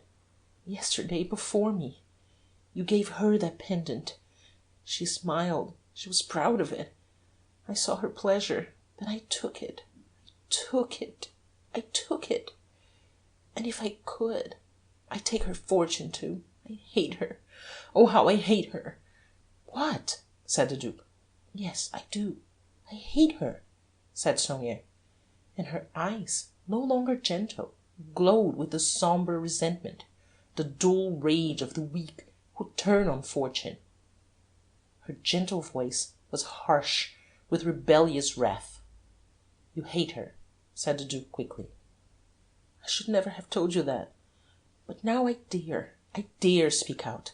It's you. The avowal died on her lips. A burning flush crimsoned her cheeks and faded as quickly as it came. "I hate her," she muttered. "Sonia," said the Duke gently. "Oh, I know. That is no excuse. I know that you're thinking, this is a very pretty story, but it's not her first theft. And it's true. It's the 10th. Perhaps it's the 20th. It's true. I am a thief." She paused, and the glow deepened in her eyes. "But there's one thing you must believe. You shall believe. Since you came, since I've known you, since the first day you set eyes on me, I have stolen no more. Till yesterday, when you gave her the pendant before me, I could not bear it. I could not." She paused, and looked at him with eyes that demanded an assent. "I believe you," said the Duke gravely. She heaved a deep sigh of relief, and went on more quietly. Some of its golden tone had returned to her voice. "And then, if you knew how it began, the horror of it," she said. "Poor child," said the Duke softly. "Yes, you pity me, but you despise me. You despise me beyond words. You shall not. I will not have it," she cried fiercely. "Believe me, no," said the Duke, in a soothing tone. "Listen," said Sonia. "Have you ever been alone? Alone in the world? Have you ever been hungry? Think of it. In this big city where I was starving, in sight of bread. Bread in the shops. One only had to stretch out one's hand to touch it. A penny loaf. Oh, it's commonplace," she broke off. "Quite commonplace." "Go on, tell me," said the Duke curtly. "There was one way I could make money, and I would not do it. No, I would not," she went on. "But that day I was dying. Understand, I was dying. I went to the rooms of a man I knew a little. It was my last resource. At first I was glad. He gave me food and wine. And then he talked to me. He offered me money." "What?" cried the Duke, and a sudden flame of anger flared up in his eyes.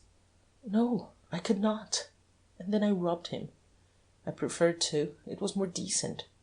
I had excuses then. I began to steal to remain an honest woman. And I've gone on stealing to keep up appearances. You see, I joke about it." And she laughed, the faint, dreadful, mocking laugh of a damned soul. "Oh dear," she cried, and burying her face in her hands, she burst into a storm of weeping. "Poor child," said the Duke softly, and he stared gloomily on the ground, overcome by this revelation of the tortures of the feeble in the underworld beneath the Paris he knew. "Oh, you do pity me. You do understand and feel," said Sonia between her sobs. The Duke raised his head and gazed at her with eyes full of an infinite sympathy and compassion. "Poor little Sonia," he said gently. "I understand."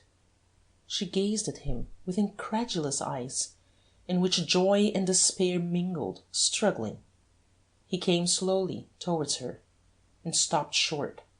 His quick ear had caught the sound of a footstep outside the door. "Quick, dry your eyes. You must look composed. The other room," he cried in an imperative tone. He caught her hand and drew her swiftly into the further drawing-room.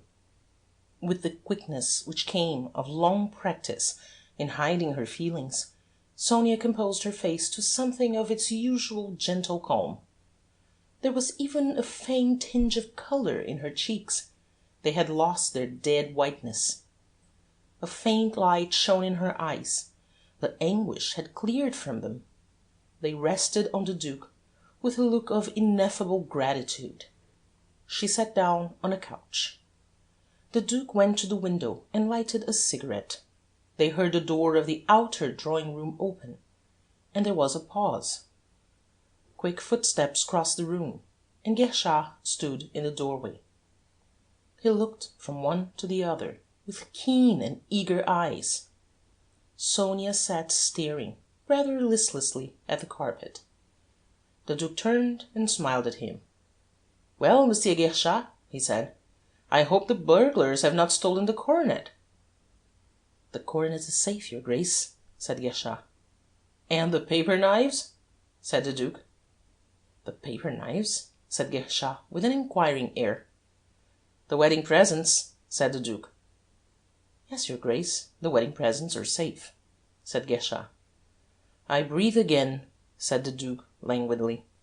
Guerchard turned to Sonia and said, "I was looking for you, mademoiselle, to tell you that Monsieur Formery has changed his mind. It is impossible for you to go out. No one will be allowed to go out." "Yes," said Sonia, in an indifferent tone. "We should be very much obliged if you would go to your room," said Guerchard. Your meals will be sent up to you." "What?"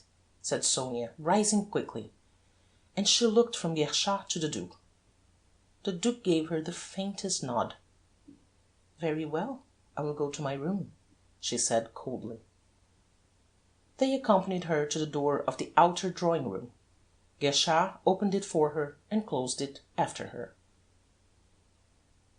"Really, Monsieur Guerchard," said the Duke, shrugging his shoulders, "this last measure, a child like that—" "Really, I'm very sorry, your Grace, but it's my trade, or, if you prefer it, my duty.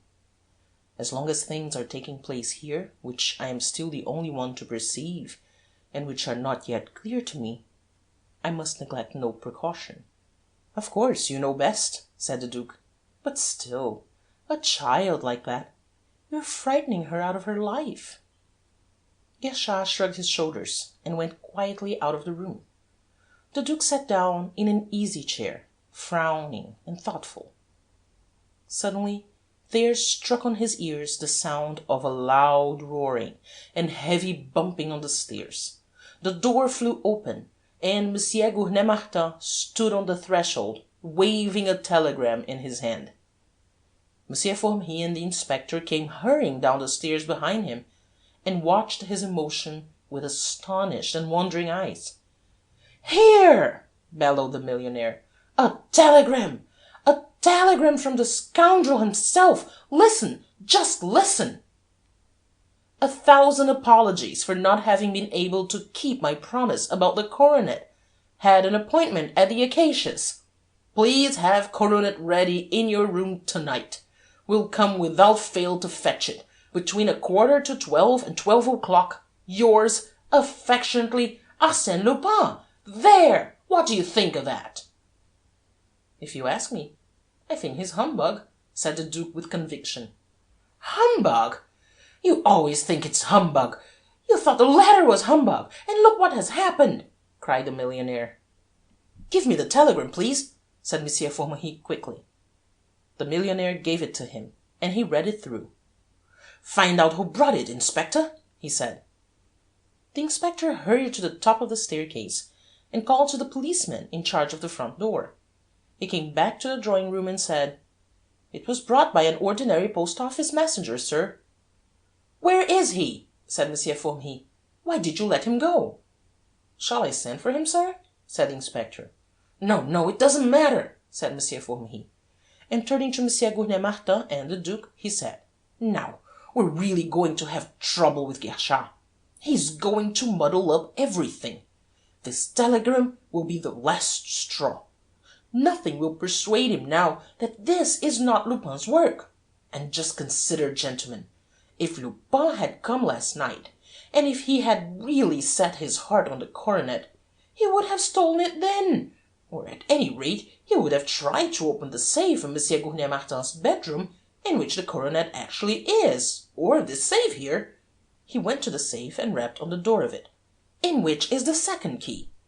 "That's quite clear," said the inspector.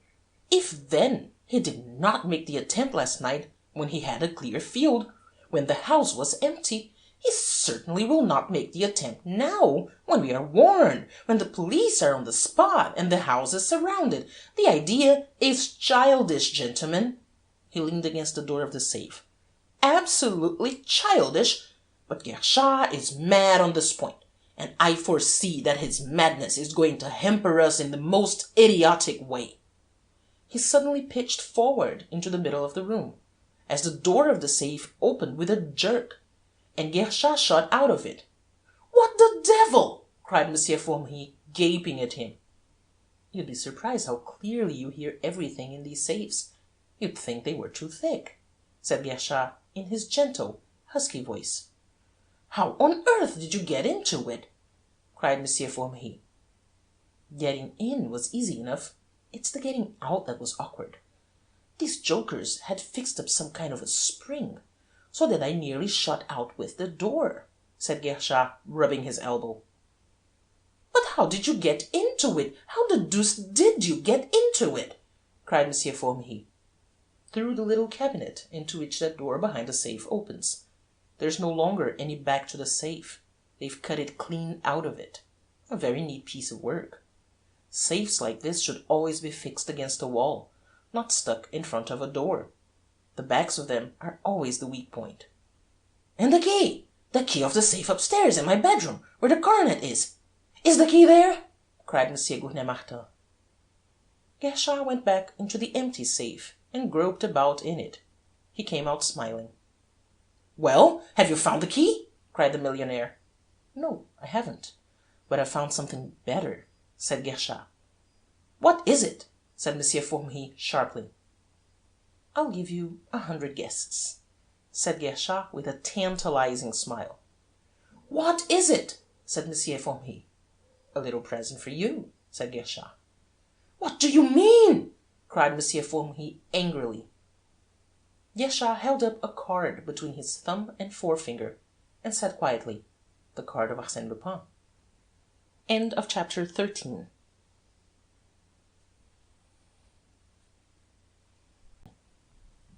Chapter 14. Guerchard picks up the true scent.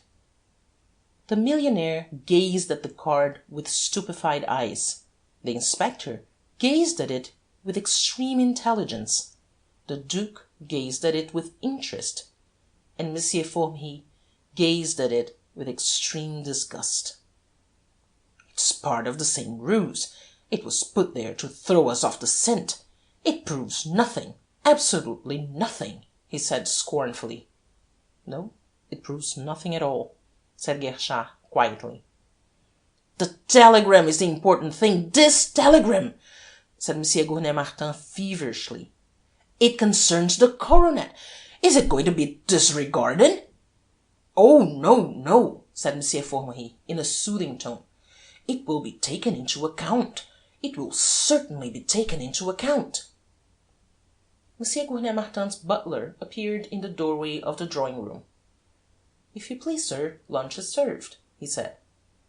At the tidings, some of his weight of woe appeared to be lifted from the head of the millionaire. Good, he said. Good. Gentlemen, you will lunch with me, I hope. Thank you, said M. Formery. There's nothing else for us to do, at any rate at present, and in the house. I am not quite satisfied about Mademoiselle Kritchnoff. At least Guerchard is not. I propose to question her again about those earlier thefts. I'm sure there's nothing in that, said the Duke quickly. No, no, I don't think there is, said M. Formery. But still, one never knows from what quarter light may come in an affair like this. Accident often gives us our best clues.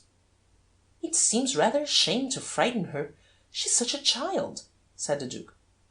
Oh, I shall be gentle, your Grace, as gentle as possible, that is, but I look to get more from the examination of Victoire. She was on the scene. She has actually seen the rogues at work. But till she recovers, there's nothing more to be done, except to wait the discoveries of the detectives who are working outside, and they will report here. So, in the meantime, we shall be charmed to lunch with you, M. Gurney-Martin. They went downstairs to the dining-room, and found an elaborate and luxurious lunch, worthy of the hospitality of a millionaire, awaiting them. The skill of the cook seemed to have been quite unaffected by the losses of his master. M. Formery, an ardent lover of good things, enjoyed himself immensely. He was in the highest spirits. Germaine, a little upset by the night journey, was rather querulous. Her father was plunged in a gloom which lifted for but a brief space at the appearance of a fresh delicacy. Guerchard ate and drank seriously, answering the questions of the Duke in a somewhat absent-minded fashion. The Duke himself seemed to have lost his usual flow of good spirits, and at times his brow was knitted in an anxious frown. His questions to Guerchard showed a far less keen interest in the affair. To him the lunch seemed very long and very tedious, but at last it came to an end. M. Gurney-Martin seemed to have been much cheered by the wine he had drunk. He was almost hopeful. Monsieur Formery, who had not by any means trifled with the champagne, was raised to the very height of sanguine certainty. Their coffee and liqueurs were served in the smoking-room. Guerchard lighted a cigar, refused the liqueur, drank his coffee quickly, and slipped out of the room. The Duke followed him, and in the hall said, "I will continue to watch you unravel the threads of this mystery, if I may, Monsieur Guerchard." Good republican as Guerchard was, he could not help feeling flattered by the interest of a duke, and the excellent lunch he had eaten disposed him to feel the honour even more deeply. "I shall be charmed," he said. "To tell the truth, I find the company of your Grace really quite stimulating." "It must be because I find it all so extremely interesting," said the Duke. They went up to the drawing-room, and found the red-faced young policeman seated on a chair by the door, eating a lunch, which had been sent up to him from the millionaire's kitchen, with a very hearty appetite. They went into the drawing-room. Guerchard shut the door and turned the key. "Now," he said, "I think that Monsieur Formery will give me half an hour to myself. His cigar ought to last him at least half an hour. In that time I shall know what the burglars really did with their plunder. At least I shall know for certain how they got it out of the house." "Please explain," said the Duke. "I thought we knew how they got it out of the house." And he waved his hand towards the window. "Oh, that's childish," said Guerchard contemptuously. "Those are the traces for an examining magistrate. The ladder, the table on the window-sill, they lead nowhere. The only people who came up that ladder were the two men who brought it from the scaffolding. You can see their footsteps. Nobody went down it at all. It was mere waste of time to bother with those traces." "But the footprint under the book," said the Duke. "Oh, that," said Guerchard. "One of the burglars sat on the couch there, rubbed plaster on the sole of his boot, and set his foot down on the carpet. Then he dusted the rest of the plaster off his boot, and put the book on the top of the footprint." "Now, how do you know that?" said the astonished Duke. "It's as plain as a pikestaff," said Guerchard. "There must have been several burglars to move such pieces of furniture. If the soles of all of them had been covered with plaster, all the sweeping in the world would not have cleared the carpet of the tiny fragments of it. I've been over the carpet between the footprint and the window with a magnifying glass. There are no fragments of plaster on it. We dismiss the footprint. It is a mere blind, and a very fair blind too, for an examining magistrate." "I understand," said the Duke. "That narrows the problem, the quite simple problem. How was the furniture taken out of the room? It did not go through that window down the ladder. Again, it was not taken down the stairs and out of the front door or the back. If it had been, the concierge and his wife would have heard the noise. Besides that, it would have been carried down into a main street, in which there are people at all hours. Somebody would have been sure to tell a policeman that this house was being emptied. Moreover, the police were continually patrolling the main streets, and quickly as a man like Lupin would do the job, he could not do it so quickly that a policeman would not have seen it. No, the furniture was not taken down the stairs or out of the front door. That narrows the problem still more. In fact, there is only one mode of egress left." "The chimney!" cried the Duke. "You hit it," said Guerchard with a husky laugh. "By that well-known logical process, the process of elimination, we've excluded all methods of egress except the chimney."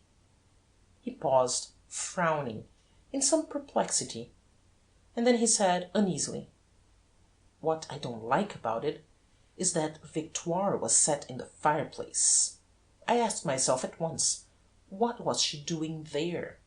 It was unnecessary that she should be drugged and set in the fireplace.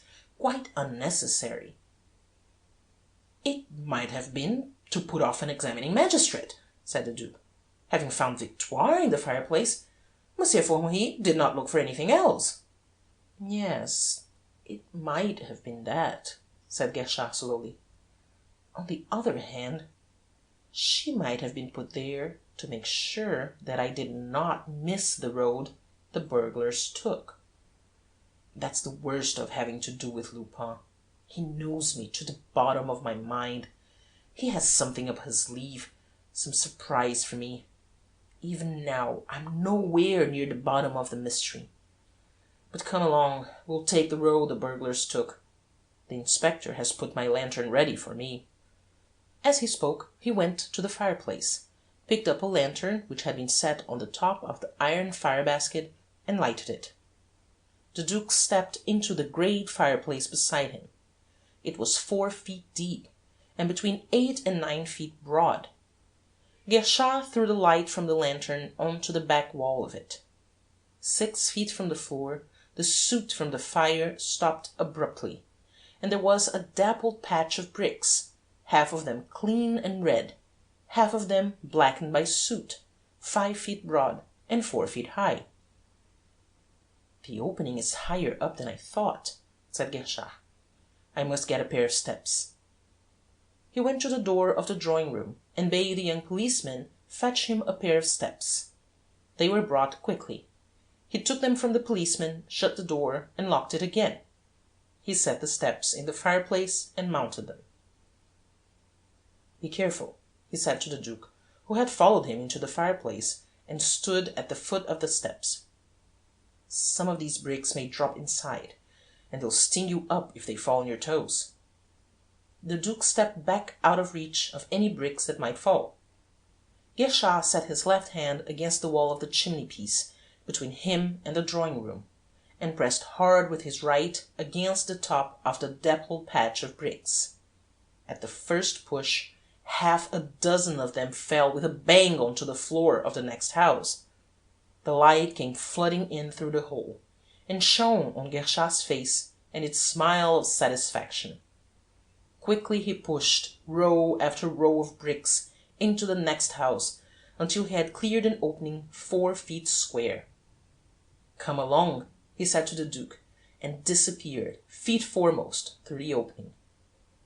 The Duke mounted the steps, and found himself looking into a large empty room of the exact size and shape of the drawing-room of Monsieur Gournay-Martin, save that it had an ordinary modern fireplace instead of one of the antique pattern of that in which he stood. Its chimney-piece was a few inches below the opening. He stepped out on to the chimney-piece and dropped lightly to the floor.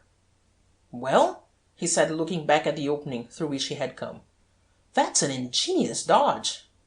"Oh, it's common enough," said Guerchard. "Robberies at the big jewellers' are sometimes worked by these means. But what is uncommon about it, and what at first sight put me off the track, is that these burglars had the cheek to pierce the wall with an opening large enough to enable them to remove the furniture of a house." "It's true," said the Duke. "The opening's as large as a good-sized window. Those burglars seem capable of everything, even of a first-class piece of mason's work." "Oh, this has all been prepared a long while ago. But now I'm really on their track. And after all, I haven't really lost any time. Dueil wasted no time in making inquiries in Sureau Street. He's been working all this side of the house." Guerchard drew up the blinds, opened the shutters, and let the daylight flood the dim room. He came back to the fireplace and looked down at the heap of bricks, frowning. "I made a mistake there," he said.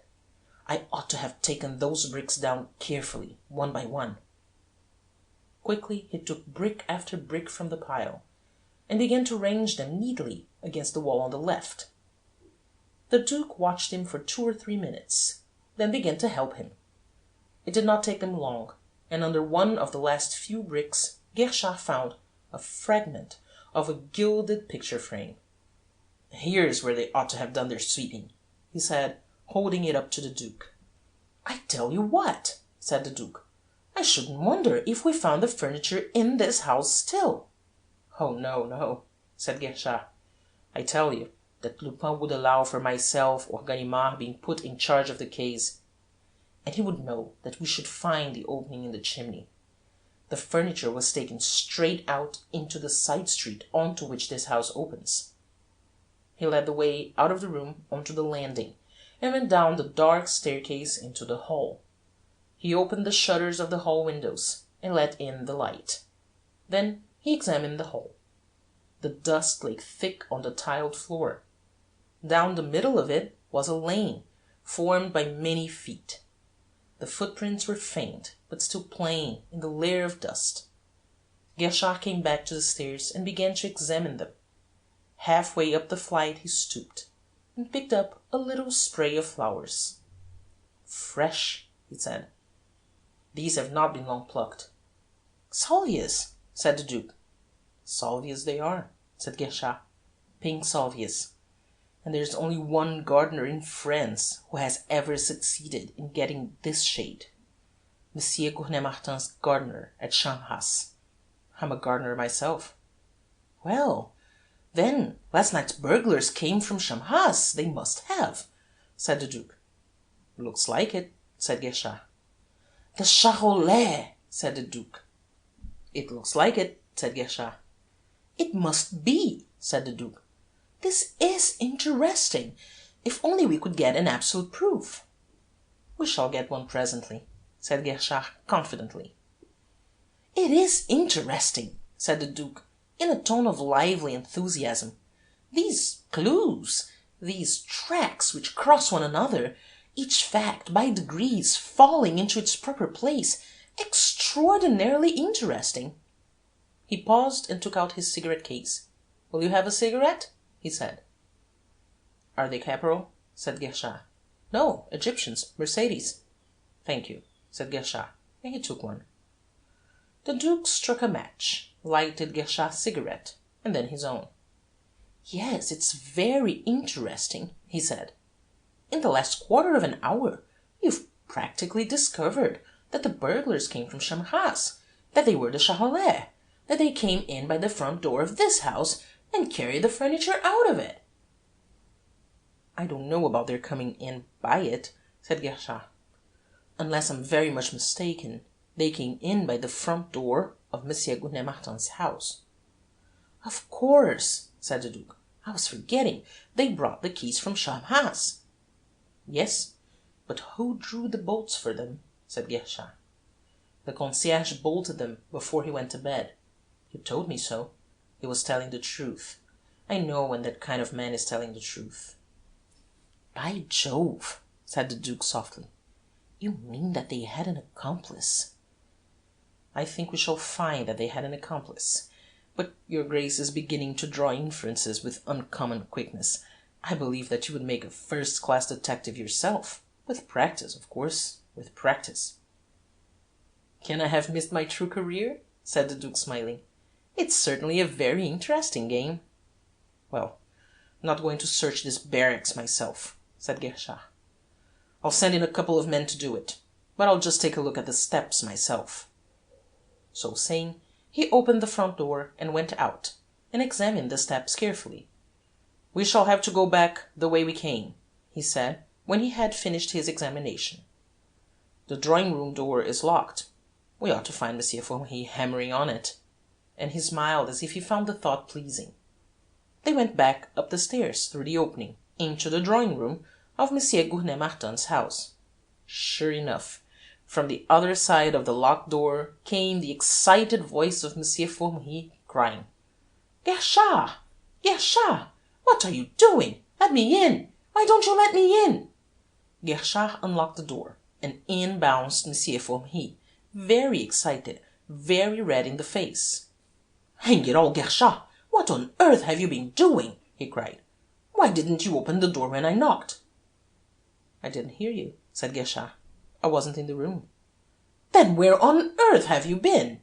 cried Monsieur Formery. Guerchard looked at him with a faint, ironical smile, and said in his gentle voice, "I was following the real track of the burglars."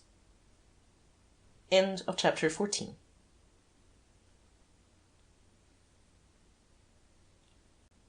Chapter 15. The Examination of Sonia. Monsieur Formery gasped.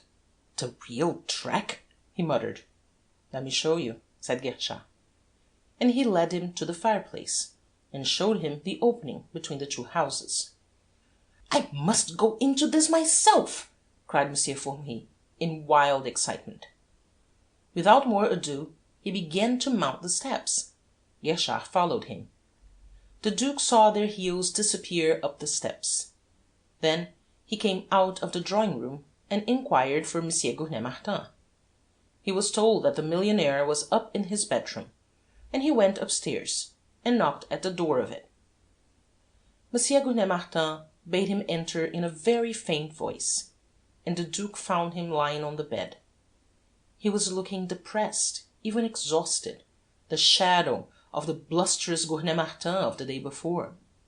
The rich rosiness of his cheeks had faded to a moderate rose-pink. "That telegram," moaned the millionaire. "It was the last straw. It has overwhelmed me. The coronet is lost." "What, already?" said the Duke, in a tone of the liveliest surprise. "No, no, it's still in the safe," said the millionaire. "But it's as good as lost. Before midnight it will be lost. That fiend will get it."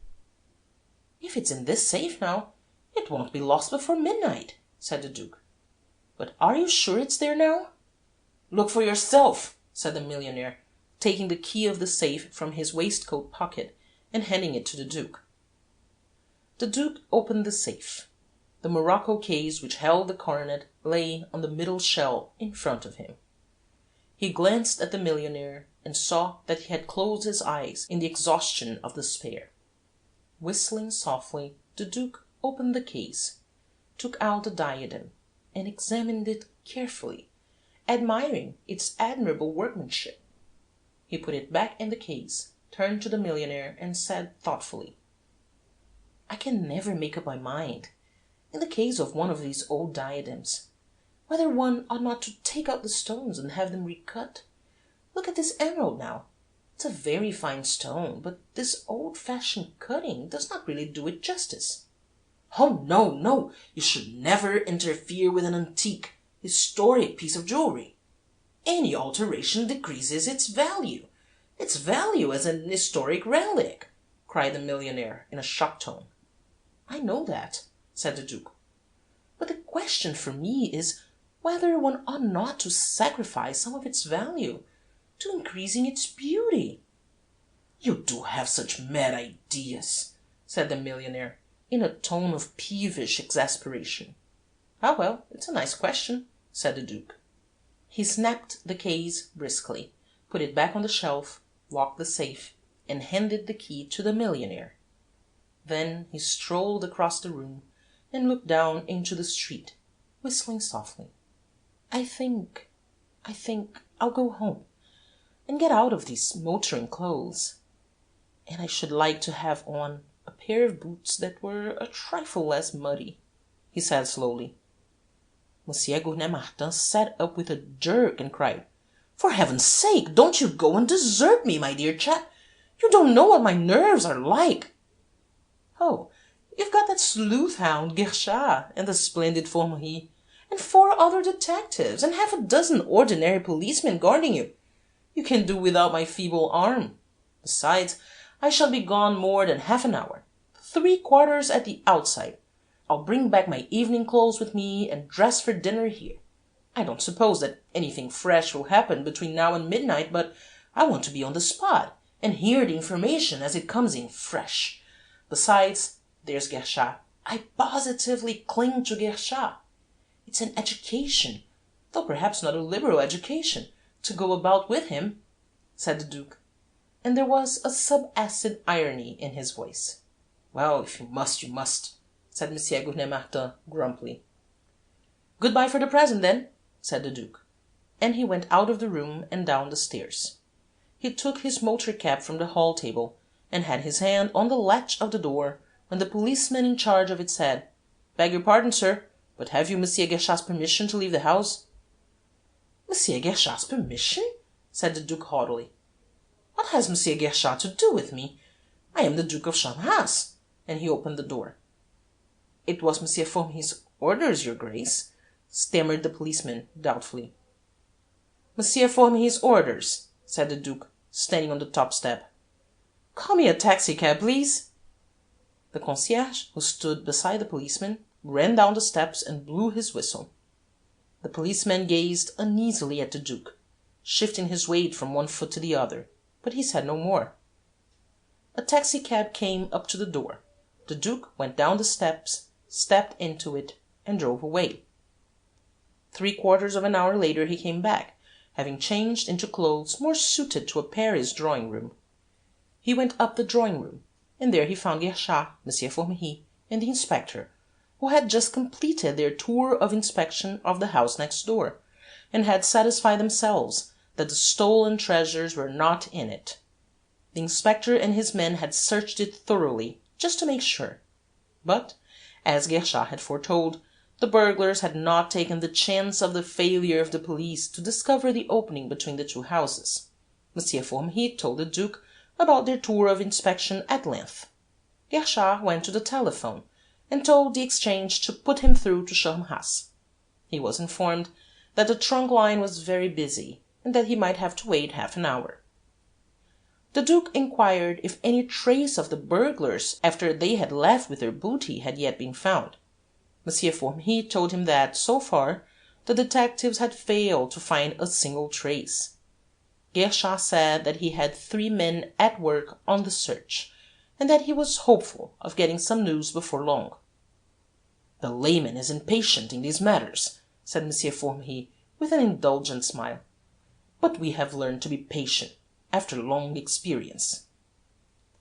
He proceeded to discuss with Guerchard the new theories with which the discovery of the afternoon had filled his mind. None of them struck the Duke as being of great value, and he listened to them with a somewhat absent-minded air. The coming examination of Sonia weighed heavily on his spirit. Guerchard answered only in monosyllables to the questions and suggestions thrown out by Monsieur Formery. It seemed to the Duke that he paid very little attention to him, that his mind was still working hard on the solution of the mystery, seeking the missing facts which would bring him to the bottom of it.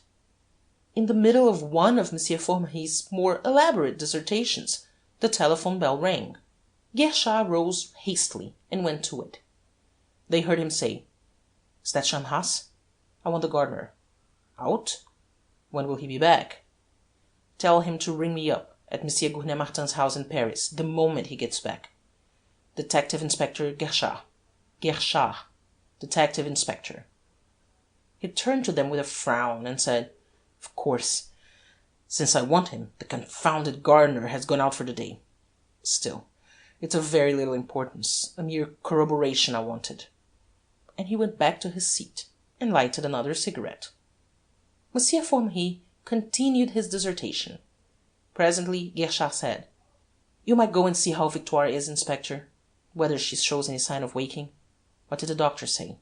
"The doctor said that she would not really be sensible and have her full wits about her much before 10 o'clock tonight," said the inspector, but he went to examine her present condition. Monsieur Formery proceeded to discuss the effects of different anaesthetics. The others heard him with very little attention. The inspector came back and reported that Victoire showed no signs of awaking. "Well then, Monsieur Formery, I think we might get on with the examination of Mademoiselle Kritchnoff," said Guerchard. "Will you go and fetch her, Inspector?" "Really, I cannot conceive why you should worry that poor child," the Duke protested, in a tone of some indignation. "It seems to me hardly necessary," said Monsieur Formery. "Excuse me," said Guerchard suavely, "but I attach considerable importance to it. It seems to me to be our bounden duty to question her fully. One never knows from what quarter light may come."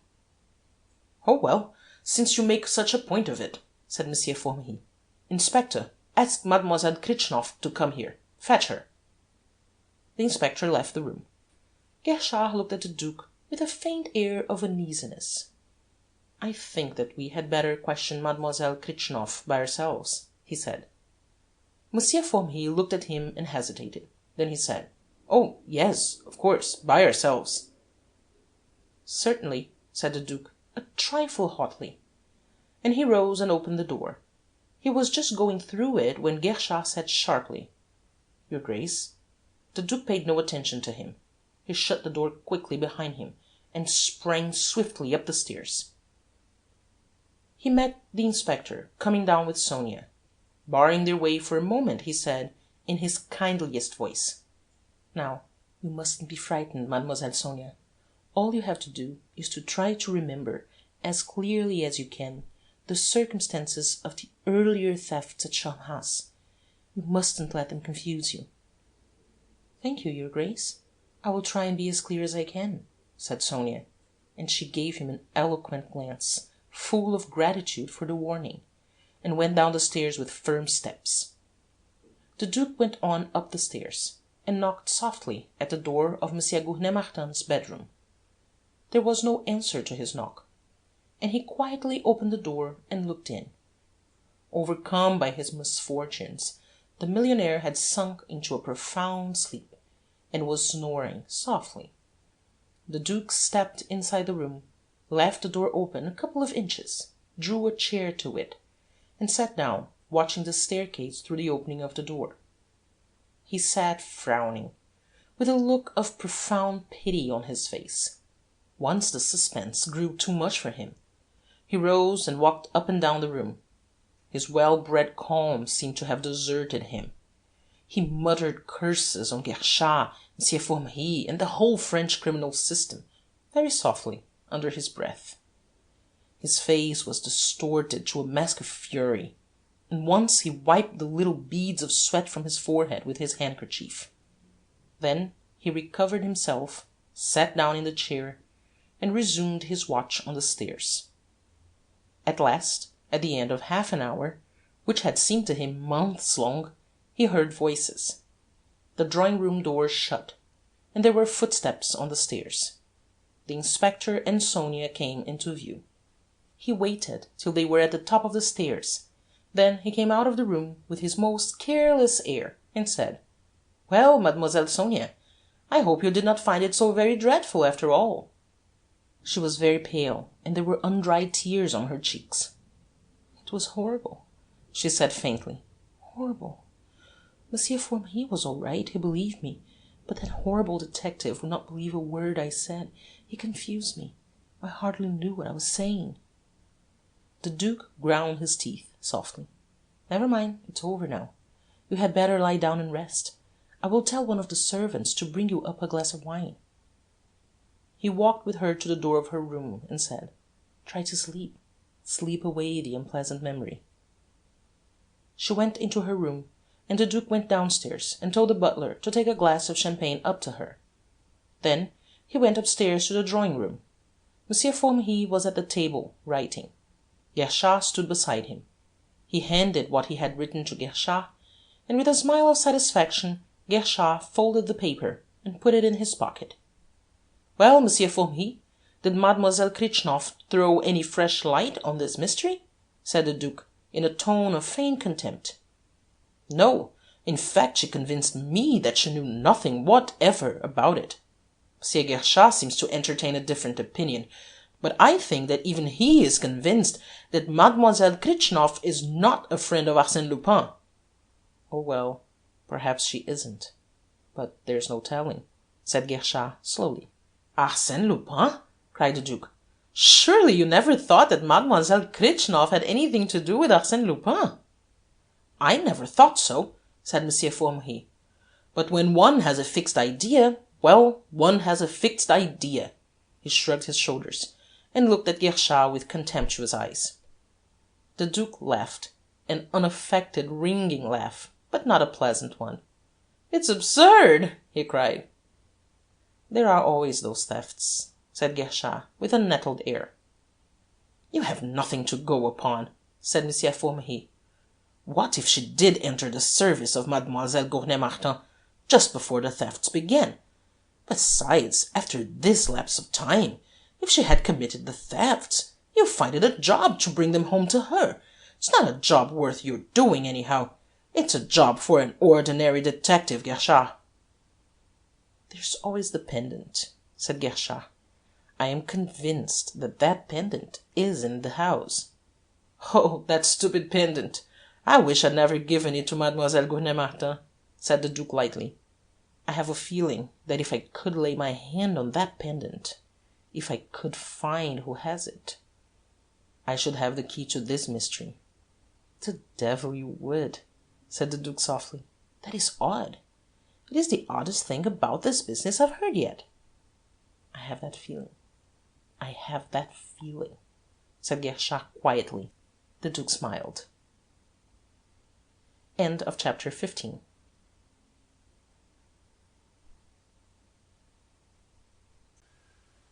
Chapter 16. Victoire's Slip. They were silent. The Duke walked to the fireplace, stepped into it, and studied the opening. He came out again and said, "Oh, by the way, Monsieur Formery, the policeman at the front door wanted to stop me going out of the house when I went home to change.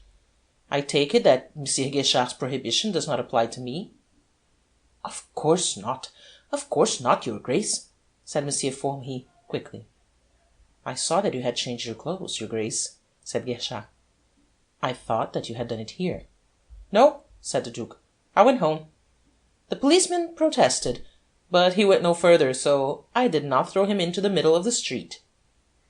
"Whatever our station, we should respect the law," said Monsieur Formery solemnly. "The republican law, Monsieur Formery?" "I am a royalist," said the Duke, smiling at him. Monsieur Formery shook his head sadly. "I was wondering," said the Duke, "about Monsieur Guerchard's theory that the burglars were let in the front door of this house by an accomplice. Why, when they had this beautiful large opening, did they want a front door too?" "I did not know that that was Guerchard's theory," said Monsieur Formery, a trifle contemptuously. "Of course they had no need to use the front door." "Perhaps they had no need to use the front door," said Guerchard. "But after all, the front door was unbolted, and they did not draw the bolts to put us off the scent. Their false scent was already prepared."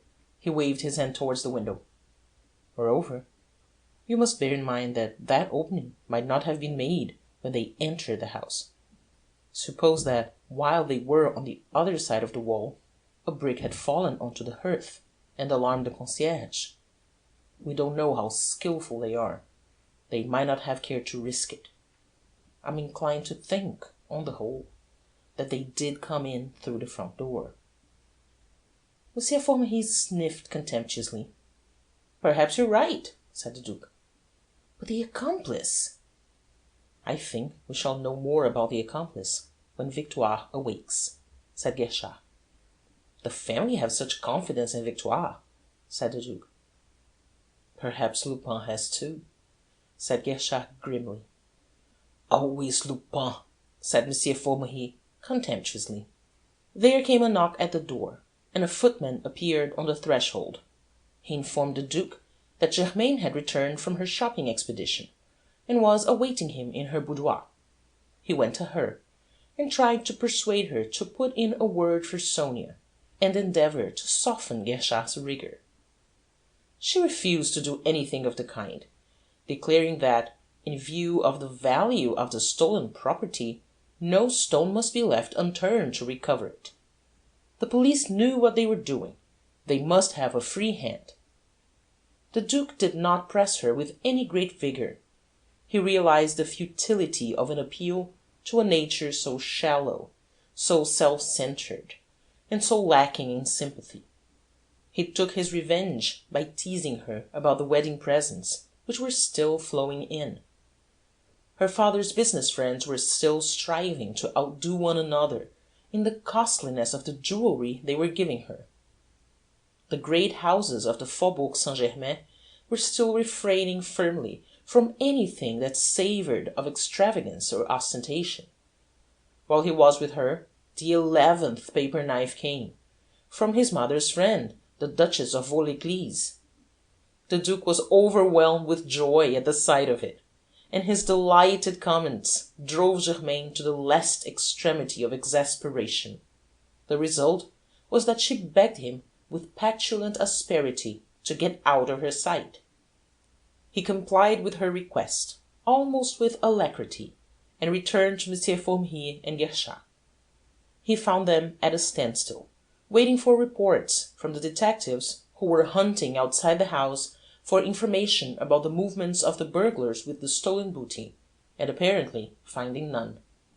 The police were also hunting for the stolen motor cars, not only in Paris and its environs, but also all along the road between Paris and Charmerace. At about 5 o'clock, Guerchard grew tired of the inaction, and went out himself to assist his subordinates, leaving Monsieur Formery in charge of the house itself. He promised to be back by 7:30, to let the examining magistrate, who had an engagement for the evening, get away. The Duke spent his time between the drawing-room, where Monsieur Formery entertained him with anecdotes of his professional skill, and the boudoir, where Germaine was entertaining envious young friends who came to see her wedding presents.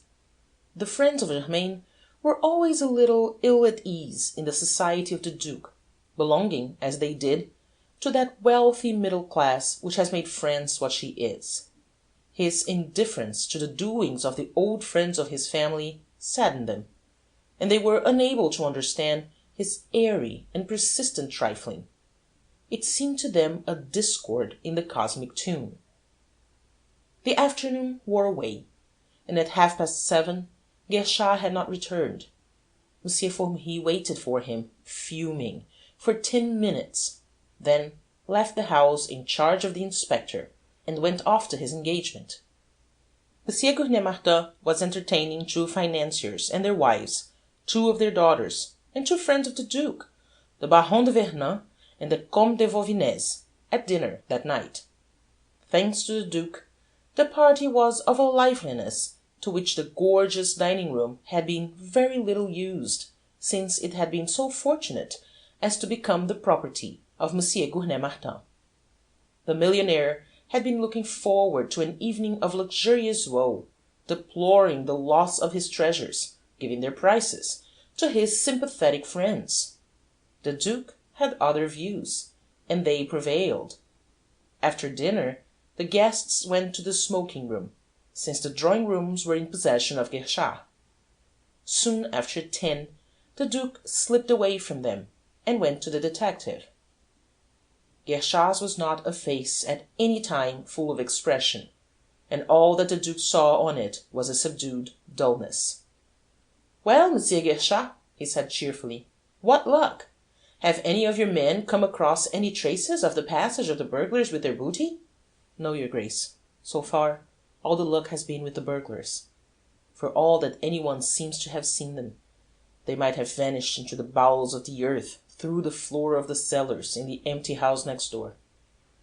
That means that they were very quick, loading whatever vehicle they used with their plunder.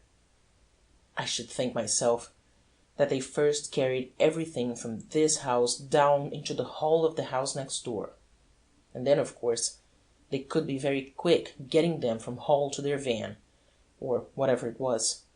But still, someone saw that van, saw it drive up to the house, or waiting at the house, or driving away from it." "Is Monsieur Formery coming back?" said the Duke. "Not tonight," said Guerchard. "The affair is in my hands now, and I have my own men on it, men of some intelligence, or, at any rate, men who know my ways and how I want things done." "It must be a relief," said the Duke. "Oh, no, I'm used to Monsieur Formery, to all the examining magistrates in Paris, and in most of the big provincial towns. They do not really hamper me, and often I get an idea from them, for some of them are men of real intelligence." "And others are not, I understand," said the Duke. The door opened, and Bonavent, the detective, came in. "The housekeeper is awake, Monsieur Guerchard," he said. "Good. Bring her down here," said Guerchard. "Perhaps you'd like me to go?" said the Duke. "Oh, no," said Guerchard. "If it would interest you to hear me question her, please stay." Bonavent left the room. The Duke sat down in an easy chair, and Guerchard stood before the fireplace. "Monsieur Formery told me, when you were out this afternoon, that he believed this housekeeper to be quite innocent," said the Duke idly. "There is certainly one innocent in this affair," said Guerchard, grinning. "Who's that?" said the Duke. "The examining magistrate," said Guerchard. The door opened, and Bonavent brought Victoire in. She was a big, middle-aged woman, with a pleasant, cheerful, ruddy face, black-haired, with sparkling brown eyes, which did not seem to have been at all dimmed by her long, drugged sleep. She looked like a well-to-do farmer's wife, a buxom, good-natured, managing woman. As soon as she came into the room, she said quickly, "I wish, Mr. Inspector, your men would have given me time to put on a decent dress. I must have been sleeping in this one ever since those rascals tied me up, and put that smelly handkerchief over my face. I never saw such a nasty-looking crew as they were in my life." "How many were there, Madame Victoire?" said Guerchard. "Dozens. The house was just swarming with them.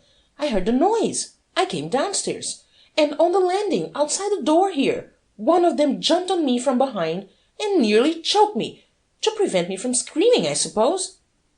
"And they were a nasty-looking crew, were they?" said Guerchard. "Did you see their faces?" "No, I wish I had. I should know them again if I had. But they were all masked," said Victoire. "Sit down, Madame Victoire. There's no need to tire you," said Guerchard. And she sat down on a chair facing him. "Let's see. You sleep in one of the top rooms, Madame Victoire. It has a dormer window set in the roof, hasn't it?" said Guerchard, in the same polite, pleasant voice. "Yes, yes. But what has that got to do with it?" said Victoire. "Please answer my questions," said Guerchard sharply. "You went to sleep in your room. Did you hear any noise on the roof?" "On the roof? How should I hear it on the roof? There wouldn't be any noise in the roof," said Victoire. "You heard nothing on the roof?" said Guerchard. "No. The noise I heard was down here," said Victoire. "Yes, and you came down to see what was making it, and you were seized from behind on the landing, and brought in here," said Guerchard. "Yes, that's right," said Madame Victoire. "And were you tied up and gagged on the landing, or in here?" said Guerchard. "Oh, I was caught on the landing and pushed in here, and then tied up," said Victoire. "I'm sure that wasn't one man's job," said Guerchard, looking at her vigorous figure with admiring eyes. "You may be sure of that," said Victoire. "It took 4 of them, and at least 2 of them have some nice bruises on their shins to show for it." "I'm sure they have, and it serves them jolly well right," said Guerchard, in a tone of warm approval. "And, I suppose, while those 4 were tying you up, the others stood round and looked on." "Oh, no, they were far too busy for that," said Victoire. "What were they doing?" "They were taking the pictures off the walls and carrying them out of the window down the ladder," said Victoire. Guerchard's eyes flickered towards the Duke, but the expression of earnest inquiry on his face never changed. "Now tell me, did the man who took a picture from the walls carry it down the ladder himself, or did he hand it through the window to a man who was standing on the top of a ladder, ready to receive it?" he said. Victoire paused, as if to recall their action. Then she said, "Oh, he got through the window and carried down the ladder himself." "You're sure of that?" said Guerchard. "Oh, yes, I'm quite sure of it. Why should I deceive you, Mr. Inspector?" said Victoire quickly, and the Duke saw the first shadow of uneasiness on her face. "Of course not," said Guerchard. "And where were you?" "Oh, they put me behind the screen." No. Where were you when you came into the room?" "I was against the door," said Victoire. "And where was the screen?" said Guerchard. "Was it before the fireplace?" "No, it was on one side, the left-hand side," said Victoire. "Oh, will you show me exactly where it stood?" said Guerchard. Victoire rose, and Guerchard, aiding her, set the screen on the left-hand side of the fireplace. Guerchard stepped back and looked at it. "Now, this is very important," he said. "I must have the exact position of the 4 feet of that screen. Let's see, some chalk. Of course. You do some dressmaking, don't you, Madame Victoire?" "Oh, yes.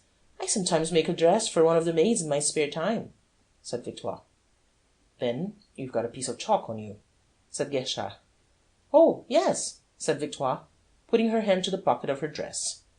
She paused, took a step backwards, and looked wildly round the room, while the colour slowly faded in her ruddy cheeks.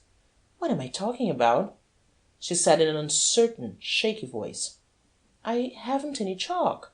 I ran out of chalk the day before yesterday. I think you have, Madame Victoire. Feel in your pocket and see, said Guerchard sternly. His voice had lost its suavity, his face its smile. His eyes had grown dangerous. No, no, I have no chalk, cried Victoire. With a sudden leap, Guerchard sprang upon her, caught her in a firm grip with his right arm, and his left hand plunged into her pocket. Let me go, you're hurting, she cried. Guerchard loosed her and stepped back. What's this?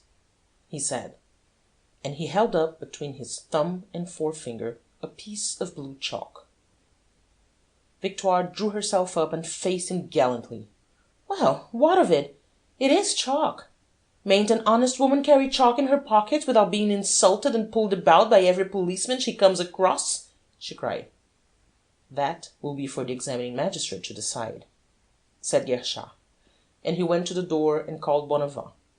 Bonavent came in, and Guerchard said, when the prison van comes, put this woman in it, and send her down to the station. But what have I done? Cried Victoire. I'm innocent. I declare I'm innocent. I've done nothing at all. It's not a crime to carry a piece of chalk in one's pocket. Now, that's a matter for the examining magistrate. You can't explain it to him, said Guerchard. I've got nothing to do with it, so it's no good making a fuss now. Do go quietly. There's a good woman. He spoke in a quiet, business-like tone. Victoire looked him in the eyes, then drew herself up, and went quietly out of the room. End of chapter 16.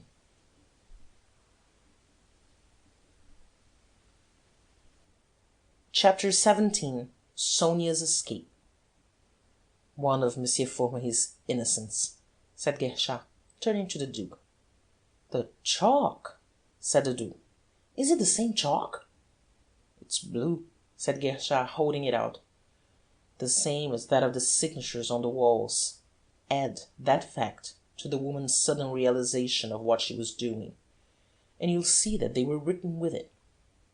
It is rather a surprise, said the Duke. To look at her, you would think that she was the most honest woman in the world. You don't know Lupin, your Grace, said Guerchard. He can do anything with women, and they'll do anything for him. And what's more, as far as I can see, it doesn't make a scrap of difference whether they're honest or not. The fair-haired lady I was telling you about was probably an honest woman. Ganimard is sure of it. We should have found out long ago who she was if she had been a wrong 'un. And Ganimard also swears that when he arrested Lupin on board the Provence, some woman, some ordinary, honest woman among the passengers, carried away Lady Garland's jewels, which he had stolen and was bringing to America, and along with them a matter of £800 which he had stolen from a fellow passenger on the voyage. The power of fascination which some men exercise on women is one of those mysteries which science should investigate before it does anything else, said the Duke in a reflective tone. Now, I come to think of it, I had much better have spent my time on that investigation than on that tedious journey to the South Pole. All the same, I'm deucedly sorry for that woman Victoire. She looks such a good soul. Guerchard shrugged his shoulders. The prisons are full of good souls, he said with cynical wisdom born of experience. They get caught so much more often than the bad. It seems rather mean of Lupin to make use of women like this and get them into trouble, said the Duke. But he doesn't, said Guerchard quickly. At least he hasn't, up to now. This Victoire is the first we've caught. I look on it as a good omen. He walked across the room, picked up his cloak, and took a card case from the inner pocket of it. "If you don't mind, your Grace, I want you to show this permit to my men who are keeping the door, whenever you go out of the house. It's just a formality, but I attach considerable importance to it, for I really ought not to make exceptions in favour of anyone. I have 2 men at the door, and they have orders to let nobody out without my written permission. Of course, Monsieur Gouvernet-Martin's guests are different. Bonavent has orders to pass them out. And, if your Grace doesn't mind, it will help me. If you carry a permit, no one else will dream of complaining of having to do so." "Oh, I don't mind, if it's of any help to you," said the Duke cheerfully. "Thank you," said Guerchard, and he wrote on his card and handed it to the Duke. The Duke took it and looked at it. On it was written, "Pass the Duke of Charmerace, J. Guerchard." "It's quite military," said the Duke, putting the card into his waistcoat pocket. There came a knock at the door, and a tall, thin, bearded man came into the room. "Ha! Dieuzy at last! What news?" cried Guerchard. Dieuzy saluted. "I've learned that a motor van was waiting outside the next house, in the side street," he said. "At what time?" said Guerchard. "Between 4 and 5 in the morning," said Dieuzy. "Who saw it?" said Guerchard. "A scavenger. He thinks that it was nearly 5 o'clock when the van drove off." "Between 4 and 5, nearly 5. Then they filled up the opening before they loaded the van. I thought they would," said Guerchard thoughtfully. "Anything else?" "A few minutes after the van had gone, a man in motoring dress came out of the house," said Dieuzy. "In motoring dress?" said Guerchard quickly.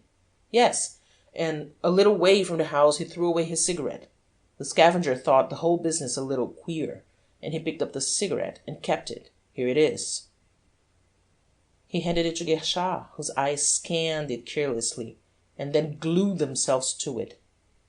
"A gold-tipped cigarette, marked Mercedes. Why, your Grace, this is one of your cigarettes."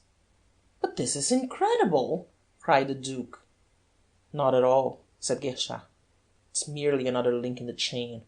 I've no doubt you have some of these cigarettes at Charmerace." "Oh, yes, I've had a box on most of the tables," said the Duke. "Well, there you are," said Guerchard. "Oh, I see what you're driving at," said the Duke.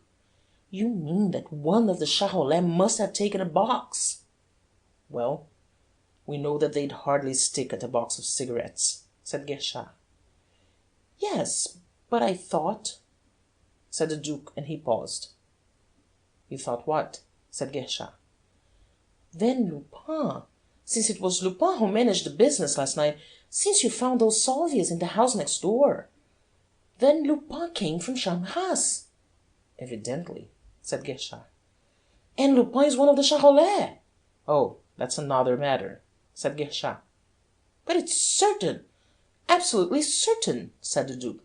"We have the connecting links, the salvias, this cigarette." "It looks very like it. You're pretty quick on the scent, I must say," said Guerchard. "What a detective you would have made. Only, nothing is certain." "But it is. Whatever more do you want? Was he at Charmerace yesterday, or was he not? Did he, or did he not arrange the theft of the motor cars?" "Certainly he did. But he himself might have remained in the background all the while," said Guerchard. "In what shape?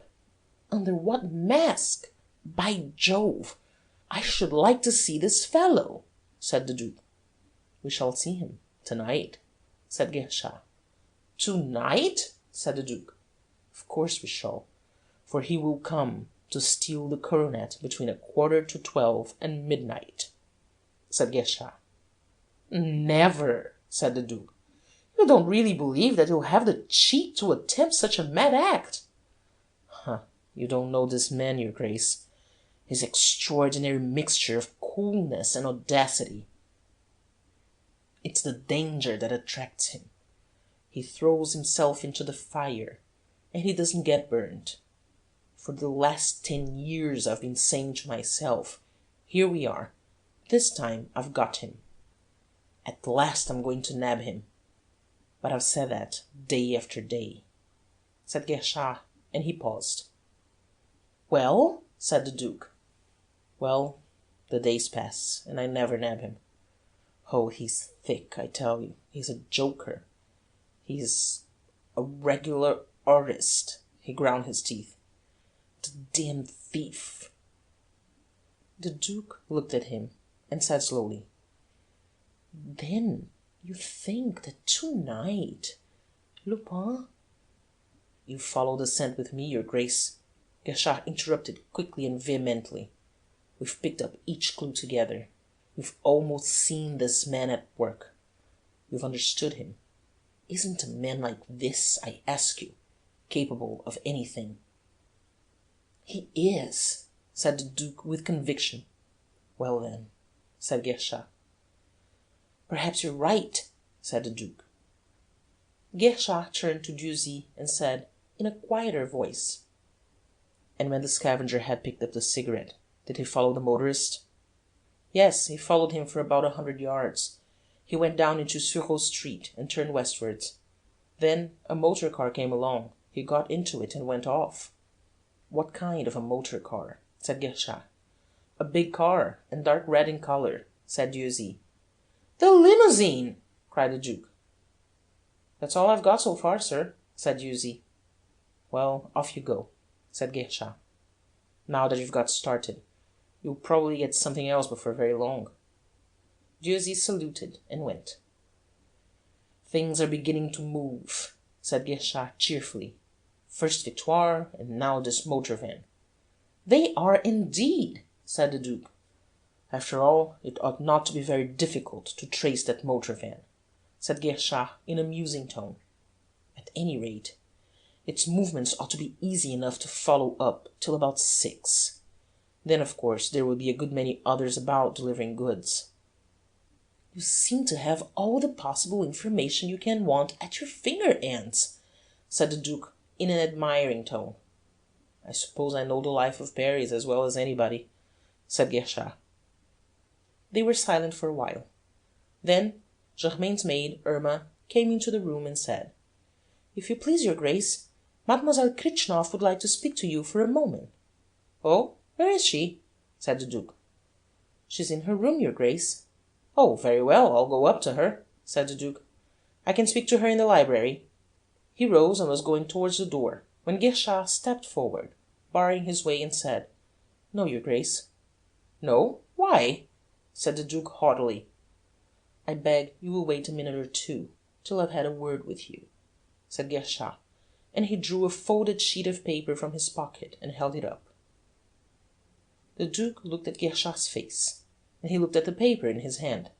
Then he said, "Oh, very well," and turning to Irma, he added quietly, "Tell Mademoiselle Kritchnoff that I'm in the drawing-room." "Yes, your Grace, in the drawing-room," said Irma, and she turned to go. "Yes, and say that I shall be engaged for the next 5 minutes. The next 5 minutes, do you understand?" said the Duke. "Yes, your Grace," said Irma, and she went out of the door. "Ask Mademoiselle Kritchnoff to put on her hat and cloak," said Guerchard. "Yes, sir," said Irma, and she went. The Duke turned sharply on Guerchard and said, "Now, why on earth? I don't understand." "I got this from Monsieur Formery," said Guerchard, holding up the paper.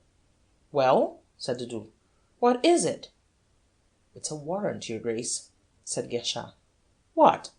A warrant? Not for the arrest of Mademoiselle Kritchnoff?" "Yes, your Grace." "Oh, come, it's impossible," said the Duke. "You're never going to arrest that child?" "I am, indeed," said Guerchard. "Her examination this afternoon was in the highest degree unsatisfactory. Her answers were embarrassed, contradictory, and in every way suspicious." "And you've made up your mind to arrest her?"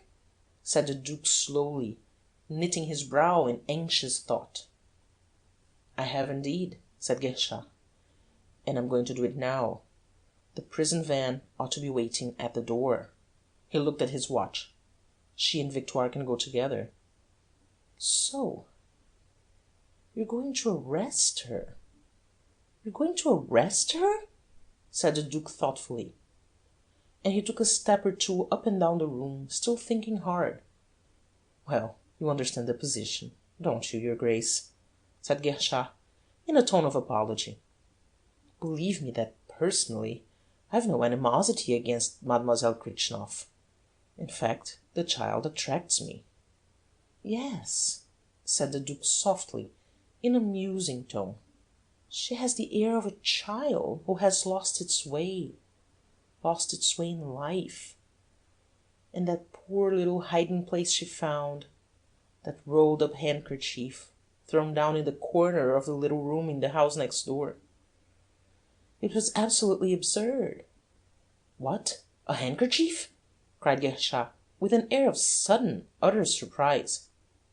The child's clumsiness is positively pitiful, said the Duke. What was in the handkerchief? The pearls of the pendant? Cried Guerchard. Yes, I supposed you knew all about it. Of course, Monsieur Formery left word for you, said the Duke, with an air of surprise at the ignorance of the detective. No, I've heard nothing about it, cried Guerchard. He didn't leave word for you? Said the Duke, in a tone of greater surprise. Oh, well, I dare say that he thought tomorrow would do. Of course, you were out of the house when he found it. She must have slipped out of her room soon after you went.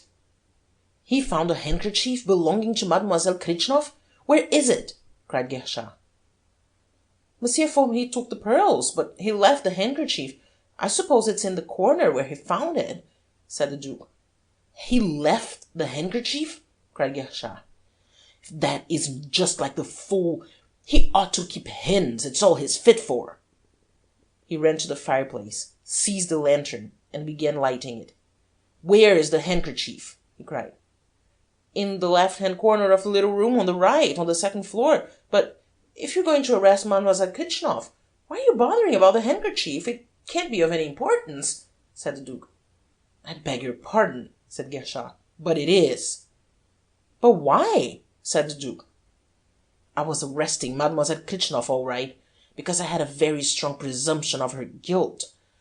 But I hadn't the slightest proof of it, said Guerchard. What? Cried the Duke, in a horrified tone. No, you've just given me the proof. And since she was able to hide the pearls in the house next door, she knew the road which led to it. Therefore, she's an accomplice, said Guerchard, in a triumphant tone. What? Do you think that too? Cried the Duke. Good heavens! And it's me! It's my senselessness. It's my fault that you've got your proof. He spoke in a tone of acute distress. It was your duty to give it to me, said Guerchard sternly, and he began to mount the steps. Shall I come with you? I know where the handkerchief is, said the Duke quickly. No, thank you, Your Grace, said Guerchard. I prefer to go alone. You'd better let me help you, said the Duke. No, Your Grace, said Guerchard firmly. I must really insist, said the Duke. No, no, no, said Guerchard vehemently, with stern decision. It's no use your insisting, Your Grace. I prefer to go alone. I shall only be gone a minute or two. Just as you like, said the Duke stiffly. The legs of Guerchard disappeared up the steps. The Duke stood listening with all his ears. Directly he heard the sound of Guerchard's heels on the floor, when he dropped from the chimney-piece of the next room, he went swiftly to the door, opened it, and went out. Bonavent was sitting on the chair on which the young policeman had sat during the afternoon. Sonia, in her hat and cloak, was halfway down the stairs. The Duke put his head inside the drawing-room door, and said to the empty room, "Here's Mademoiselle Kritchnoff, Monsieur Guerchard." He held open the door. Sonia came down the stairs, and went through it. The Duke followed her into the drawing-room, and shut the door. "There's not a moment to lose," he said in a low voice. "Oh, what is it, Your Grace?" said Sonia anxiously. "Guerchard has a warrant for your arrest." "Then I'm lost!" cried Sonia, in a panic-stricken voice. "No, you're not. You must go, at once," said the Duke. "But how can I go? No one can get out of the house. Monsieur Guerchard won't let them," cried Sonia, panic-stricken. "We can get over that," said the Duke. He ran to Guerchard's cloak, took the card-case from the inner pocket, went to the writing-table, and sat down. He took from his waistcoat pocket the permit which Guerchard had given him, and a pencil. Then he took a card from the card-case, set the permit on the table before him, and began to imitate Guerchard's handwriting with an amazing exactness. He wrote on the card, "Pass Mademoiselle Kritchnoff, J. Guerchard." Sonia stood by his side, panting quickly with fear, and watched him do it. He had scarcely finished the last stroke when they heard a noise on the other side of the opening into the empty house. The Duke looked at the fireplace, and his teeth bared in an expression of cold ferocity. He rose with clenched fists and took a step towards the fireplace. "Your Grace, your Grace," called the voice of Guerchard. "What is it?" answered the Duke quietly. "I can't see any handkerchief," said Guerchard. "Didn't you say it was in the left-hand corner of the little room on the right?" "I told you you'd better let me come with you and find it," said the Duke, in a tone of triumph. "It's in the right-hand corner of the little room on the left." "I could have sworn you said the little room on the right," said Guerchard. They heard his footfalls die away. "Now, you must get out of the house quickly," said the Duke. "Show this card to the detectives at the door, and they'll pass you without a word." He pressed the card into her hand. But, this card?" stammered Sonia. "There's no time to lose," said the Duke. "But this is madness," said Sonia. "When Guerchard finds out about this card, that you... "There's no need to bother about that," interrupted the Duke quickly. "Where are you going to?" A little hotel near the Star. I've forgotten the name of it," said Sonia. "But this card—" "Has it a telephone?" said the Duke. "Yes, number 555 Central," said Sonia.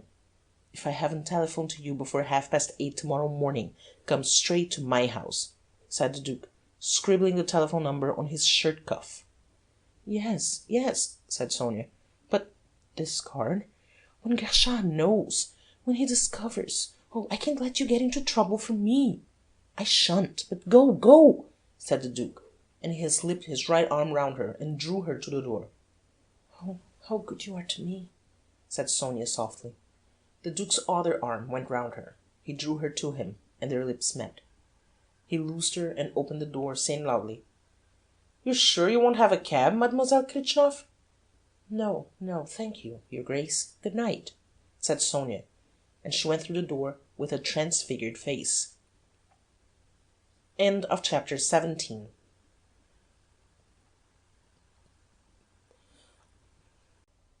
Chapter 18. The Duke stays. The Duke shut the door and leaned against it, listening anxiously, breathing quickly. There came the bang of the front door.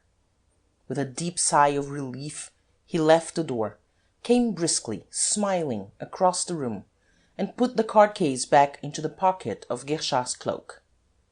He lighted a cigarette, dropped into an easy-chair, and sat waiting, with an entirely careless air, for the detective's return. Presently he heard quick footsteps on the bare boards of the empty room beyond the opening. Then Guerchard came down the steps and out of the fireplace. His face wore an expression of extreme perplexity. "I can't understand it," he said. "I found nothing." "Nothing?" said the Duke. "No. Are you sure you saw the handkerchief in one of those little rooms on the second floor?" "Quite sure," said Guerchard. "Of course I did," said the Duke. "Isn't it there?" "No," said Guerchard. "You can't have looked properly," said the Duke, with a touch of irony in his voice. "If I were you, I should go back and look again. No, if I've looked for a thing, I've looked for it. There's no need for me to look a second time. But all the same, it's rather funny. Doesn't it strike you as being rather funny, your Grace?" said Guerchard, with a worried air. "It strikes me as being uncommonly funny," said the Duke, with an ambiguous smile. Guerchard looked at him with a sudden uneasiness. Then he rang the bell. Bonavent came into the room. "Mademoiselle Kritchnoff, Bonavent. It's quite time," said Guerchard. "Mademoiselle Kritchnoff?" said Bonavent, with an air of surprise. "Yes, it's time that she was taken to the police station." "Mademoiselle Kritchnoff has gone, sir," said Bonavent, in a tone of quiet remonstrance. "Gone? What do you mean by gone?" said Guerchard. "Gone, sir, gone," said Bonavent patiently. "But you're mad, mad!" cried Guerchard. "No, I'm not mad," said Bonavent. "Gone? But who let her go?" cried Guerchard. "The man at the door," said Bonavent. "The man at the door!" said Guerchard, in a tone of stupefaction. "But she had to have my permit on my card. Send the fools up to me." Bonavent went to the top of the staircase and called down it. Guerchard followed him. 2 detectives came hurrying up the stairs and into the drawing-room. "What the devil do you mean by letting Mademoiselle Kritchnoff leave the house without my permit written on my card?" cried Guerchard violently. "But she had your permit, sir, and it was written on your card," stammered one of the detectives. "It was? It was?" said Guerchard. "Then, by Jove, it was a forgery." He stood thoughtful for a moment. Then, quietly, he told his 2 men to go back to their post.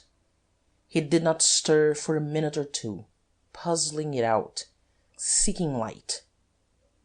Then he came back slowly into the drawing-room and looked uneasily at the Duke. The Duke was sitting in his easy-chair, smoking a cigarette with a listless air. Guerchard looked at him and looked at him, almost as if he now saw him for the first time. "Well," said the Duke, "have you sent that poor child off to prison? If I'd done a thing like that, I don't think I should sleep very well, Monsieur Guerchard." "That poor child has just escaped by means of a forged permit," said Guerchard very gloomily. "By Jove, I am glad to hear that," cried the Duke. "You'll forgive my lack of sympathy, Monsieur Guerchard, but she was such a child." "Not too young to be Lupin's accomplice," said Guerchard dryly. "You really think she is?" said the Duke, in a tone of doubt. "I'm sure of it," said Guerchard with decision. Then he added slowly, with a perplexed air, "But how could she get that forged permit?"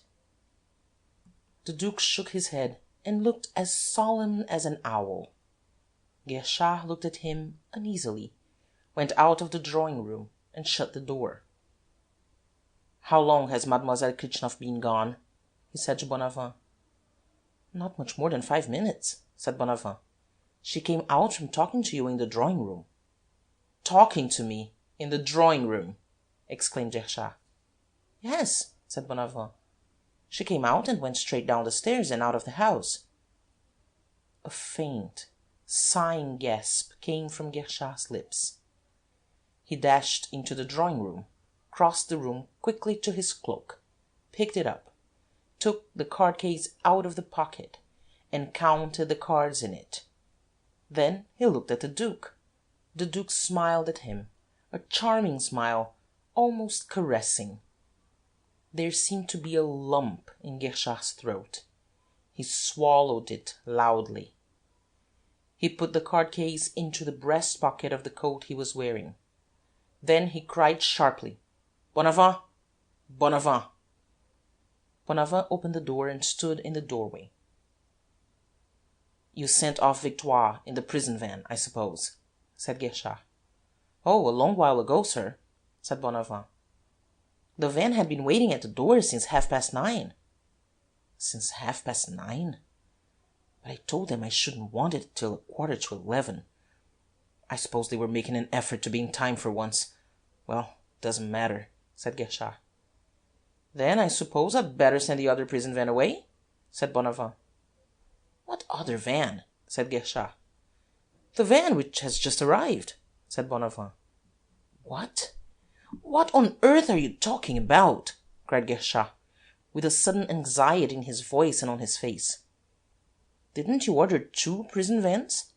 said Bonavent. Guerchard jumped, and his face went purple with fury and dismay. You don't mean to tell me that 2 prison vans have been here, he cried. Yes, sir, said Bonavent. Damnation, cried Guerchard. In which of them did you put Victoire? In which of them? Why, in the first, sir, said Bonavent. Did you see the police in charge of it, the coachman? Yes, sir, said Bonavent. Did you recognize them? said Guerchard. No, said Bonavent. They must have been new men. They told me they came from the Santé. You silly fool, said Guerchard through his teeth. A fine lot of sense you've got. Why, what's the matter? said Bonavent. We're done. Done in the eye, roared Guerchard. It's a stroke. A stroke. Of Lupin's, interposed the Duke softly. But I don't understand, said Bonavent. You don't understand, you idiot, cried Guerchard. You've sent Victoire away in a sham prison van, a prison van belonging to Lupin. Oh, that scoundrel! He always has something up his sleeve. He certainly shows foresight, said the Duke. It was very clever of him to foresee the arrest of Victoire, and provide against it. Yes, but where is the leakage? Where is the leakage? cried Guerchard, fuming. How did he learn that the doctor said she would recover her wits at 10 o'clock? Here, I've had a guard at the door all day. I've imprisoned the household. All the provisions have been received directly by a man of mine. And here he is, ready to pick up Victoire the very moment she gives herself away. Where is the leakage? He turned on Bonavent and went on. It's no use your standing there with your mouth open looking like a fool. Go upstairs to the servants' quarters and search Victoire's room again. That fool of an inspector may have missed something, just as he missed Victoire herself. Get on, be smart.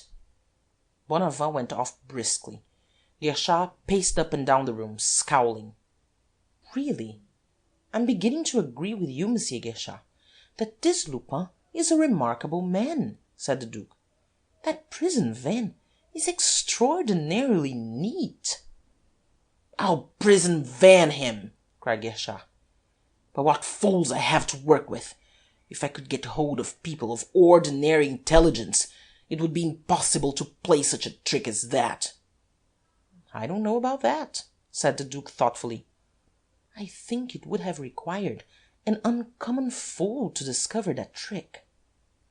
What on earth do you mean? Why? said Guerchard. Because it's so wonderfully simple, said the Duke. And at the same time, it's such infernal cheek. There's something in that, said Guerchard grumpily. But then, I'm always saying to my men, suspect everything, suspect everybody, suspect, suspect, suspect. I tell you, Your Grace, that there is only one motto for the successful detective, and that is that one word, suspect. It can't be a very comfortable business, then, said the Duke. But I suppose it has its charms. Oh, one gets used to the disagreeable part, said Guerchard. The telephone bell rang, and he rose and went to it. He put the receiver to his ear and said, Yes, it's I, Chief Inspector Guerchard. He turned and said to the Duke, It's the gardener at Charmerace, Your Grace. Is it? said the Duke indifferently. Guerchard turned to the telephone. Are you there? he said. Can you hear me clearly? I want to know who was in your hothouse yesterday. Who could have gathered some of your pink salvias? I told you that it was I, said the Duke. Yes, yes, I know, said Guerchard. And he turned again to the telephone. Yes, yesterday, he said. Nobody else? No one but the Duke of Charmerace? Are you sure? Quite sure? Absolutely sure? Yeah, that's all I wanted to know. Thank you. He turned to the Duke and said, "Did you hear that, your Grace? The gardener says that you were the only person in his hothouse yesterday, the only person who could have plucked any pink salvias." "Does he?" said the Duke carelessly. Guerchard looked at him, his brow knitted in a faint, pondering frown. Then the door opened, and Bonavent came in. "I've been through Victoire's room," he said, "and all I could find that might be of any use is this, a prayer book. It was on her dressing-table just as she left it. The inspector hadn't touched it." "What about it?" said Guerchard, taking the prayer book. "There's a photograph in it," said Bonavent. "It may come in useful when we circulate her description, for I suppose we shall try to get hold of Victoire." Guerchard took the photograph from the prayer book and looked at it. "It looks about 10 years old," he said. "It's a good deal faded for reproduction. Hullo! What have we here?" The photograph showed Victoire in her Sunday best, and with her a boy of 17 or 18. Guerchard's eyes glued themselves to the face of the boy. He stared at it, holding the portrait now nearer, now further off. His eyes kept stealing covertly from the photograph to the face of the Duke. The Duke caught one of those covert glances, and a vague uneasiness flickered in his eyes. Guerchard saw it. He came nearer to the Duke and looked at him earnestly, as if he couldn't believe his eyes. "What's the matter?" said the Duke. "What are you looking at so curiously? Isn't my tie straight?" And he put up his hand and felt it. "Oh, nothing, nothing," said Guerchard, and he studied the photograph again with a frowning face. There was a noise, a voice and laughter in the hall. "Those people are going," said the Duke. "I must go down and say good-bye to them." And he rose and went out of the room. Guerchard stood staring at the photograph. The Duke ran down the stairs and said good-bye to the millionaire's guests. After they had gone, Monsieur Gournay-Martin went quickly up the stairs. Germain and the Duke followed more slowly. "My father is going to the Ritz to sleep," said Germain, "and I'm going with him. He doesn't like the idea of my sleeping in this house tonight. I suppose he's afraid that Lupin will make an attack in force with all his gang. Still, if he did, I think that Guerchard could give a good account of himself. He's got men enough in the house at any rate. Irma tells me it's swarming with them. It would never do for me to be in the house if there were a fight." "Oh, come, you don't really believe that Lupin is coming tonight?" said the Duke with a sceptical laugh. "The whole thing is sheer bluff. He has no more intention of coming tonight to steal that coronet than I have." "Oh, well, there's no harm in being on the safe side," said Germain. "Everybody's agreed that he's a very terrible person. I'll just run up to my room and get a wrap. Irma has my things all packed. She can come round tomorrow morning to the Ritz and dress me." She ran up the stairs, and the Duke went into the drawing-room. He found Guerchard standing where he had left him, still frowning, still thinking hard. "The family are off to the Ritz. It's rather a reflection on your powers of protecting them, isn't it?" said the Duke. "Oh, well, I expect they'd be happier out of the house," said Guerchard. He looked at the Duke again, with inquiring, searching eyes. "What's the matter?" said the Duke. "Is my tie crooked?" "Oh, no, no. It's quite straight, your Grace," said Guerchard, but he did not take his eyes from the Duke's face. The door opened, and in came Monsieur Gournay-Martin, holding a bag in his hand. "It seems to be settled that I'm never to sleep in my own house again," he said in a grumbling tone. "There's no reason to go," said the Duke. "Why are you going?" "Danger," said Monsieur Gournay-Martin. "You read Lupin's telegram. I shall come tonight, between 11:15 and midnight, to take the coronet. He knows that it was in my bedroom. Do you think I'm going to sleep in that room with the chance of that scoundrel turning up and cutting my throat?" "Oh, you can have a dozen policemen in the room if you like," said the Duke. "Can't he, Monsieur Guerchard?" Certainly, said Guerchard. I can answer for it that you will be in no danger, Monsieur Gournay-Martin. Thank you, said the millionaire, but all the same, outside is good enough for me. Germain came into the room, cloaked and ready to start. For once, in a way, you are ready first, papa, she said. Are you coming, Jacques? No, I think I'll stay here, on the chance that Lupin is not bluffing, said the Duke. I don't think myself that I'm going to be gladdened by the sight of him. In fact, I'm ready to bet against it. But you're all so certain about it, that I really must stay, on the chance. And after all, there's no doubt that he's a man of immense audacity, and ready to take any risk. Well, at any rate, if he does come, he won't find the diadem, said Monsieur Gournay-Martin, in a tone of triumph. I'm taking it with me. I've got it here. And he held up his bag. You are? Said the Duke. Yes, I am, said Monsieur Gournay-Martin firmly. Do you think it's wise? Said the Duke. Why not? Said Monsieur Gournay-Martin. If Lupin really made up his mind to collar that coronet, and if you're so sure that, in spite of all these safeguards, he's going to make the attempt, it seems to me that you're taking a considerable risk. He asked you to have it ready for him in your bedroom. He didn't say which bedroom. Good Lord! I never thought of that, said Monsieur Gournay-Martin, with an air of sudden and very lively alarm. His Grace is right, said Guerchard.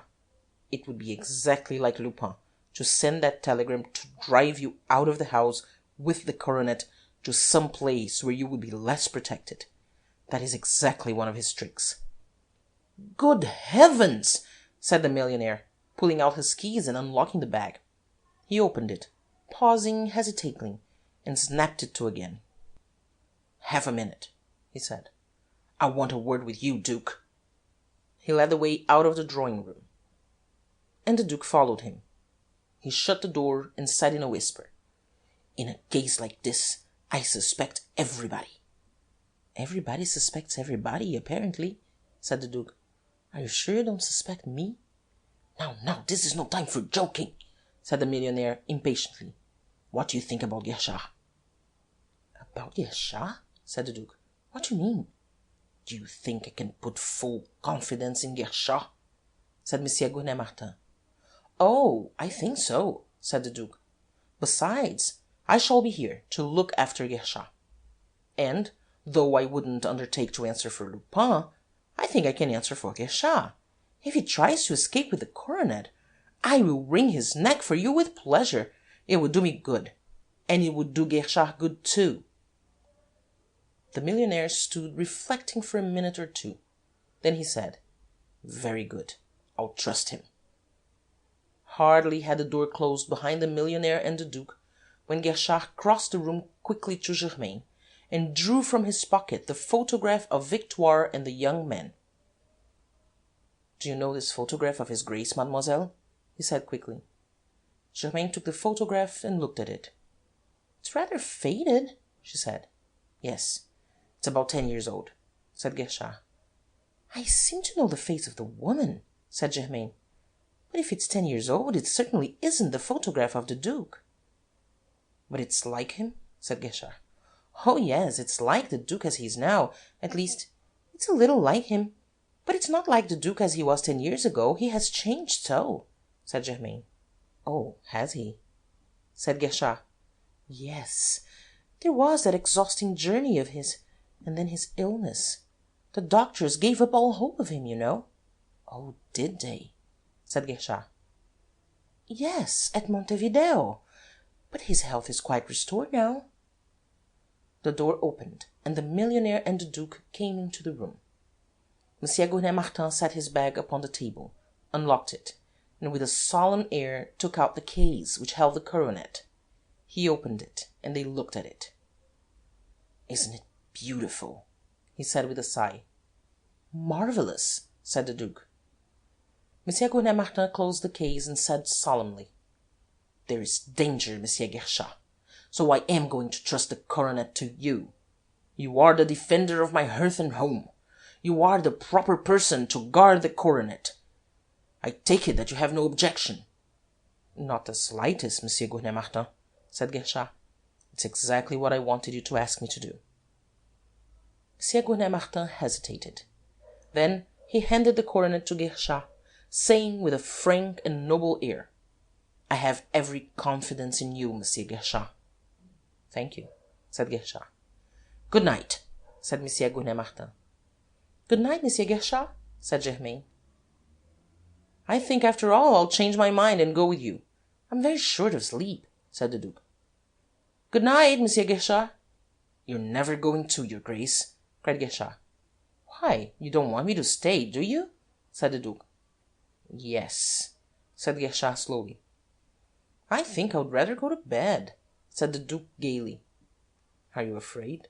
said Guerchard, and there was challenge, almost an insolent challenge, in his tone. There was a pause. The Duke frowned slightly, with a reflective air. Then he drew himself up, and said, a little haughtily, "You've certainly found a way to make me stay, Monsieur Guerchard." "Yes, yes, stay, stay," said Monsieur Gournay-Martin hastily. "It's an excellent idea, excellent. You're the very man to help Monsieur Guerchard, Duke. You're an intrepid explorer, used to danger and resourceful, absolutely fearless." "Do you really mean to say you're not going home to bed, Jacques?" said Germaine, disregarding her father's wish with her usual frankness. "No, I'm going to stay with Monsieur Guerchard," said the Duke slowly. "Well, you will be fresh to go to the princess's tomorrow night," said Germaine petulantly. "You didn't get any sleep at all last night. You couldn't have. You left Charmerace at 8 o'clock. You were motoring all the night, and only got to Paris at 6 o'clock this morning." "Motoring all night, from 8 o'clock to 6," muttered Guerchard under his breath. "Oh, that will be all right," said the Duke carelessly. "This interesting affair is to be over by midnight, isn't it?"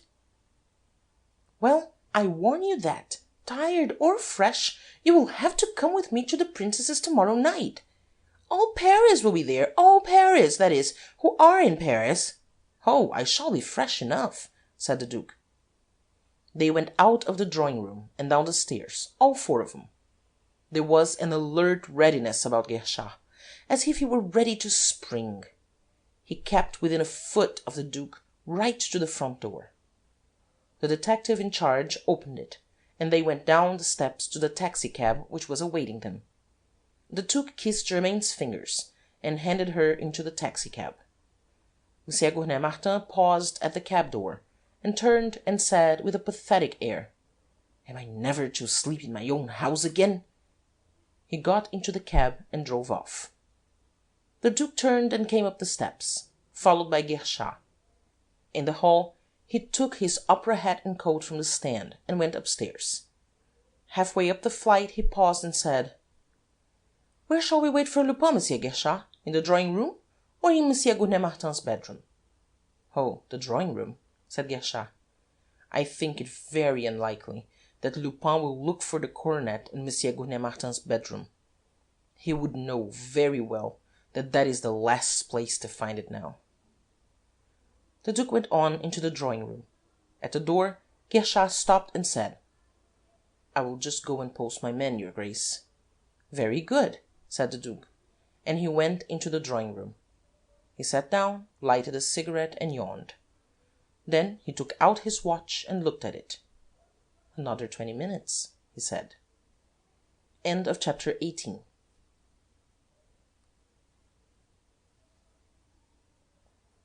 Chapter 19. The Duke Goes.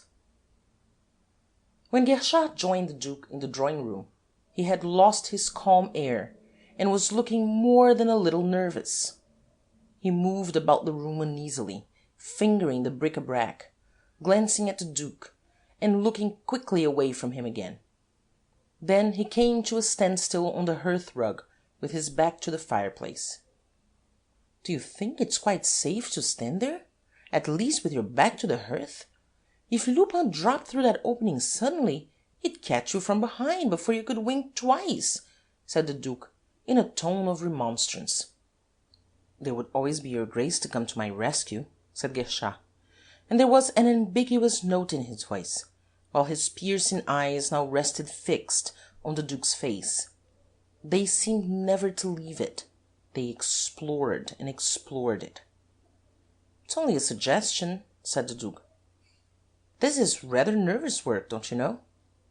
"Yes, and of course you're hardly fit for it," said Guerchard.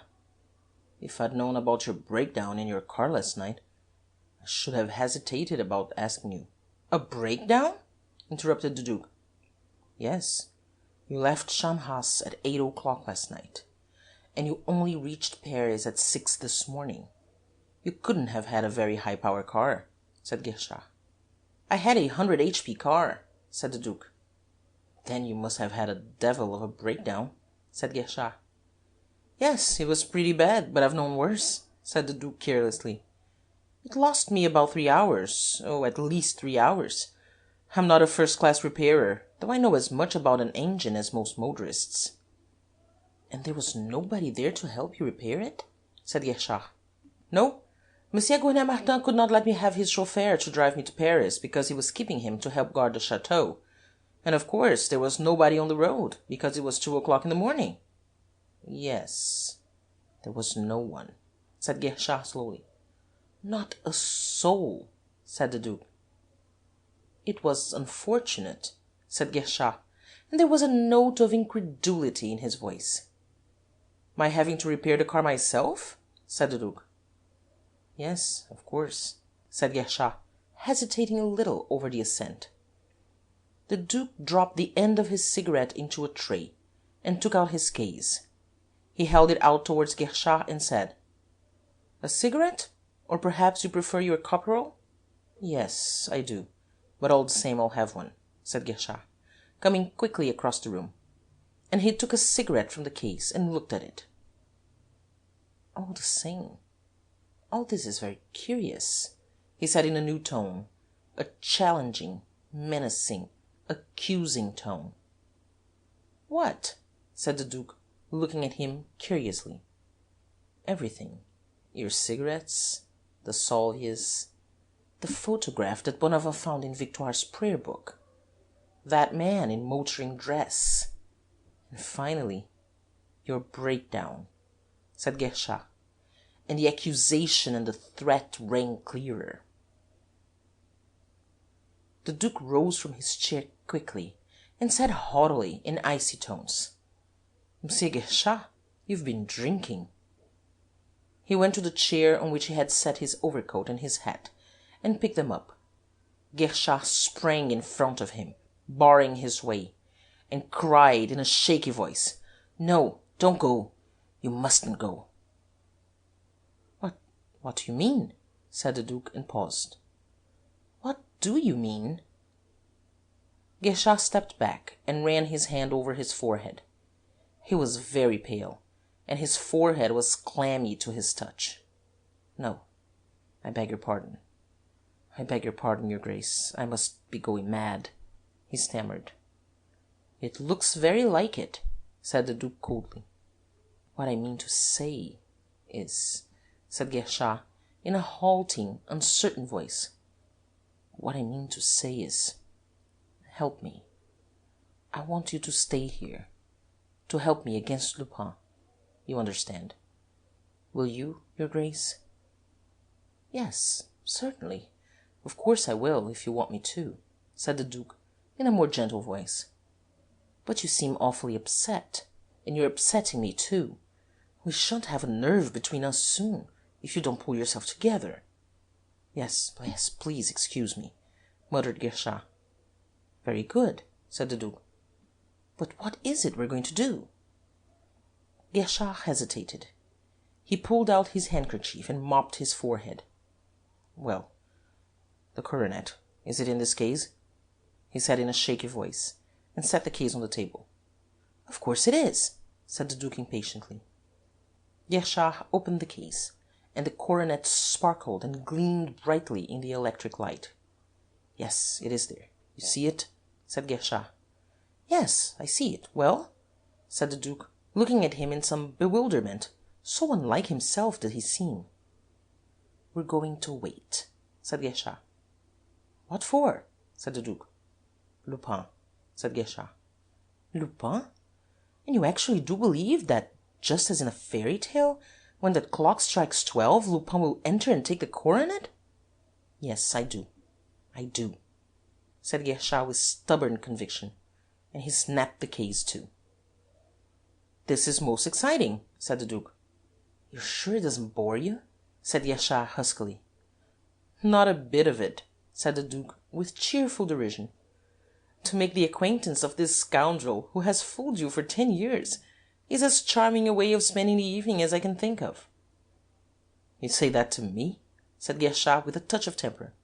Yes, said the Duke, with a challenging smile. To you. He sat down in an easy chair by the table. Guerchard sat down in a chair on the other side of it, and set his elbows on it. They were silent. Suddenly the Duke said, Somebody's coming. Guerchard started and said, No, I don't hear anyone. Then there came distinctly the sound of a footstep and a knock at the door. You've got keener ears than I, said Guerchard grudgingly. In all this business, you've shown the qualities of a very promising detective. He rose, went to the door, and unlocked it. Bonavent came in. I've brought you the handcuffs, sir, he said, holding them out. Shall I stay with you? No, said Guerchard. You've 2 men at the back door and 2 at the front, and a man in every room on the ground floor. Yes, and I've got 3 men on every other floor, said Bonavent, in a tone of satisfaction.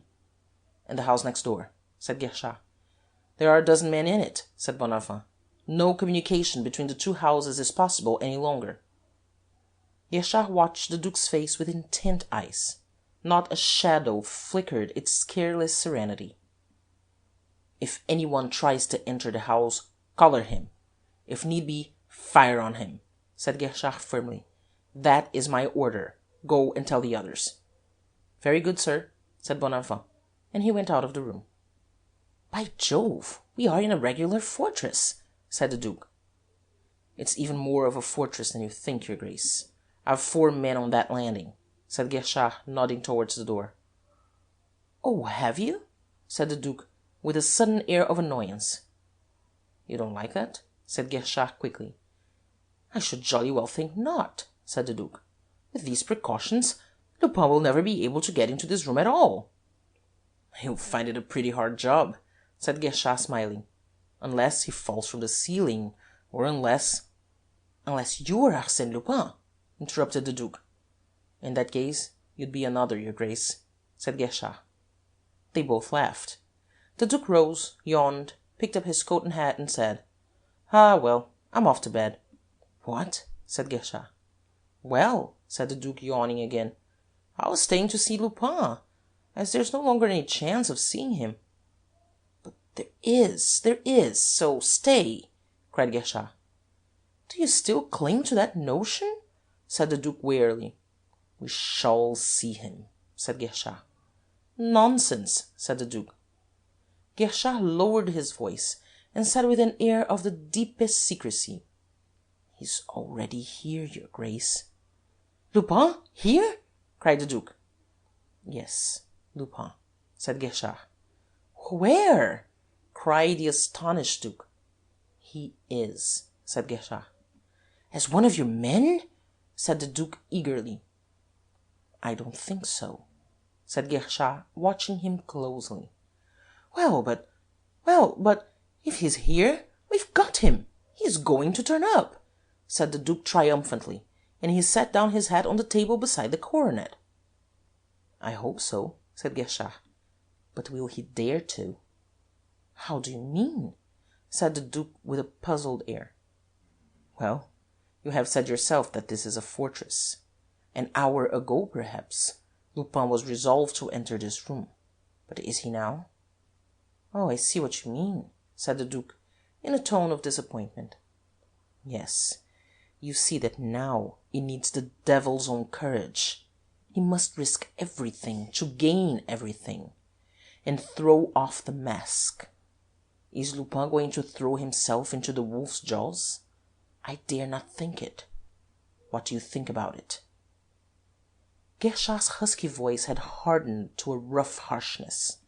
There was a ring of acute anxiety in it, and under the anxiety a faint note of a challenge that dare not make itself too distinct.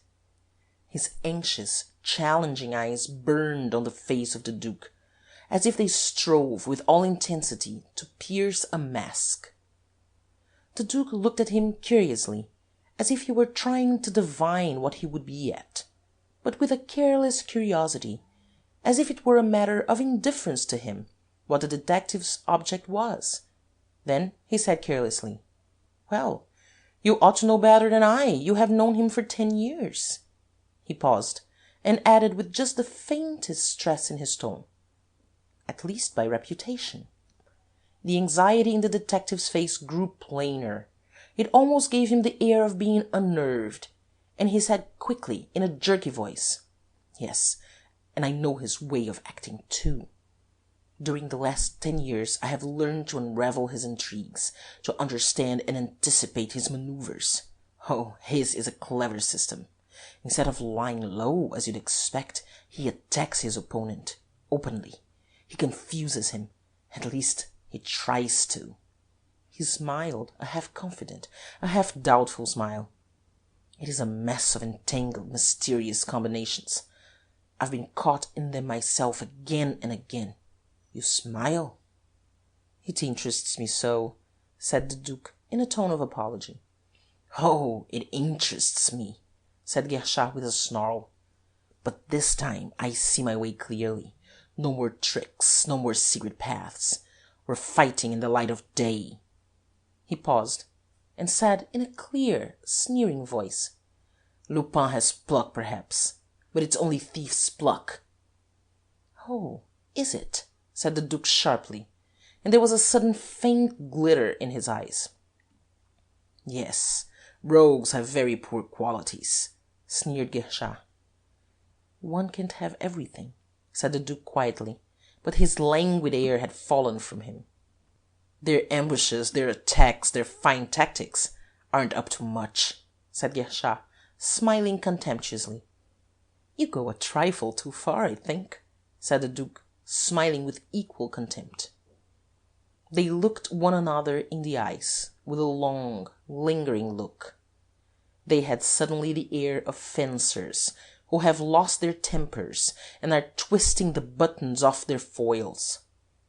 "Not a bit of it, your Grace," said Guerchard, and his voice lingered on the words "your Grace" with a contemptuous stress.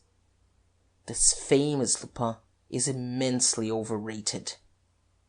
"However, he has done some things which aren't half bad," said the Duke, with his old charming smile. He had the air of a duellist drawing his blade lovingly through his fingers before he falls to. "Oh, has he?" said Guerchard scornfully. "Yes, one must be fair. Last night's burglary, for instance. It is not unheard of, but it wasn't half bad. And that theft of the motor cars, it was a neat piece of work," said the Duke, in a gentle, insolent voice, infinitely aggravating. Guerchard snorted scornfully. "And a robbery at the British Embassy, another at the Treasury, and a third at Monsieur Lupin's, all in the same week. It wasn't half bad, don't you know?" said the Duke, in the same gentle, irritating voice. "Oh, no, it wasn't, but—" "And the time when he contrived to pass as Guerchard, the great Guerchard, do you remember that?" the Duke interrupted. "Come, come, to give the devil his due, between ourselves, it wasn't half bad." "No," said Guerchard, "but he has done better than that lately. Why don't you speak of it?" "Of what?" said the Duke. "Of the time when he passed as the Duke of Charmerace," snapped Guerchard. "What? Did he do that?" cried the Duke, and then he added slowly, "But no, I'm like you. I'm so easy to imitate." "What would have been amusing, your Grace, would have been to get as far as actual marriage," said Guerchard, more calmly. "Oh, if he had wanted to," said the Duke, and he threw out his hands. "But you know, married life, for Lupin. A large fortune, a pretty girl, said Guerchard in a mocking tone. He must be in love with someone else, said the Duke. A thief, perhaps, sneered Guerchard. Like himself. And then, if you wish to know what I think, he must have found his fiancée rather trying, said the Duke, with his charming smile. After all, it's pitiful, heart-rending, you must admit it, that on the very eve of his marriage he was such a fool as to throw off the mask. And yet, at bottom, it's quite logical. It's Lupin coming out through Charmerace. He had to grab at the dowry at the risk of losing the girl, said Guerchard in a reflective tone, but his eyes were intent on the face of the Duke. Perhaps that's what one should call a marriage of reason, said the Duke with a faint smile. What a fall, said Guerchard in a taunting voice. To be expected eagerly at the princess's tomorrow evening, and to pass the evening in a police station. To have intended in a month's time, as the Duke of Charmerace, to mount the steps of the Madeleine with all pomp, and to fall down the father-in-law's staircase this evening, this very evening. His voice rose suddenly on a note of savage triumph. With the handcuffs on. What? Is that a good enough revenge for Guerchard? For the poor, old, idiot Guerchard? The rogue's Brummel in a convict's cap, the gentleman-burglar in a jail. For Lupin, it's only a trifling annoyance, but for a duke, it's a disaster. Come, in your turn, be frank. Don't you find that amusing? The Duke rose quietly and said coldly, Have you finished? Do you? Cried Guerchard, and he rose and faced him. Oh, yes, I find it quite amusing, said the Duke lightly. And so do I, cried Guerchard. No, you were frightened, said the Duke calmly. Frightened, cried Guerchard with a savage laugh. Yes, you're frightened, said the Duke. And don't think, policeman, that because I'm familiar with you I throw off a mask. I don't wear one. I've none to throw off. I am the Duke of Charmerace. You lie. You escaped from the Santé 4 years ago. You are Lupin. I recognize you now. Prove it, said the Duke scornfully. I will, cried Guerchard. You won't. I am the Duke of Charmerace. Guerchard laughed wildly. Don't laugh. You know nothing, nothing, dear boy, said the Duke tauntingly. Dear boy, cried Guerchard triumphantly, as if the word had been a confession. What do I risk? Said the Duke, with scathing contempt. Can you arrest me? You can arrest Lupin, but arrest the Duke of Charmerace, an honourable gentleman, member of the Jockey Club and of the Union, residing at his house, 34B University Street. Arrest the Duke of Charmerace, the fiancé of Mademoiselle Gournay-Martin? Scoundrel! Cried Guerchard, pale with sudden, helpless fury. Well, do it, taunted the Duke. Be an ass. Make yourself the laughing-stock of Paris. Call your coppers in. Have you a proof? One single proof? Not one. Oh, I shall get them, howled Guerchard, beside himself. I think you may, said the Duke coolly, and you might be able to arrest me next week, the day after tomorrow, perhaps. Perhaps never. But not tonight, that's certain. Oh, if only somebody could hear you, gasped Guerchard. Now, don't excite yourself, said the Duke. That won't produce any proofs for you. The fact is, Monsieur Formery told you the truth when he said that when it is a case of Lupin, you lose your head. Ah, that Formery. There is an intelligent man, if you like. At all events, the coronet is safe tonight. Wait, my good chap, wait, said the Duke slowly, and then he snapped out. Do you know what's behind that door? And he flung out his hand towards the door of the inner drawing-room, with a mysterious, sinister air. What? Cried Guerchard, and he whipped round and faced the door, with his eyes starting out of his head. "Get out, you funk!" said the Duke with a great laugh. "Hang you!" said Guerchard shrilly. "I said that you were going to be absolutely pitiable," said the Duke, and he laughed again cruelly. "Oh, go on talking, do!" cried Guerchard, mopping his forehead. "Absolutely pitiable," said the Duke with a cold, disquieting certainty. "As the hand of that clock moves nearer and nearer midnight, you will grow more and more terrified." He paused, and then shouted violently, "Attention!" Guerchard jumped, and then he swore. "Your nerves are on edge," said the Duke, laughing. "Joker!" snarled Guerchard. "Oh, you're as brave as the next man. But who can stand the anguish of the unknown thing which is bound to happen?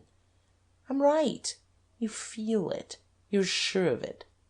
At the end of these few fixed minutes, an inevitable, fated event must happen. Don't shrug your shoulders, man. You're green with fear." The Duke was no longer a smiling, cynical dandy. There emanated from him an impression of vivid, terrible force. His voice had deepened. It thrilled with a consciousness of irresistible power. It was overwhelming, paralyzing. His eyes were terrible. "My men are outside. I'm armed," stammered Guerchard. "Child, bear in mind that it is always when you have foreseen everything, arranged everything, made every combination. Bear in mind that it is always then that some accident dashes your whole structure to the ground," said the Duke, in the same deep, thrilling voice. "Remember that it is always at the very moment at which you are going to triumph that he beats you, that he only lets you reach the top of the ladder to throw you more easily to the ground." "Confess, then, that you are Lupin," muttered Guerchard. "I thought you were sure of it," said the Duke in a jeering tone. Guerchard dragged the handcuffs out of his pocket and said between his teeth, "I don't know what prevents me, my boy." The Duke drew himself up and said haughtily, "That's enough." "What?" cried Guerchard. "I say that that's enough," said the Duke sternly. "It's all very well for me to play at being familiar with you, but you don't call me my boy." "Oh, you won't impose on me much longer," muttered Guerchard, and his bloodshot, haggard eyes scanned the Duke's face in an agony, an anguish of doubting impotence. "If I'm Lupin, arrest me," said the Duke. "I'll arrest you in 3 minutes from now, or the coronet will be untouched," cried Guerchard in a firmer tone. "In 3 minutes from now, the coronet will have been stolen, and you will not arrest me," said the Duke in a tone of chilling certainty. "But I will, I swear I will," cried Guerchard. "Don't swear any foolish oaths. There are only 2 minutes left," said the Duke, and he drew a revolver from his pocket. "No, you don't," cried Guerchard, drawing a revolver in his turn. "What's the matter?" said the Duke with an air of surprise.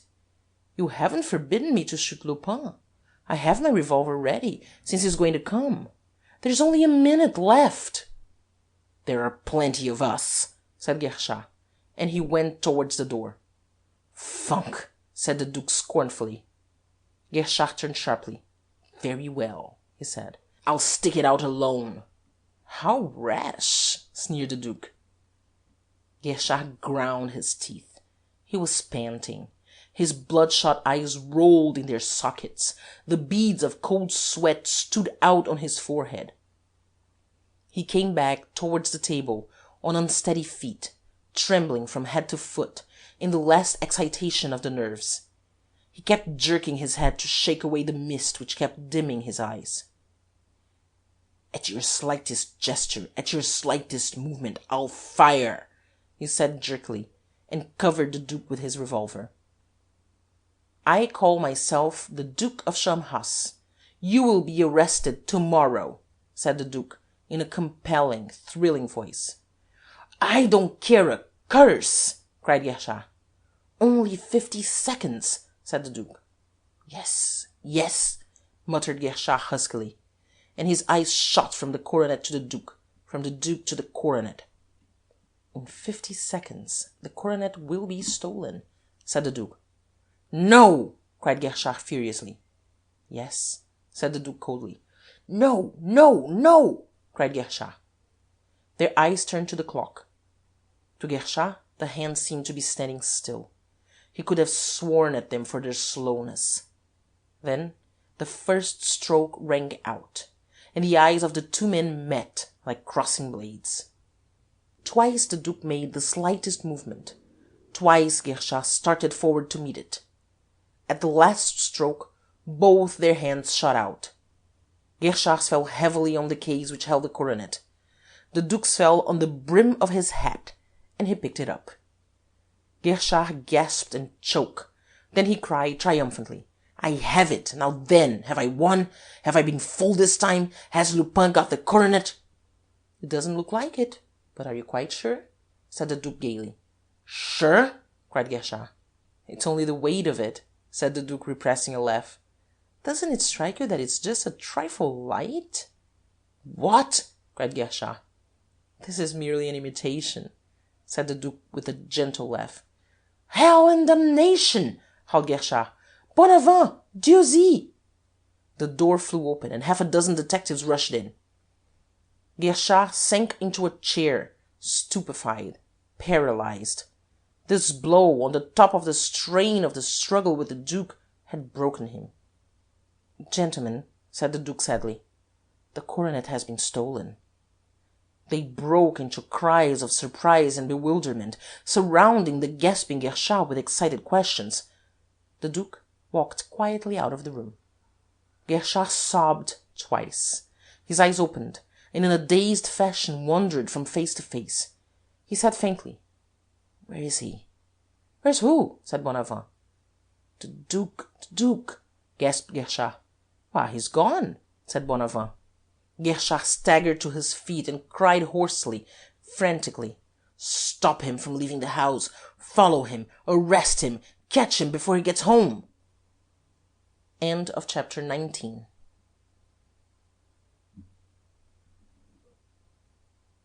Chapter 20. Lupin comes home.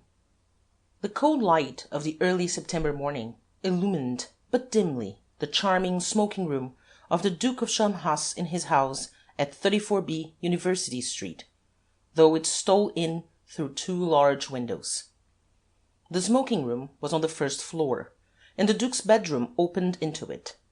It was furnished in the most luxurious fashion, but with a taste which, nowadays, infrequently accompanies luxury. The chairs were of the most comfortable, but their lines were excellent. The couch against the wall, between the two windows, was the last word in the matter of comfort. The colour scheme, of a light greyish-blue, was almost too bright for a man's room. It would have been better suited a boudoir. It suggested that the owner of the room enjoyed an uncommon lightness and cheerfulness of temperament. On the walls, with wide gaps between them so that they did not clash, hung 3 or 4 excellent pictures. 2 ballet girls by Degas, a group of shepherdesses and shepherds in pink and blue and white beribboned silk by Fragonard, a portrait of a woman by Bastien Lepage, a charming Corot, and 2 Contes d'Arfens showed that the taste of their fortunate owner was, at any rate, eclectic. At the end of the room was, of all curious things, the opening into the well of a lift. The doors of it were open, though the lift itself was on some other floor. To the left of the opening stood a bookcase, its shelves loaded with books of a kind rather suited to a cultivated, thoughtful man than to an idle dandy. Beside the window, half hidden, and peering through the side of the curtain into the street, stood Monsieur Charolais. But it was hardly the Monsieur Charolais who had paid Monsieur Gournay-Martin that visit at the Château de Charmerace, and departed so firmly in the millionaire's favourite motor car. This was a paler Monsieur Charolais. He lacked altogether the rich, ruddy complexion of the millionaire's visitor. His nose, too, was thinner, and showed none of the ripe acquaintance with the vintages of the world which had been so plainly displayed on it during its owner's visit to the country. Again, hair and eyebrows were no longer black but fair, and his hair was no longer curly and luxuriant, but thin and lank. His moustache had vanished, and along with it the dress of a well-to-do provincial man of business. He wore a livery of the Charmeraces, and at that early morning hour had not yet assumed the blue waistcoat which is an integral part of it. Indeed, it would have required an acute and experienced observer to recognize in him the bogus purchaser of the Mercac. Only his eyes, his close-set eyes, were unchanged. Walking restlessly up and down the middle of the room, keeping out of sight of the windows, was Victoire. She wore a very anxious air, as did Charolais too. By the door stood Bernard Charolais, and his natural, boyish timidity, to judge from his frightened eyes, had assumed an acute face. "By the Lord, we're done!" cried Charolais, starting back from the window. "That was the front door bell." "No, it was only the hall clock," said Bernard. "That's 7 o'clock! Oh, where can he be?" said Victoire, wringing her hands. "The coup was fixed for midnight. Where can he be?" "They must be after him," said Charolais, "and he daren't come home." Gingerly he drew back the curtain and resumed his watch. "I've sent down the lift to the bottom, in case he should come back by the secret entrance," said Victoire, and she went to the opening into the well of the lift, and stood looking down it, listening with all her ears. "Then why in the devil's name have you left the doors open?" cried Charolais irritably. "How do you expect the lift to come up if the doors are open?" "I must be off my head!" cried Victoire. She stepped to the side of the lift and pressed a button. The doors closed, and there was a grunting click of heavy machinery settling into a new position. "Suppose we telephone to Justin at the Passy house?" said Victoire. "What on earth's the good of that?" said Charolais impatiently.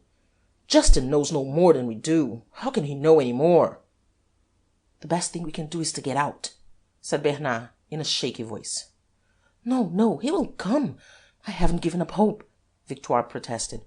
"He's sure to come, and he may need us." "But hang it all! Suppose the police come! Suppose they ransack his papers! He hasn't told us what to do! We are not ready for them! What are we to do?" cried Charolais in a tone of despair. "Well, I'm worse off than you are, and I'm not making a fuss. If the police come, they'll arrest me," said Victoire. "Perhaps they've arrested him," said Bernard in his shaky voice. "Don't talk like that," said Victoire fretfully. "Isn't it bad enough to wait and wait without your croaking like a scared crow?" She started again her pacing up and down the room, twisting her hands, and now and again moistening her dry lips with the tip of her tongue. Presently she said, "Are those two plainclothes men still there watching?" And in her anxiety she came a step nearer the window. "Keep away from the window!" snapped Charolais. "Do you want to be recognized, you great idiot?" Then he added, more quietly, "They're still there all right, curse them, in front of the café. Hullo!" "What is it now?" cried Victoire, starting. "A copper and a detective running," said Charolais. "They are running for all they're worth." "Are they coming this way?" said Victoire, and she ran to the door and caught hold of the handle. "No," said Charolais. "Thank goodness," said Victoire. "They're running to the two men watching the house. They're telling them something. Oh, hang it, they're all running down the street." "This way? Are they coming this way?" cried Victoire faintly, and she pressed her hand to her side. "They are!" cried Charolais. "They are!" And he dropped the curtain with an oath. "And he isn't here! Suppose they come! Suppose he comes to the front door! They'll catch him!" cried Victoire. There came a startling peal at the front door bell. They stood frozen to stone, their eyes fixed on one another, staring. The bell had hardly stopped ringing when there was a slow, whirring noise. The doors of the lift flew open, and the Duke stepped out of it. But what a changed figure! From the admirably dressed dandy who had walked through the startled detectives and out of the house of M. Gouvernet-Martin at midnight. He was pale, exhausted, almost fainting. His eyes were dim in a livid face. His lips were grey. He was panting heavily. He was splashed with mud from head to foot. One sleeve of his coat was torn along half its length. The sole of his left-hand pump was half off, and his cut foot showed white and red through the torn sock. "The master! The master!" cried Charolais in a tone of extravagant relief, and he danced round the room, snapping his fingers. "You're wounded?" cried Victoire. "No," said Arsène Lupin. The front door bell rang out again, startling, threatening, terrifying. The note of danger seemed to brace Lupin, to spur him to a last effort. He pulled himself together and said in a hoarse but steady voice, "Your waistcoat, Charolais. Go and open the door. Not too quickly. Fumble the bolts. Bernard, shut the bookcase. Victoire, get out of sight. Do you want to ruin us all? Be smart now, all of you. Be smart." He staggered past them into his bedroom and slammed the door. Victoire and Charolais hurried out of the room, through the ante-room, on to the landing. Victoire ran upstairs. Charolais went slowly down. Bernard pressed the button. The doors of the lift shut, and there was a slow whirring as it went down. He pressed another button, and the bookcase slid slowly across and hid the opening into the lift well. Bernard ran out of the room and up the stairs. Charolais went to the front door and fumbled with the bolts. He bawled through the door to the visitors not to be in such a hurry at that hour in the morning, and they bawled furiously at him to be quick, and knocked and rang again and again. He was fully 3 minutes fumbling with the bolts, which were already drawn. At last he opened the door an inch or two and looked out. On the instant the door was dashed open, flinging him back against the wall, and Bonavent and Dieuzy rushed past him, up the stairs, as hard as they could pelt. A brown-faced, nervous, active policeman followed them in and stopped to guard the door. On the landing the detectives paused and looked at one another, hesitating. "Which way did he go?" said Bonavent. "We were on his very heels." "I don't know, but we've jolly well stopped his getting into his own house, and that's the main thing," said Dieuzy triumphantly. "But are you sure it was him?" said Bonavent, stepping into the ante-room. "I can swear to it," said Dieuzy confidently, and he followed him. Charolais came rushing up the stairs and caught them up as they were entering the smoking-room. "Here! What's all this?" he cried. "You mustn't come in here. His Grace isn't awake yet." "Awake? Awake? Your precious Duke has been galloping all night," cried Dieuzy, "and he runs devilish well, too." The door of the bedroom opened, and Lupin stood on the threshold in slippers and pyjamas. "What's all this?" he snapped, with the irritation of a man whose sleep has been disturbed, and his tousled hair and eyes, dim with exhaustion, gave him every appearance of being still heavy with sleep. The eyes and mouths of Bonavent and Dieuzy opened wide, and they stared at him blankly, in utter bewilderment and wonder. "Is it you who are making all this noise?" said Lupin, frowning at them. "Why, I know you too. You're in the service of M. Guerchard." "Yes, your Grace," stammered Bonavent. "Well, what are you doing here? What is it you want?" said Lupin. "Oh, nothing, your Grace, nothing. There's been a mistake," stammered Bonavent. "A mistake?" said Lupin haughtily. "I should think there had been a mistake. But I take it that this is Guerchard's doing. I'd better deal with him directly. You two can go." He turned to Charolais and added curtly, "Show them out." Charolais opened the door, and the two detectives went out of the room with the slinking air of whipped dogs. They went down the stairs in silence, slowly, reflectively, and Charolais led them out of the front door. As they went down the steps, Dieuzy said, "What a howler! Guerchard risks getting the sack for this." "I told you so," said Bonavent. "A duke's a duke." When the door closed behind the two detectives, Lupin tottered across the room, dropped onto the couch with a groan of exhaustion, and closed his eyes. Presently the door opened. Victoire came in, saw his attitude of exhaustion, and with a startled cry ran to his side. "Oh, dearie, dearie!" she cried. "Pull yourself together! Oh, do try to pull yourself together!" She caught his cold hands and began to rub them, murmuring words of endearment like a mother over a young child. Lupin did not open his eyes. Charolais came in. "Some breakfast!" she cried. "Bring his breakfast! He's faint! He's had nothing to eat this morning. Can you eat some breakfast, dearie?" "Yes," said Lupin faintly. "Hurry up with it!" said Victoire in urgent, imperative tones. And Charolais left the room at a run. "Oh, what a life you lead!" said Victoire, or, to be exact, she wailed it. "Are you never going to change? You're as white as a sheet. Can't you speak, dearie?" She stooped and lifted his legs onto the couch. He stretched himself, and without opening his eyes said in a faint voice, "Oh, Victoire, what a fright I've had." "You? You've been frightened?" cried Victoire, amazed. "Yes. You needn't tell the others, though. But I've had a night of it. I did play the fool so.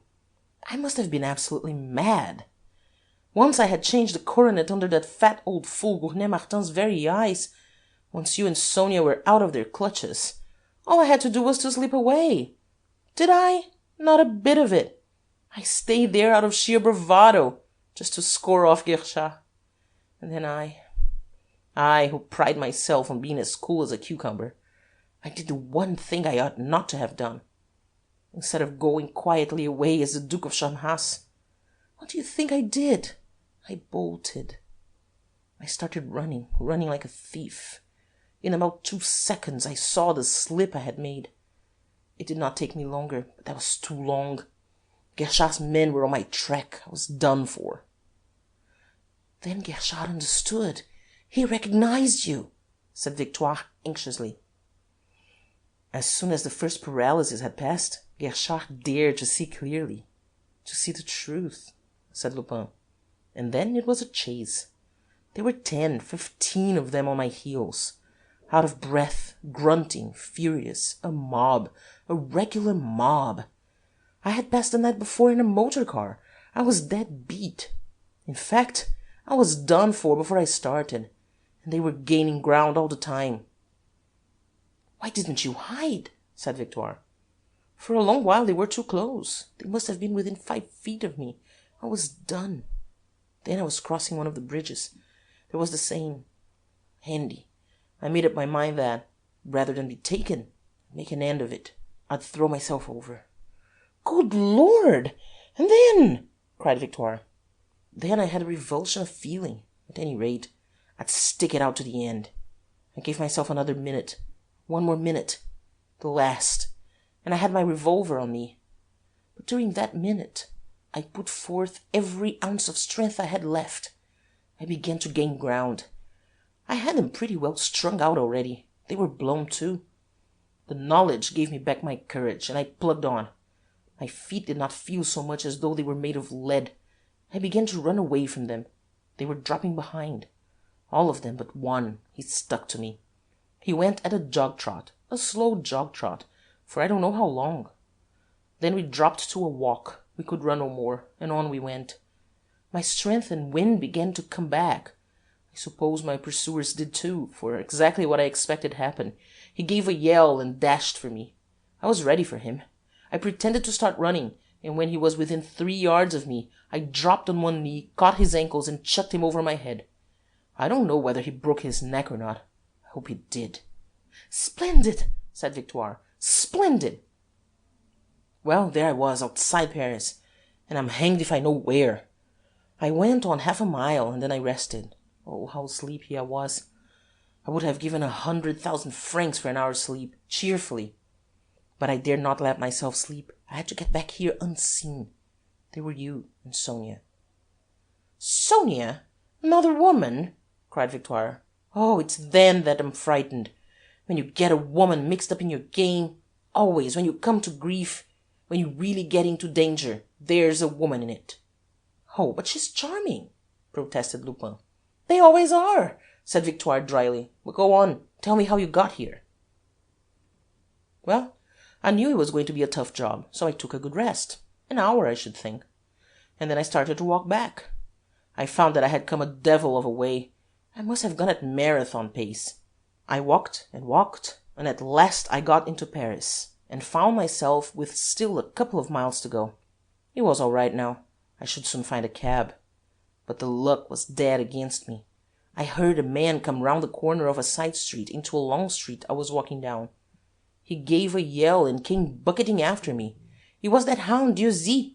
He had recognized my figure. Off I went, and the chase began again. I led him a dance, but I couldn't shake him off. All the while I was working my way towards home. Then, just at last, I spurted for all I was worth, got out of his sight, bolted round the corner of the street into the secret entrance, and here I am."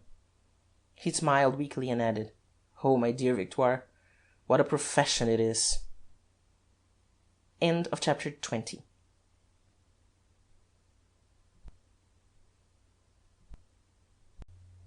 Chapter 21. The Cutting of the Telephone Wires. The door opened, and in came Charolais bearing a tray. "Here's your breakfast, master," he said. "Don't call me master. That's how his men address Guerchard. It's a disgusting practice," said Lupin severely. Victoire and Charolais were quick laying the table. Charolais kept up a running fire of questions as he did it, but Lupin did not trouble to answer them. He lay back, relaxed, drawing deep breaths. Already his lips had lost their greyness and were pink. There was a suggestion of blood under the skin of his pale face. They soon had the table laid, and he walked to it on fairly steady feet. He sat down, Charolais whipped off a cover, and said, "Anyhow, you've got out of the mess neatly. It was a jolly smart escape." "Oh, yes, so far it's all right," said Lupin. "But there's going to be trouble presently, lots of it. I shall want all my wits. We all shall." He fell upon his breakfast with the appetite, but not the manners, of a wolf. Charolais went out of the room. Victoire hovered about him, pouring out his coffee and putting sugar into it. "By Jove, how good these eggs are!" he said. "I think that, of all the 1,000 ways of cooking eggs, uncocotte is the best." "Heavens, how empty I was!" he said presently. "What a meal I'm making! It's really a very healthy life, this of mine. Victoire, I feel much better already."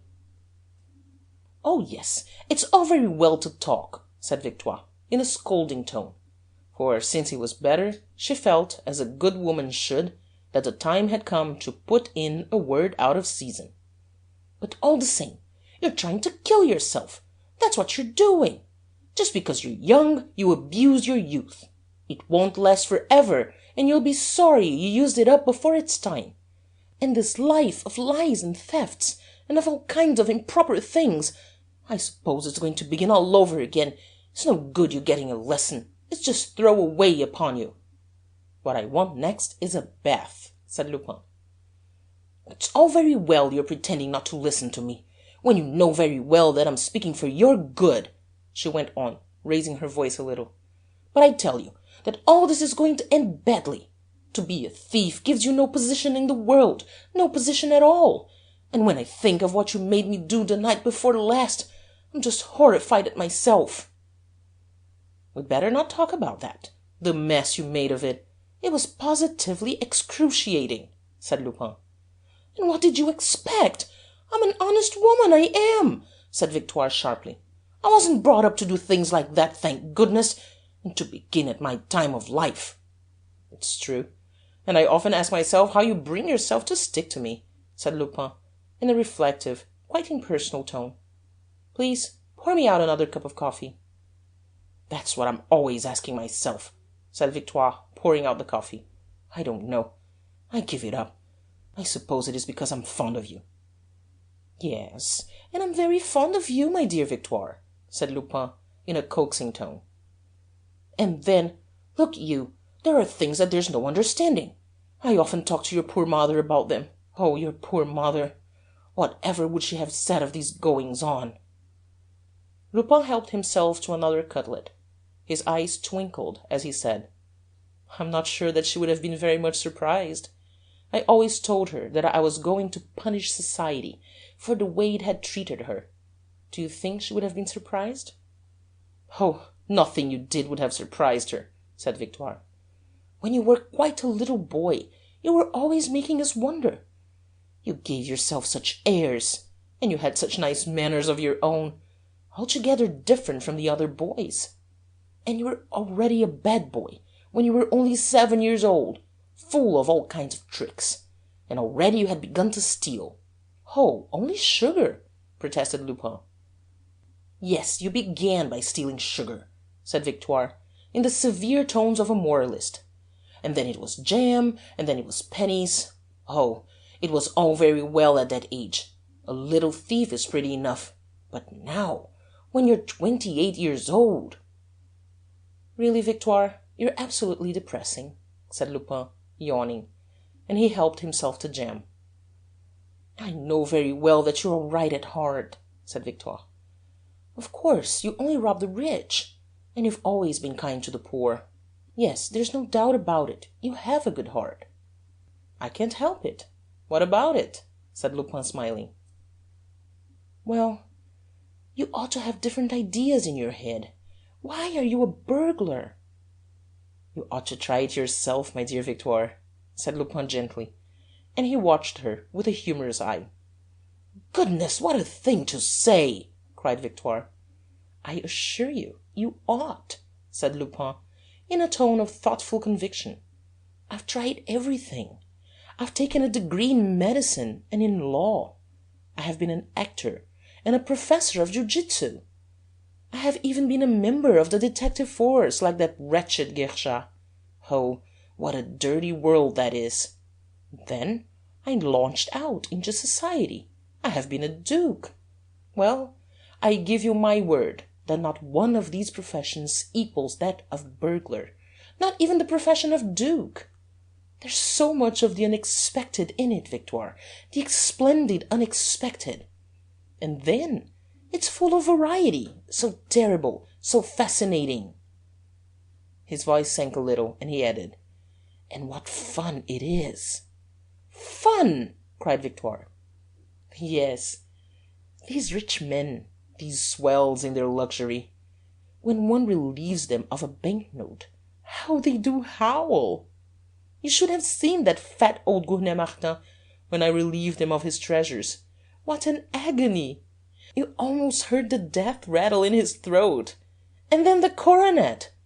In the derangement of their minds, and it was sheer derangement, mind you, already prepared at Charmerace, in the derangement of Guerchard, I had only to put out my hand and pluck the coronet. And the joy, the ineffable joy of enraging the police! To see Guerchard's furious eyes when I downed him! And look round you!" He waved his hand round the luxurious room. "Duke of Charmerace! This trade leads to everything, on condition that one sticks to it. I tell you, Victoire, that when one cannot be a great artist or a great soldier, the only thing to be is a great thief." "Oh, be quiet!" cried Victoire. "Don't talk like that. You're working yourself up. You're intoxicating yourself. And all that, it is not Catholic. Come, at your age, you ought to have one idea in your head which should drive out all these others, which should make you forget all these thefts. Love, that would change you, I'm sure of it. That would make another man of you. You ought to marry." "Yes, perhaps. That would make another man of me. That's what I've been thinking. I believe you're right," said Lupin thoughtfully. "Is that true? Have you really been thinking of it?" cried Victoire joyfully. "Yes," said Lupin, smiling at her eagerness. "I have been thinking about it. Seriously." "No more messing about? No more intrigues, but a real woman? A woman for life?" cried Victoire. "Yes," said Lupin softly, and his eyes were shining in a very grave face. "Is it serious? Is it real love, dearie?" said Victoire. "What's she like?" "She's beautiful," said Lupin. Oh, trust you for that. Is she a blonde or a brunette?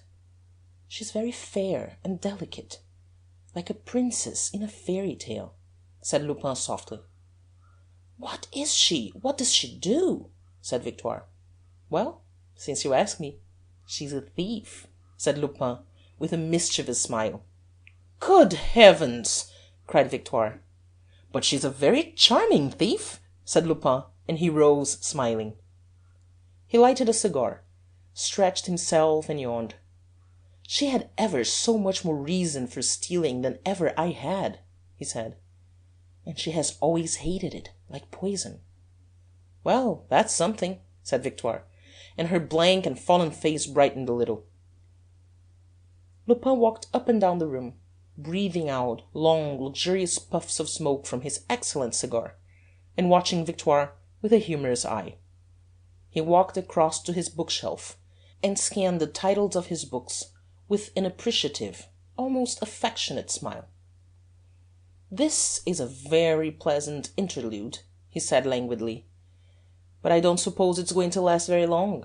As soon as Guerchard recovers from the shock of learning that I spent a quiet night in my ducal bed, as an honest duke should, he'll be getting to work with positively furious energy, confound him. I could do with a whole day's sleep, 24 solid hours of it." "I'm sure you could, dearie," said Victoire sympathetically. "The girl I'm going to marry is Sonia Kritchnoff," he said. "Sonia? That dear child! But I love her already," cried Victoire. "Sonia? But why did you say she was a thief? That was a silly thing to say." "It's my extraordinary sense of humour," said Lupin. The door opened, and Charolais bustled in. "Shall I clear away the breakfast?" he said. Lupin nodded, and then the telephone bell rang. He put his finger on his lips and went to it. "Are you there?" he said. "Oh, it's you, Germain. Good morning." "Oh, yes, I had a good night. Excellent, thank you. You want to speak to me presently? You're waiting for me at the Ritz?" "Don't go, don't go. It isn't safe," said Victoire in a whisper. "All right. I'll be with you in about half an hour, or perhaps 3/4. I'm not dressed yet. But I'm ever so much more impatient than you. Good-bye for the present."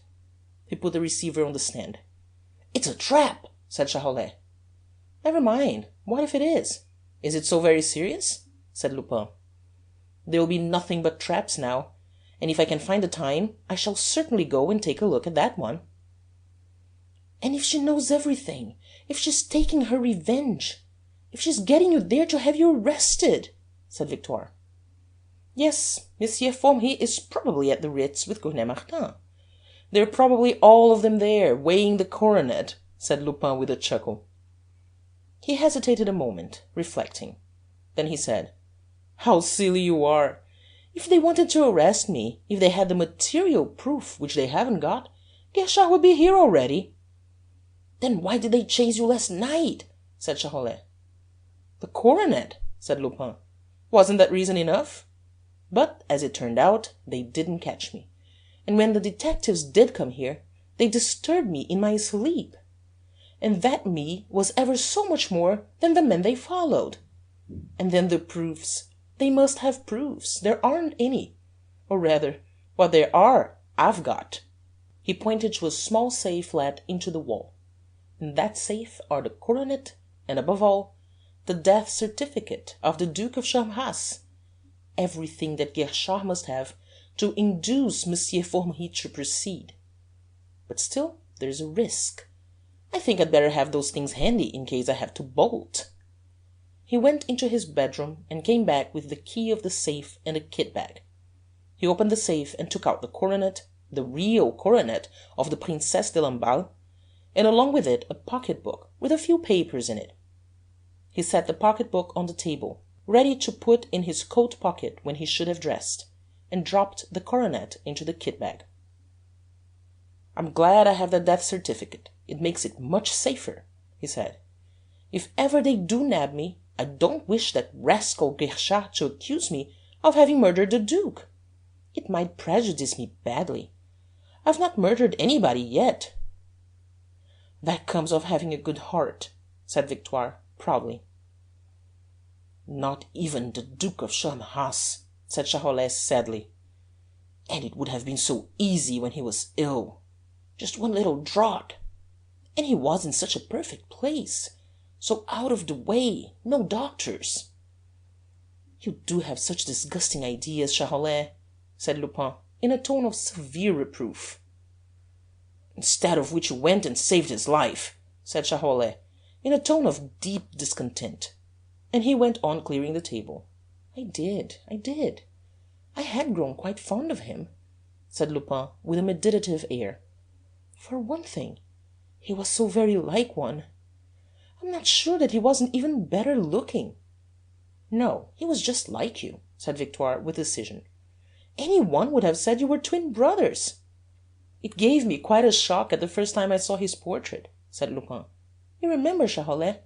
It was 3 years ago, the day, or rather the night, of the first Gournay-Martin burglary at Charmerace. Do you remember? Do I remember? Said Charolais. It was I who pointed out the likeness to you. I said, He's the very spit of you, master. And you said, There's something to be done with that, Charolais. And then off you started for the ice and snow, and found the Duke, and became his friend. And then he went and died. Not that you'd have helped him too, if he hadn't. Poor Charmerace. He was indeed grand seigneur. With him, a great name was about to be extinguished. Did I hesitate? No, I continued it, said Lupin. He paused and looked at the clock. 8:15, he said, hesitating. Shall I telephone to Sonia, or shall I not? Oh, there's no hurry. Let the poor child sleep on. She must be worn out after that night journey, and that cursed Guerchard's persecution yesterday. I'll dress first and telephone to her afterwards. I'd better be getting dressed, by the way. The work I've got to do can't be done in pyjamas. I wish it could, for bed's the place for me. My wits aren't quite as clear as I could wish them to deal with an awkward business like that. Well, I must do the best I can with them.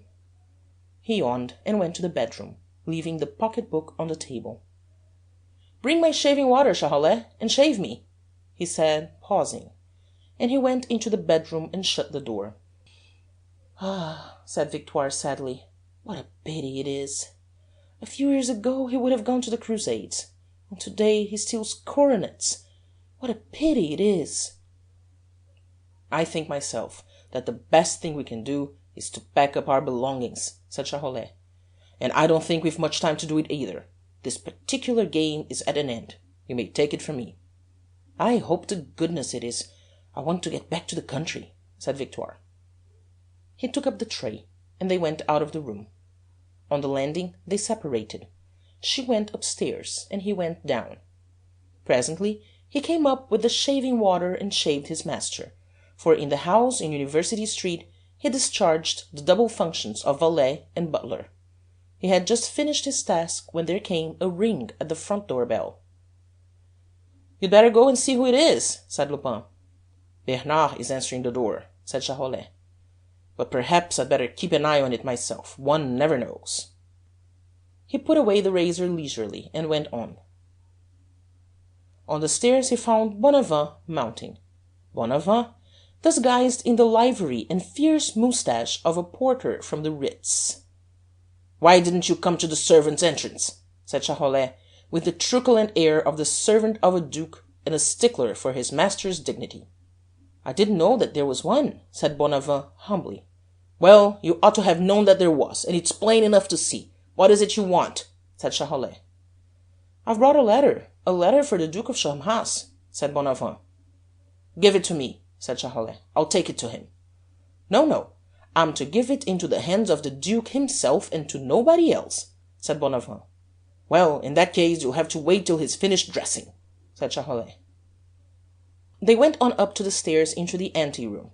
Bonavent was walking straight into the smoking-room. Here, where are you going to? Wait here, said Charolais quickly. Take a chair, sit down. Bonavent sat down with a very stolid air, and Charolais looked at him doubtfully, in two minds whether to leave him there alone or not. Before he had decided, there came a thundering knock on the front door, not only loud but protracted. Charolais looked round with a scared air, and then ran out of the room and down the stairs. On the instant, Bonavent was on his feet, and very far from stolid. He opened the door of the smoking room very gently and peered in.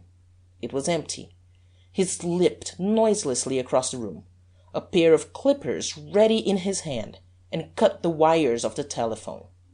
His quick eye glanced round the room, and fell on the pocket-book on the table. He snatched it up and slipped it into the breast of his tunic.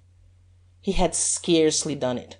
One button of his tunic was still to fasten, when the bedroom door opened and Lupin came out. "What do you want?" he said sharply, and his keen eyes scanned the porter with a disquieting penetration. "I've brought a letter to the Duke of Charmerace to be given into his own hands," said Bonavent in a disguised voice. "Give it to me," said Lupin, holding out his hand. "But the Duke?" said Bonavent, hesitating. "I am the Duke," said Lupin. Bonavent gave him the letter and turned to go. "Don't go," said Lupin quietly. "Wait, there may be an answer." There was a faint glitter in his eyes, but Bonavent missed it. Charolais came into the room and said in a grumbling tone, "A runaway knock. I wish I could catch the brats. I'd warm them. They wouldn't go fetching me away from my work again in a hurry, I can tell you." Lupin opened the letter and read it.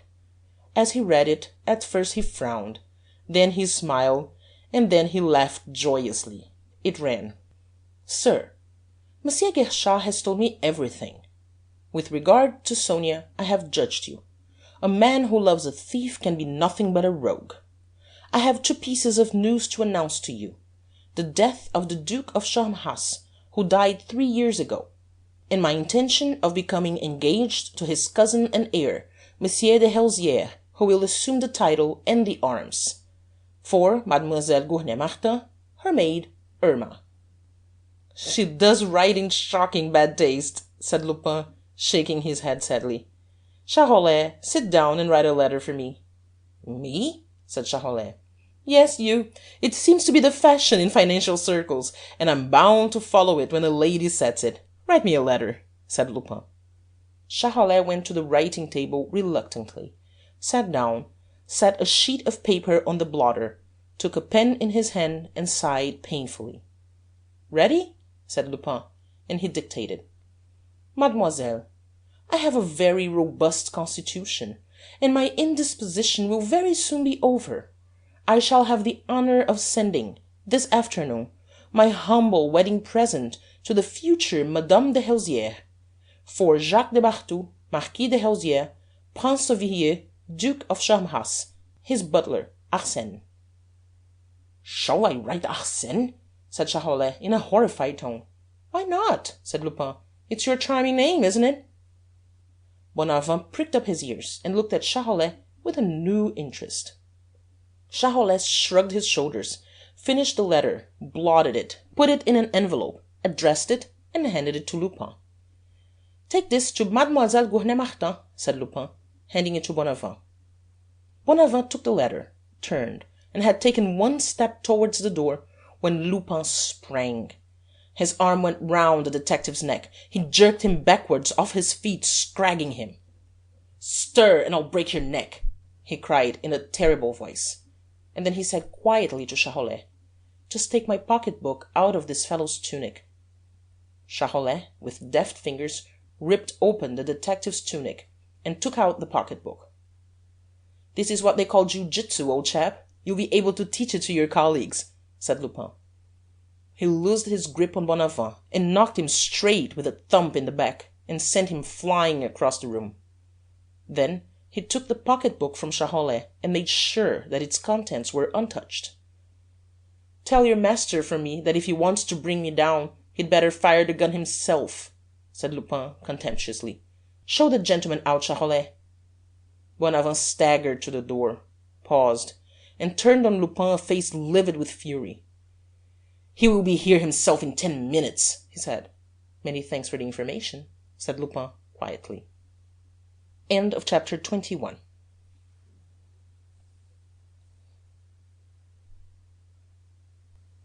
Chapter 22. The Bargain. Charolais conducted the detective down the stairs, and led him out of the front door, cursing and threatening vengeance as he went. Charolais took no notice of his words. He was the well-trained servant. He came back upstairs, and on the landing called to Victoire and Bernard. They came hurrying down, and the three of them went into the smoking-room. "Now we know where we are," said Lupin, with cheerful briskness. "Guerchard will be here in 10 minutes, with a warrant for my arrest. All of you, clear out." "It won't be so precious easy. The house is watched," said Charolais. "And I'll bet it's watched back and front." "Well, slip out by the secret entrance. They haven't found that yet," said Lupin. "And meet me at the house at Passy." Charolais and Bernard wanted no more telling. They ran to the bookcase and pressed the buttons. The bookcase slid aside. The doors opened and disclosed the lift. They stepped into it. Victoire had followed them. She paused and said, "And you? Are you coming?"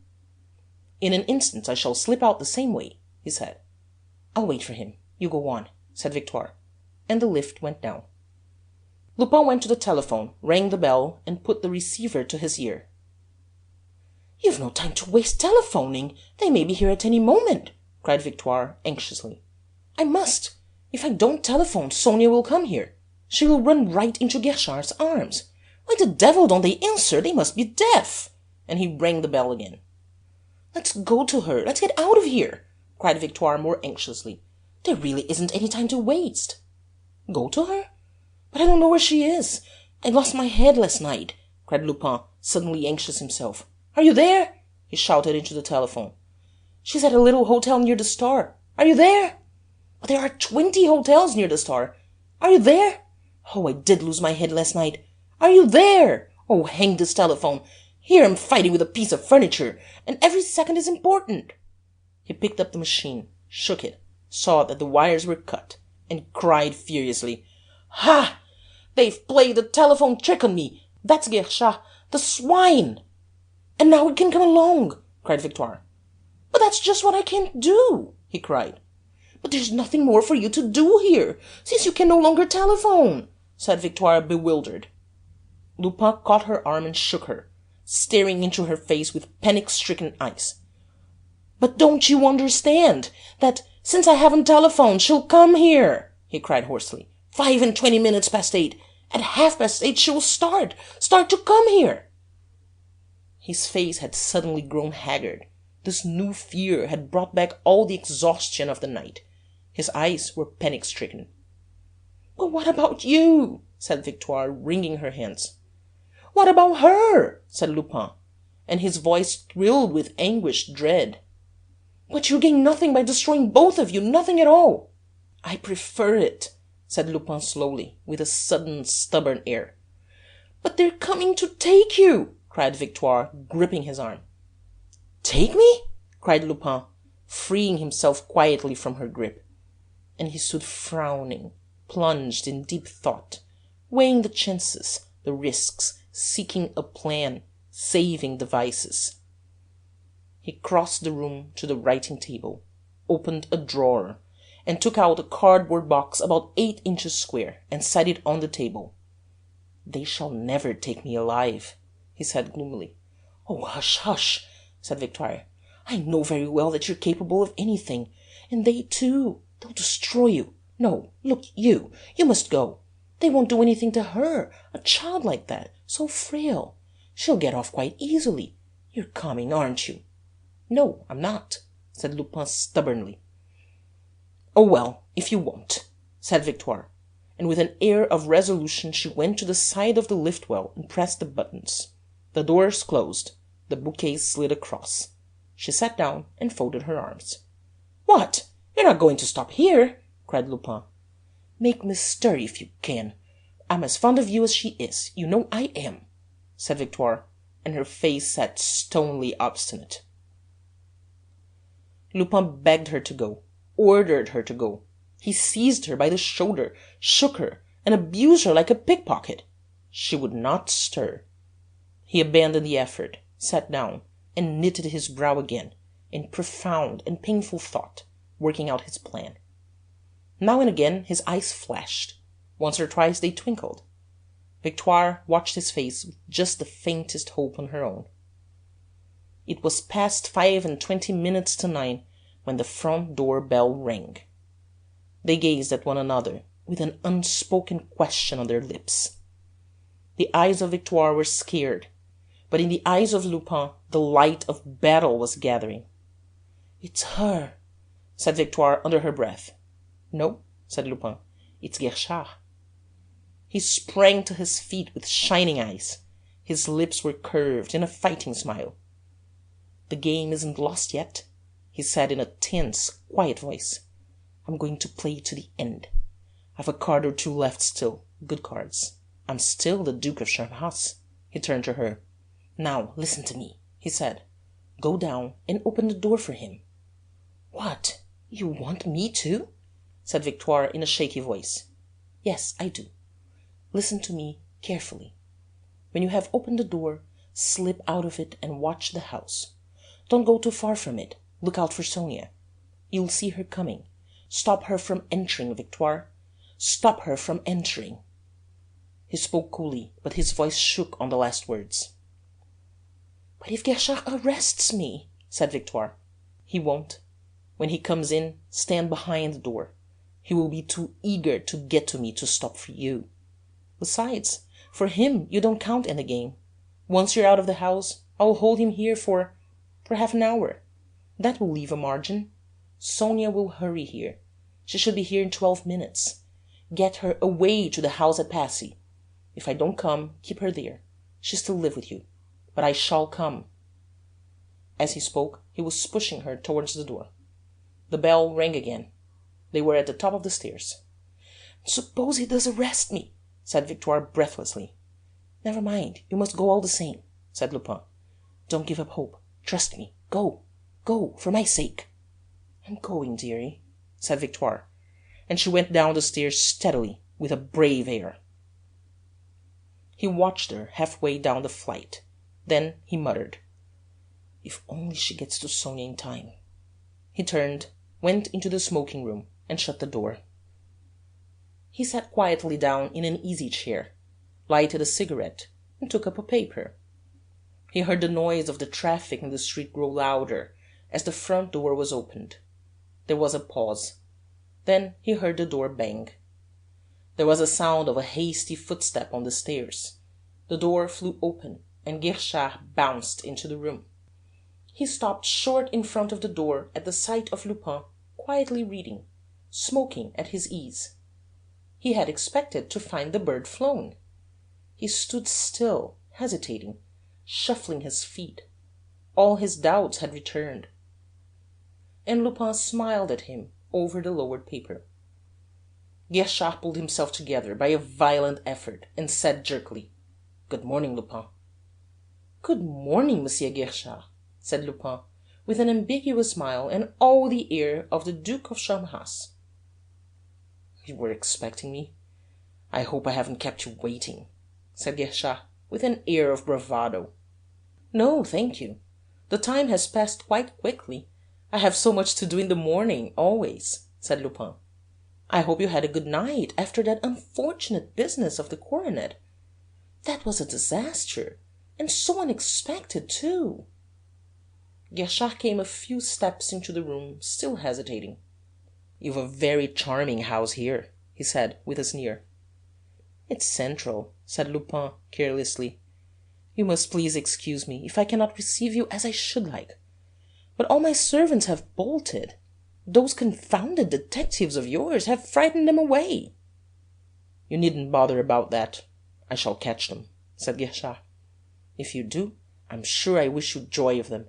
Do please keep your hat on," said Lupin, with ironic politeness. Guerchard came slowly to the middle of the room, raising his hand to his hat, letting it fall again without taking it off. He sat down slowly, facing him, and they gazed at one another with the wary eyes of duelists crossing swords at the beginning of a duel. "Did you get Monsieur Formery to sign a little warrant?" said Lupin, in a caressing tone full of quiet mockery. "I did," said Guerchard through his teeth. "And have you got it on you?" said Lupin. "I have." said Guerchard. "Against Lupin, or against the Duke of Charmerace?" said Lupin. "Against Lupin, called Charmerace," said Guerchard. "Well, that ought to cover me pretty well. Why don't you arrest me? What are you waiting for?" said Lupin. His face was entirely serene, his eyes were careless, his tone indifferent. "I'm not waiting for anything," said Guerchard thickly, "but it gives me such pleasure that I wish to enjoy this minute to the utmost. Lupin," said Guerchard, and his eyes gloated on him. "Lupin himself," said Lupin, smiling. "I hardly dare believe it," said Guerchard. "You're quite right not to," said Lupin.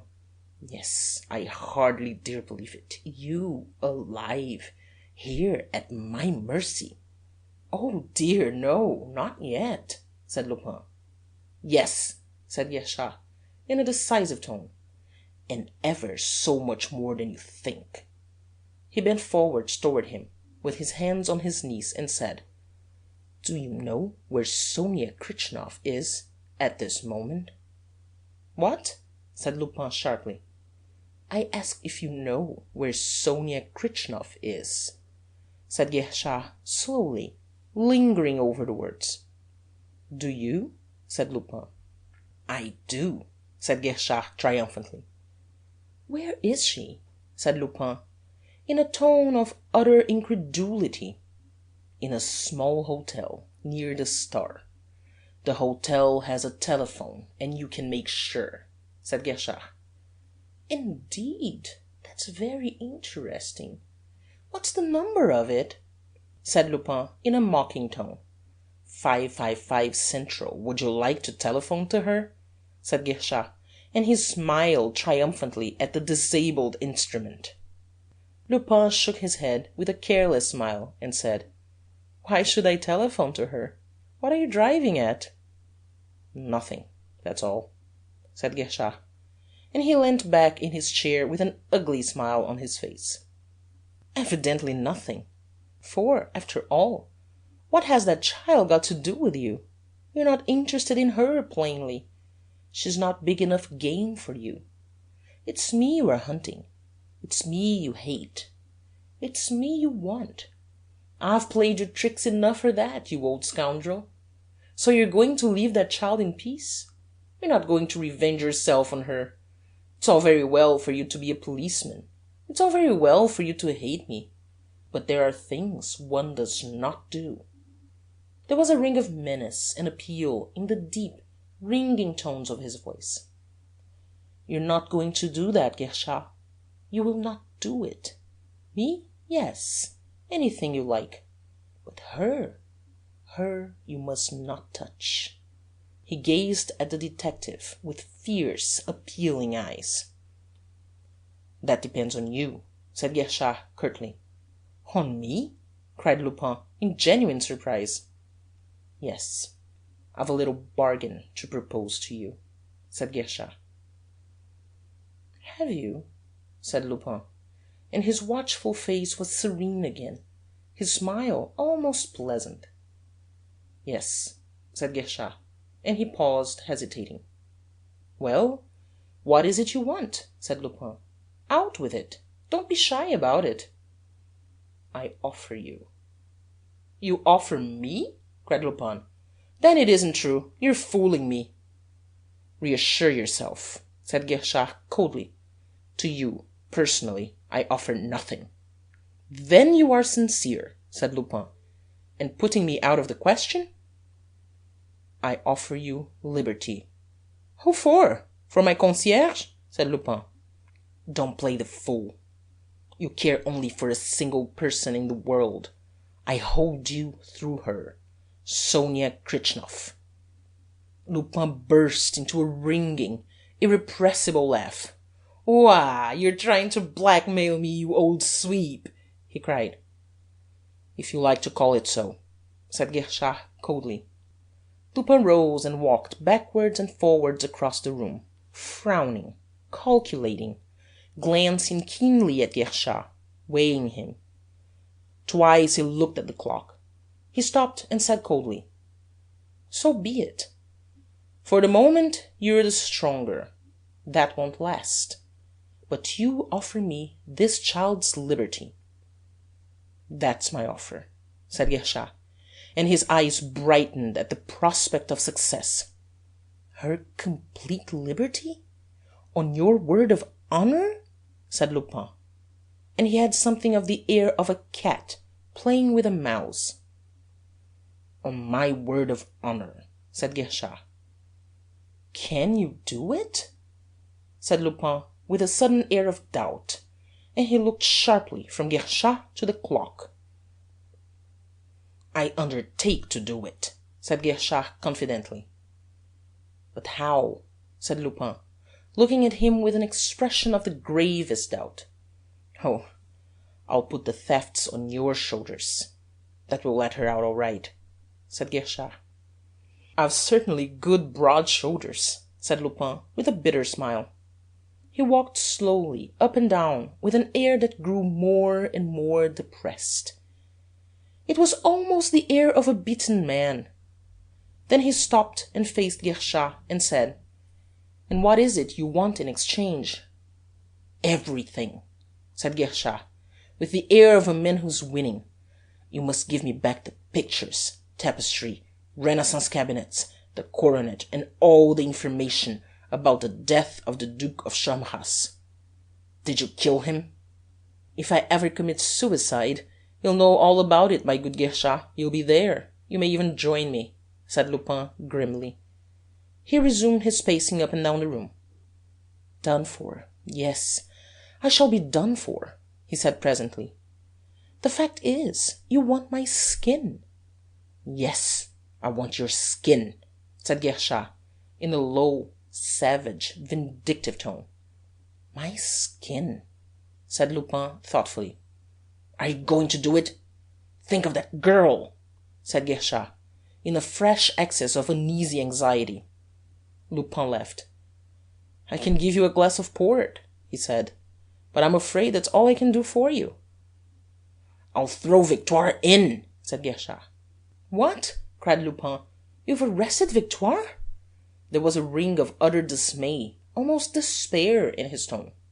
"Yes, and I'll throw her in. She shall go scot-free. I won't bother with her," said Guerchard eagerly.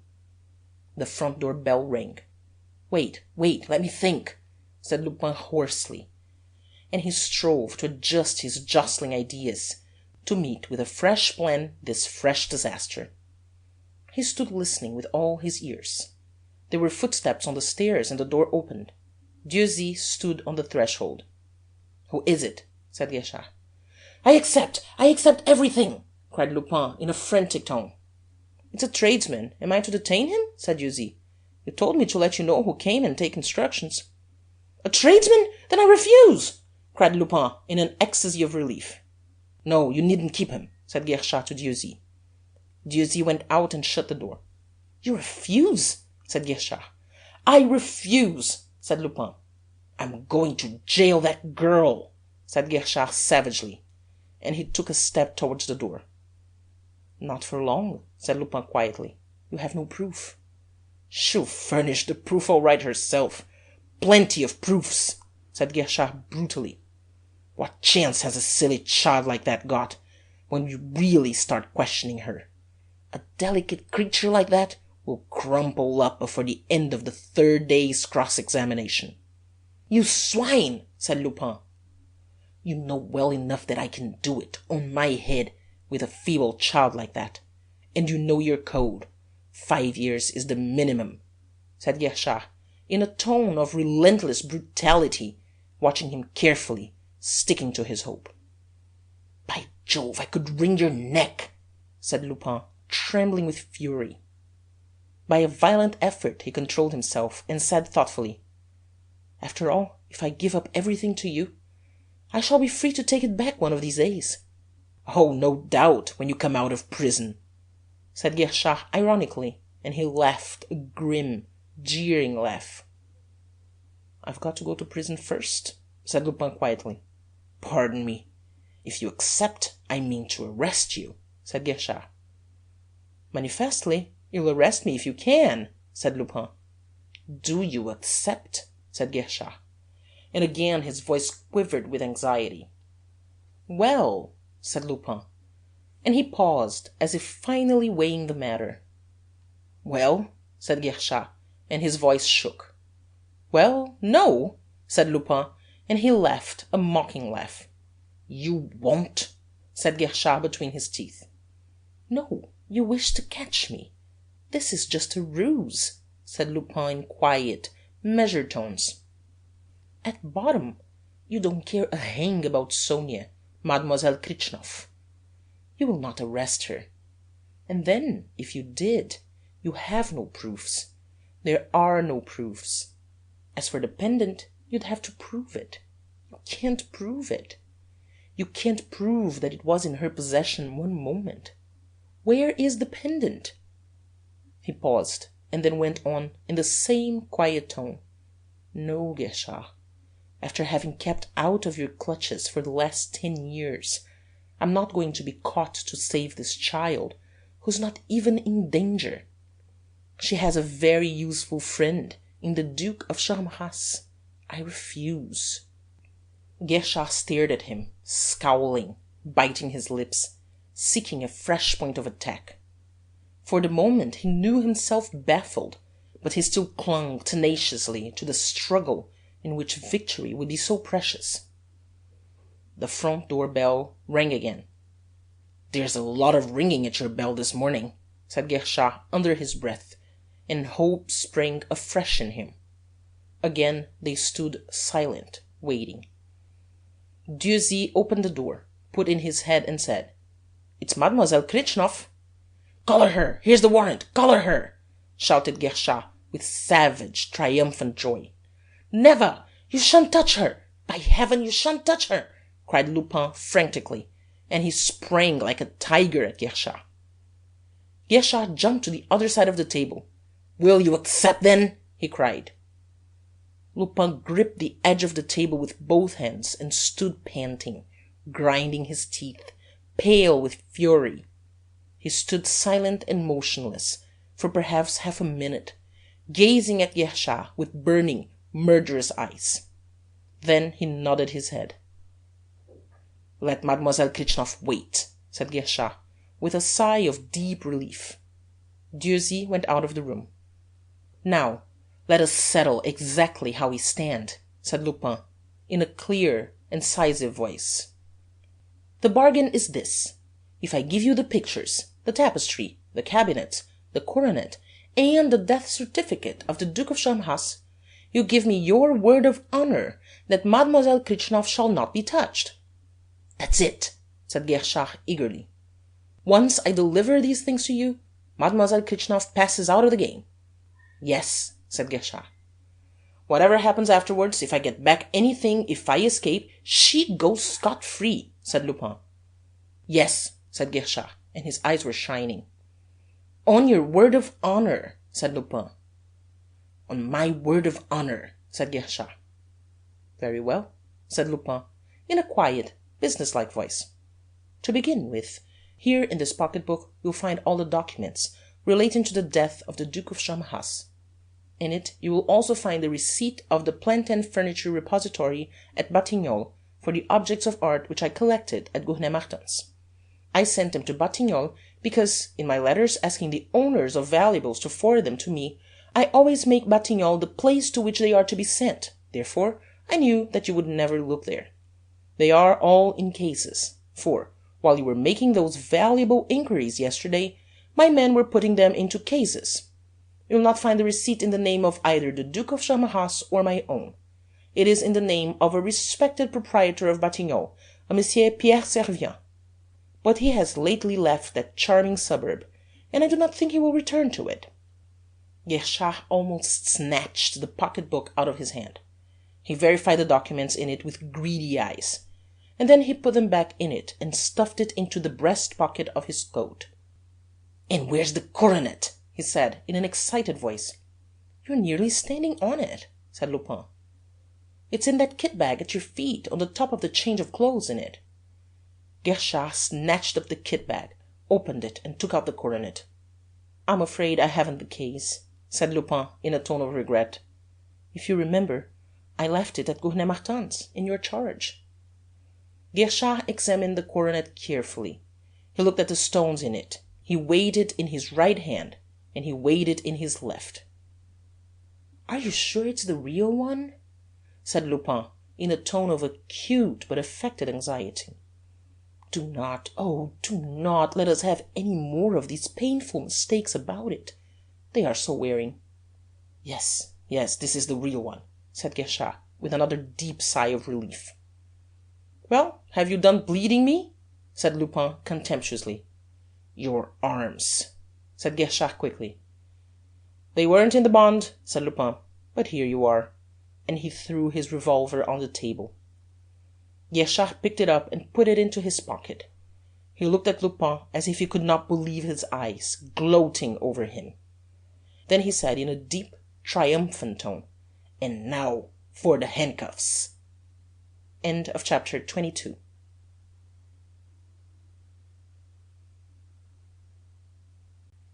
Chapter 23. The End of the Duel.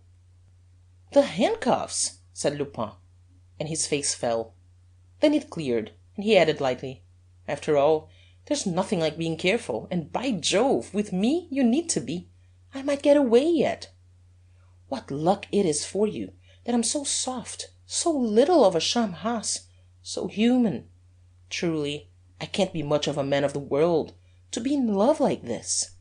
Come, come, hold out your hands, said Guerchard, jingling the handcuffs impatiently. I should like to see that child for the last time, said Lupin gently. All right, said Guerchard. Arsène Lupin, and nabbed by you, if you aren't in luck. Here you are, said Lupin bitterly, and he held out his wrists. Guerchard snapped the handcuffs on them with a grunt of satisfaction. Lupin gazed down at them with a bitter face and said, Oh, you are in luck. You're not married by any chance? Yes, yes, I am, said Guerchard hastily, and he went quickly to the door and opened it. Dieuzy, he called. Dieuzy, Mademoiselle Kritchnoff is at liberty. Tell her so, and bring her in here. Lupin started back, flushed and scowling. He cried, With these things on my hands, no, I can't see her. Guerchard stood still, looking at him. Lupin's scowl slowly softened, and he said, half to himself, But I should have liked to see her, very much. For, if she goes like that, I shall not know when or where. He stopped short, raised his eyes, and said in a decided tone, Ah, well, yes, I should like to see her. If you've quite made up your mind, said Guerchard impatiently, and he went into the ante-room. Lupin stood very still, frowning thoughtfully. He heard footsteps on the stairs, and then the voice of Guerchard in the ante-room, saying in a jeering tone, You're free, mademoiselle, and you can thank the Duke for it. You owe your liberty to him. Free? And I owe it to him? Cried the voice of Sonia, ringing and golden with extravagant joy. Yes, mademoiselle, said Guerchard, you owe it to him. She came through the open door, flushed, deliciously and smiling, her eyes brimming with tears of joy. Lupin had never seen her look half so adorable. Is it to you I owe it? Then I shall owe everything to you. Oh, thank you, she cried, holding out her hands to him. Lupin half turned away from her to hide his handcuffs. She misunderstood the movement. Her face fell suddenly, like that of a child rebuked. Oh, I was wrong to come here, she cried quickly, in changed, dolorous tones. I thought yesterday. I made a mistake. Pardon me. I'm going. Lupin was looking at her over his shoulder, standing sideways to hide the handcuffs. He said sadly, Sonia. No, I understand. It was impossible, she cried quickly, cutting him short. And yet, if you only knew, if you knew how I have changed, with what a changed spirit I came here. And I swear now, I hate all my past. I loathe it. I swear that now the mere presence of a thief would overwhelm me with disgust. Hush, said Lupin, flushing deeply and wincing. Hush. But after all, you're right, she said in a gentler voice. One can't wipe out what one has done. If I were to give back everything I've taken, if I were to spend years in remorse and repentance, it would be no use. In your eyes, I should always be Sonia Kritchnov, the thief." The grey tears welled slowly out of her eyes and rolled down her cheeks. She let them stream unheeded. "Sonia!" cried Lupin, protesting. But she would not hear him. She broke out with fresh vehemence, a feverish passion. "And yet, if I'd been a thief like so many others, but you know why I stole. I'm not trying to defend myself, but after all, I did it to keep honest. And when I loved you, it was not the heart of a thief that thrilled. It was the heart of a poor girl who loved. That's all. Who loved." "You don't know what you're doing. You're torturing me. Be quiet," cried Lupin hoarsely, beside himself. "Never mind. I'm going. We shall never see one another any more," she sobbed. "But will you? Will you shake hands just for the last time?" "No!" cried Lupin. "You won't?" wailed Sonia, in a heart-rending tone. "I can't!" cried Lupin. "You ought not to be like this. Last night, if you were going to let me go like this, last night, it was wrong," she wailed and turned to go. "Wait, Sonia, wait!" cried Lupin hoarsely. "A moment ago you said something. You said that the mere presence of a thief would overwhelm you with disgust. Is that true?" "Yes, I swear it is," cried Sonia. Guerchard appeared in the doorway. "And if I were not the man you believe?" said Lupin sombrely. "What?" said Sonia, and a faint bewilderment mingled with her grief. "If I were not the Duke of Charmerace." "Not the Duke?" "If I were not an honest man," said Lupin. "You?" cried Sonia. "If I were a thief, if I were—" "Arsène Lupin!" jeered Guerchard from the door. Lupin turned and held out his manacled wrists for her to see. "Arsène Lupin! It's true," stammered Sonia. But then, it must be for my sake that you've given yourself up. And it's for me you're going to prison. Oh, heavens, how happy I am!" She sprang to him, threw her arms round his neck and pressed her lips to his. "And that's what women call repenting," said Guerchard. He shrugged his shoulders, went out onto the landing, and called a policeman in the hall to bid the driver of the prison van, which was waiting, bring it up to the door. "Oh, this is incredible!" cried Lupin in a trembling voice, and he kissed Sonia's lips and eyes and hair. "To think that you love me enough to go on loving me in spite of this, in spite of the fact that I am Arsène Lupin. Oh, after this, I'll become an honest man. It's the least I can do. I'll retire." "You will?" cried Sonia. "Upon my soul, I will," cried Lupin, and he kissed her again and again. Guerchard came back into the room. He looked at them with a cynical grin and said, "Time's up." "Oh, Guerchard, after so many others, I owe you the best minute of my life," cried Lupin. Bonavent, still in his porter's livery, came hurrying through the ante-room. "Master," he cried, "I've found it." "Found what?" said Guerchard. "The secret entrance. It opens into that little side street. We haven't got the door open yet, but we soon shall." "The last link in the chain," said Guerchard, with warm satisfaction. "Come along, Lupin." "But he's going to take you away. We're going to be separated," cried Sonia in a sudden anguish of realization. "It's all the same to me now," cried Lupin in the voice of a conqueror. "Yes, but not to me," cried Sonia, wringing her hands.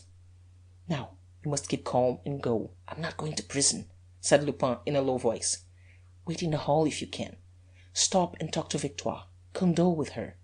If they turn you out of the house, wait close to the front door." "Come, mademoiselle," said Guerchard. "You must go." "Go, Sonia, go. Goodbye, goodbye," said Lupin, and he kissed her. She went quietly out of the room, her handkerchief to her eyes. Guerchard held open the door for her and kept it open, with his hand still on the handle. He said to Lupin, "Come along." Lupin yawned, stretched himself, and said coolly, "My dear Guerchard, what I want after the last 2 nights is rest. Rest." He walked quickly across the room and stretched himself comfortably at full length on the couch. "Come, get up," said Guerchard roughly.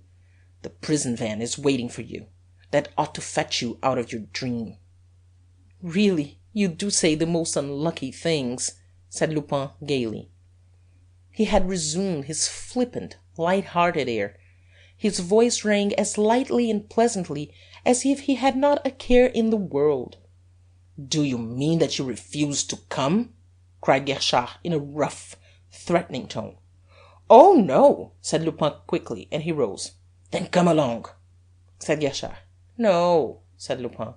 "After all, it's too early." Once more he stretched himself out on the couch and added languidly, "I'm lunching at the English Embassy." "Now you be careful," cried Guerchard angrily. "Our parts are changed. If you're snatching at a last straw, it's waste of time. All your tricks, I know them. Understand, you rogue, I know them." "You know them," said Lupin with a smile, rising. "It's fatality." He stood before Guerchard, twisting his hands and wrists curiously. Half a dozen swift movements, and he held out his handcuffs in one hand and threw them on the floor. "Did you know that trick, Guerchard? One of these days I shall teach you to invite me to lunch," he said slowly, in a mocking tone, and he gazed at the detective with menacing, dangerous eyes. "Come, come, we've had enough of this," cried Guerchard, in mingled astonishment, anger, and alarm. "Bonavent, Boursin, Dieuzy, here, help, help!" he shouted. "Now listen, Guerchard, and understand that I'm not humbugging," said Lupin, quickly, in clear, compelling tones. "If Sonia, just now, had had one word, one gesture of contempt for me, I'd have given way, yielded, half yielded at any rate, for rather than fall into your triumphant clutches, I'd have blown my brains out. I've now to choose between happiness, life with Sonia, or prison. Well, I've chosen. I will live happy with her, or else, my dear Guerchard, I'll die with you. Now let your men come. I'm ready for them." Guerchard ran to the door and shouted again. "I think the fat's in the fire now," said Lupin, laughing. He sprang to the table, opened the cardboard box, whipped off the top layer of cotton wool, and took out a shining bomb. He sprang to the wall, pressed the button. The bookshelf glided slowly to one side. The lift rose to the level of the floor, just as the detectives rushed in. "Collar him!" yelled Guerchard. "Stand back! Hands up!" cried Lupin, in a terrible voice, raising his right hand high above his head. "You know what this is, a bomb. Come and collar me now, you swine. Hands up, you, Guerchard." "You silly funks!" roared Guerchard. "Do you think he'd dare?" "Come and see!" cried Lupin. "I will!" cried Guerchard, and he took a step forward. As one man, his detectives threw themselves upon him. 3 of them gripped his arms. A 4th gripped him round the waist, and they all shouted at him together not to be a madman, to look at Lupin's eyes, that Lupin was off his head. "What miserable swine you are!" cried Lupin scornfully. He sprang forward, caught up the kit-bag in his left hand, and tossed it behind him into the lift. "You dirty crew!" he cried again. "Oh, why isn't there a photographer here? And now, Guerchard, you thief, give me back my pocket-book." "Never!" screamed Guerchard, struggling with his men, purple with fury. "Oh, Lord, master, do be careful! Don't rile him!" cried Bonavent in an agony. "What? Do you want me to smash up the whole lot?" roared Lupin in a furious, terrible voice. "Do I look as if I were bluffing, you fools?" "Let him have his way, master!" cried Dieuzy. "Yes, yes!" cried Bonavent. "Let him have his way!" cried another. "Give him his pocket-book!" cried a third. "Never!" howled Guerchard. "It's in his pocket, his breast pocket. Be smart!" roared Lupin. "Come, come, it's got to be given to him!" cried Bonavent. "Hold the master tight!" And he thrust his hand into the breast of Guerchard's coat and tore out the pocket-book. "Throw it on the table!" cried Lupin. Bonavent threw it on to the table, and it slid along it, right to Lupin. He caught it in his left hand and slipped it into his pocket. "Good!" he said, and then he yelled ferociously, "Look out for the bomb!" and made a feint of throwing it. The whole group fell back with an odd, unanimous sighing groan. Lupin sprang into the lift, and the doors closed over the opening. There was a great sigh of relief from the frightened detectives, and then the chunking of machinery as the lift sank. Their grip on Guerchard loosened. He shook himself free and shouted, "After him! You've got to make up for this! Down into the cellars, some of you! Others go to the secret entrance! Others to the servants' entrance! Get into the street! Be smart! Dieuzy, take the lift with me!"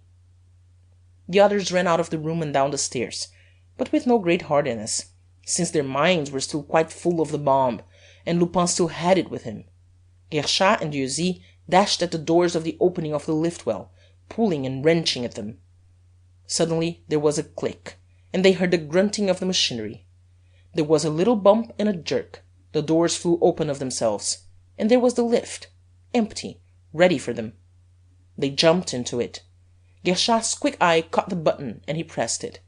The doors banged to, and to his horror, the lift shot upwards about 8 feet and stuck between the floors. As the lift stuck, a second compartment, exactly like the one Guerchard and Dieuzy were in, came up to the level of the floor of the smoking room. The doors opened, and there was Lupin. But again, how changed! The clothes of the Duke of Charmerace littered the floor. The kit-bag was open, and he was wearing the very clothes of Chief Inspector Guerchard, his seedy top hat, his cloak. He wore also Guerchard's sparse, lank, black hair, his little, bristling, black moustache. His figure, hidden by the cloak, seemed to have shrunk to the size of Guerchard's. He sat before a mirror in the wall of the lift, a make-up box on the seat beside him. He darkened his eyebrows and put a line or two about his eyes. That done, he looked at himself earnestly for 2 or 3 minutes, and, as he looked, a truly marvellous transformation took place. The features of Arsène Lupin, of the Duke of Charmerace, decomposed, actually decomposed, into the features of Jean Guerchard. He looked at himself and laughed, the gentle, husky laugh of Guerchard. He rose, transferred the pocket-book to the coat he was wearing, picked up the bomb, came out into the smoking room, and listened. A muffled, roaring thumping came from the well of the lift. It almost sounded as if, in their exasperation, Guerchard and Dieuzy were engaged in a struggle to the death. Smiling pleasantly, he stole to the window and looked out. His eyes brightened at the sight of the motor car, Guerchard's car, waiting just before the front door and in charge of a policeman. He stole to the head of the stairs and looked down into the hall. Victoire was sitting huddled together on a chair. Sonia stood beside her, talking to her in a low voice, and keeping guard on Victoire stood a brown-faced, active, nervous policeman, all alertness, briskness, keenness. "Hi, officer, come up here, be smart," cried Lupin over the banisters, in the husky, gentle voice of Chief Inspector Guerchard. The policeman looked up, recognized the great detective, and came bounding zealously up the stairs. Lupin led the way through the anteroom into the sitting-room. Then he said sharply, "You have your revolver?" "Yes," said the young policeman, and he drew it with a flourish. Put it away at once," said Lupin very smartly. "You're not to use it. You're not to use it on any account. You understand?" "Yes," said the policeman firmly, and with a slightly bewildered air he put the revolver away. "Here, stand here," cried Lupin, raising his voice. And he caught the policeman's arm and hustled him roughly to the front of the doors of the lift well. "Do you see these doors? Do you see them?" he snapped. "Yes, yes," said the policeman, glaring at them. "They're the doors of a lift," said Lupin.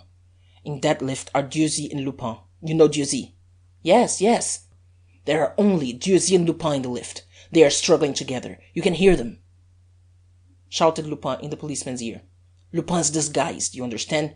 Dieuzy and the disguised man are in the lift. The disguised man is Lupin. Directly the lift descends and the doors open, throw yourself on him, hold him, shout for assistance." He almost bellowed the last words into the policeman's ear. "Yes, yes," said the policeman, and he braced himself before the doors of the lift well, gazing at them with harried eyes, as if he expected them to bite him. "Be brave! Be ready to die in the discharge of your duty!" bellowed Lupin, and he walked out of the room, shut the door, and turned the key. The policeman stood listening to the noise of the struggle in the lift, himself strung up to fighting point. He was panting, Lupin's instructions were whirling and dancing in his head. Lupin went quietly down the stairs. Victoire and Sonia saw him coming. Victoire rose, and as he came to the bottom of the stairs, Sonia stepped forward and said in an anxious, pleading voice, "Oh, Monsieur Guerchard, where is he?" "He's here," said Lupin in his natural voice. Sonia sprang to him with outstretched arms. "It's you! It is you!" she cried. "Just look how like him I am," said Lupin, laughing triumphantly. "But do I look quite ruffian enough?" "Oh, no, you couldn't," cried Sonia. "Isn't he a wonder?" said Victoire. "This time the Duke of Charmerace is dead, for good and all," said Lupin. "No, it's Lupin that's dead," said Sonia softly. "Lupin?" he said, surprised. "Yes," said Sonia firmly. "It would be a terrible loss, you know, a loss for France," said Lupin gravely.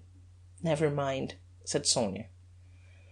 "Oh, I must be in love with you," said Lupin in a wandering tone, and he put his arm round her and kissed her violently. "And you won't steal any more?" said Sonia, holding him back with both hands on his shoulders, looking into his eyes. "I shouldn't dream of such a thing," said Lupin. "You are here. Guerchard is in the lift. What more could I possibly desire?" His voice softened and grew infinitely caressing as he went on. "Yet, when you are at my side, I shall always have the soul of a lover and the soul of a thief. I long to steal your kisses, your thoughts, the whole of your heart. Ah, Sonia, if you want me to steal nothing else, you have only to stay by my side." Their lips met in a long kiss. Sonia drew herself out of his arms and cried, "But we're wasting time. We must make haste. We must fly." "Fly?" said Lupin sharply. "No, thank you. Never again. I did flying enough last night to last me a lifetime. For the rest of my life I'm going to crawl. Crawl like a snail. But come along, you two. I must take you to the police station." He opened the front door, and they came out on the steps. The policeman in charge of the car saluted. Lupin paused and said softly, "Hark! I hear the sound of wedding bells." They went down the steps. Even as they were getting into the car, some chance blow of Guerchard or Dueil struck a hidden spring and released the lift. It sank to the level of Lupin's smoking room and stopped. The doors flew open. Dueil and Guerchard sprang out of it, and on the instant the brown-faced, nervous policeman sprang actively on Guerchard and pinned him. Taken by surprise, Guerchard yelled loudly, "You stupid idiot!" somehow entangled his legs in those of his captor, and they rolled on the floor. Dueil surveyed them for a moment with blank astonishment. Then, with swift intelligence, grasped the fact that the policeman was Lupin in disguise. He sprang upon them, tore them asunder, fell heavily on the policeman, and pinned him to the floor with a strangling hand on his throat. Guerchard dashed to the door, tried it, and found it locked, dashed for the window, threw it open, and thrust out his head. 40 yards down the street, a motor car was rolling smoothly away, rolling to a honeymoon. "Oh, hang it!" he screamed. "He's doing a bunk in my motor car!" End of chapter 23. End of Arsène Lupin by Maurice Leblanc, translated by Edgar Jepson.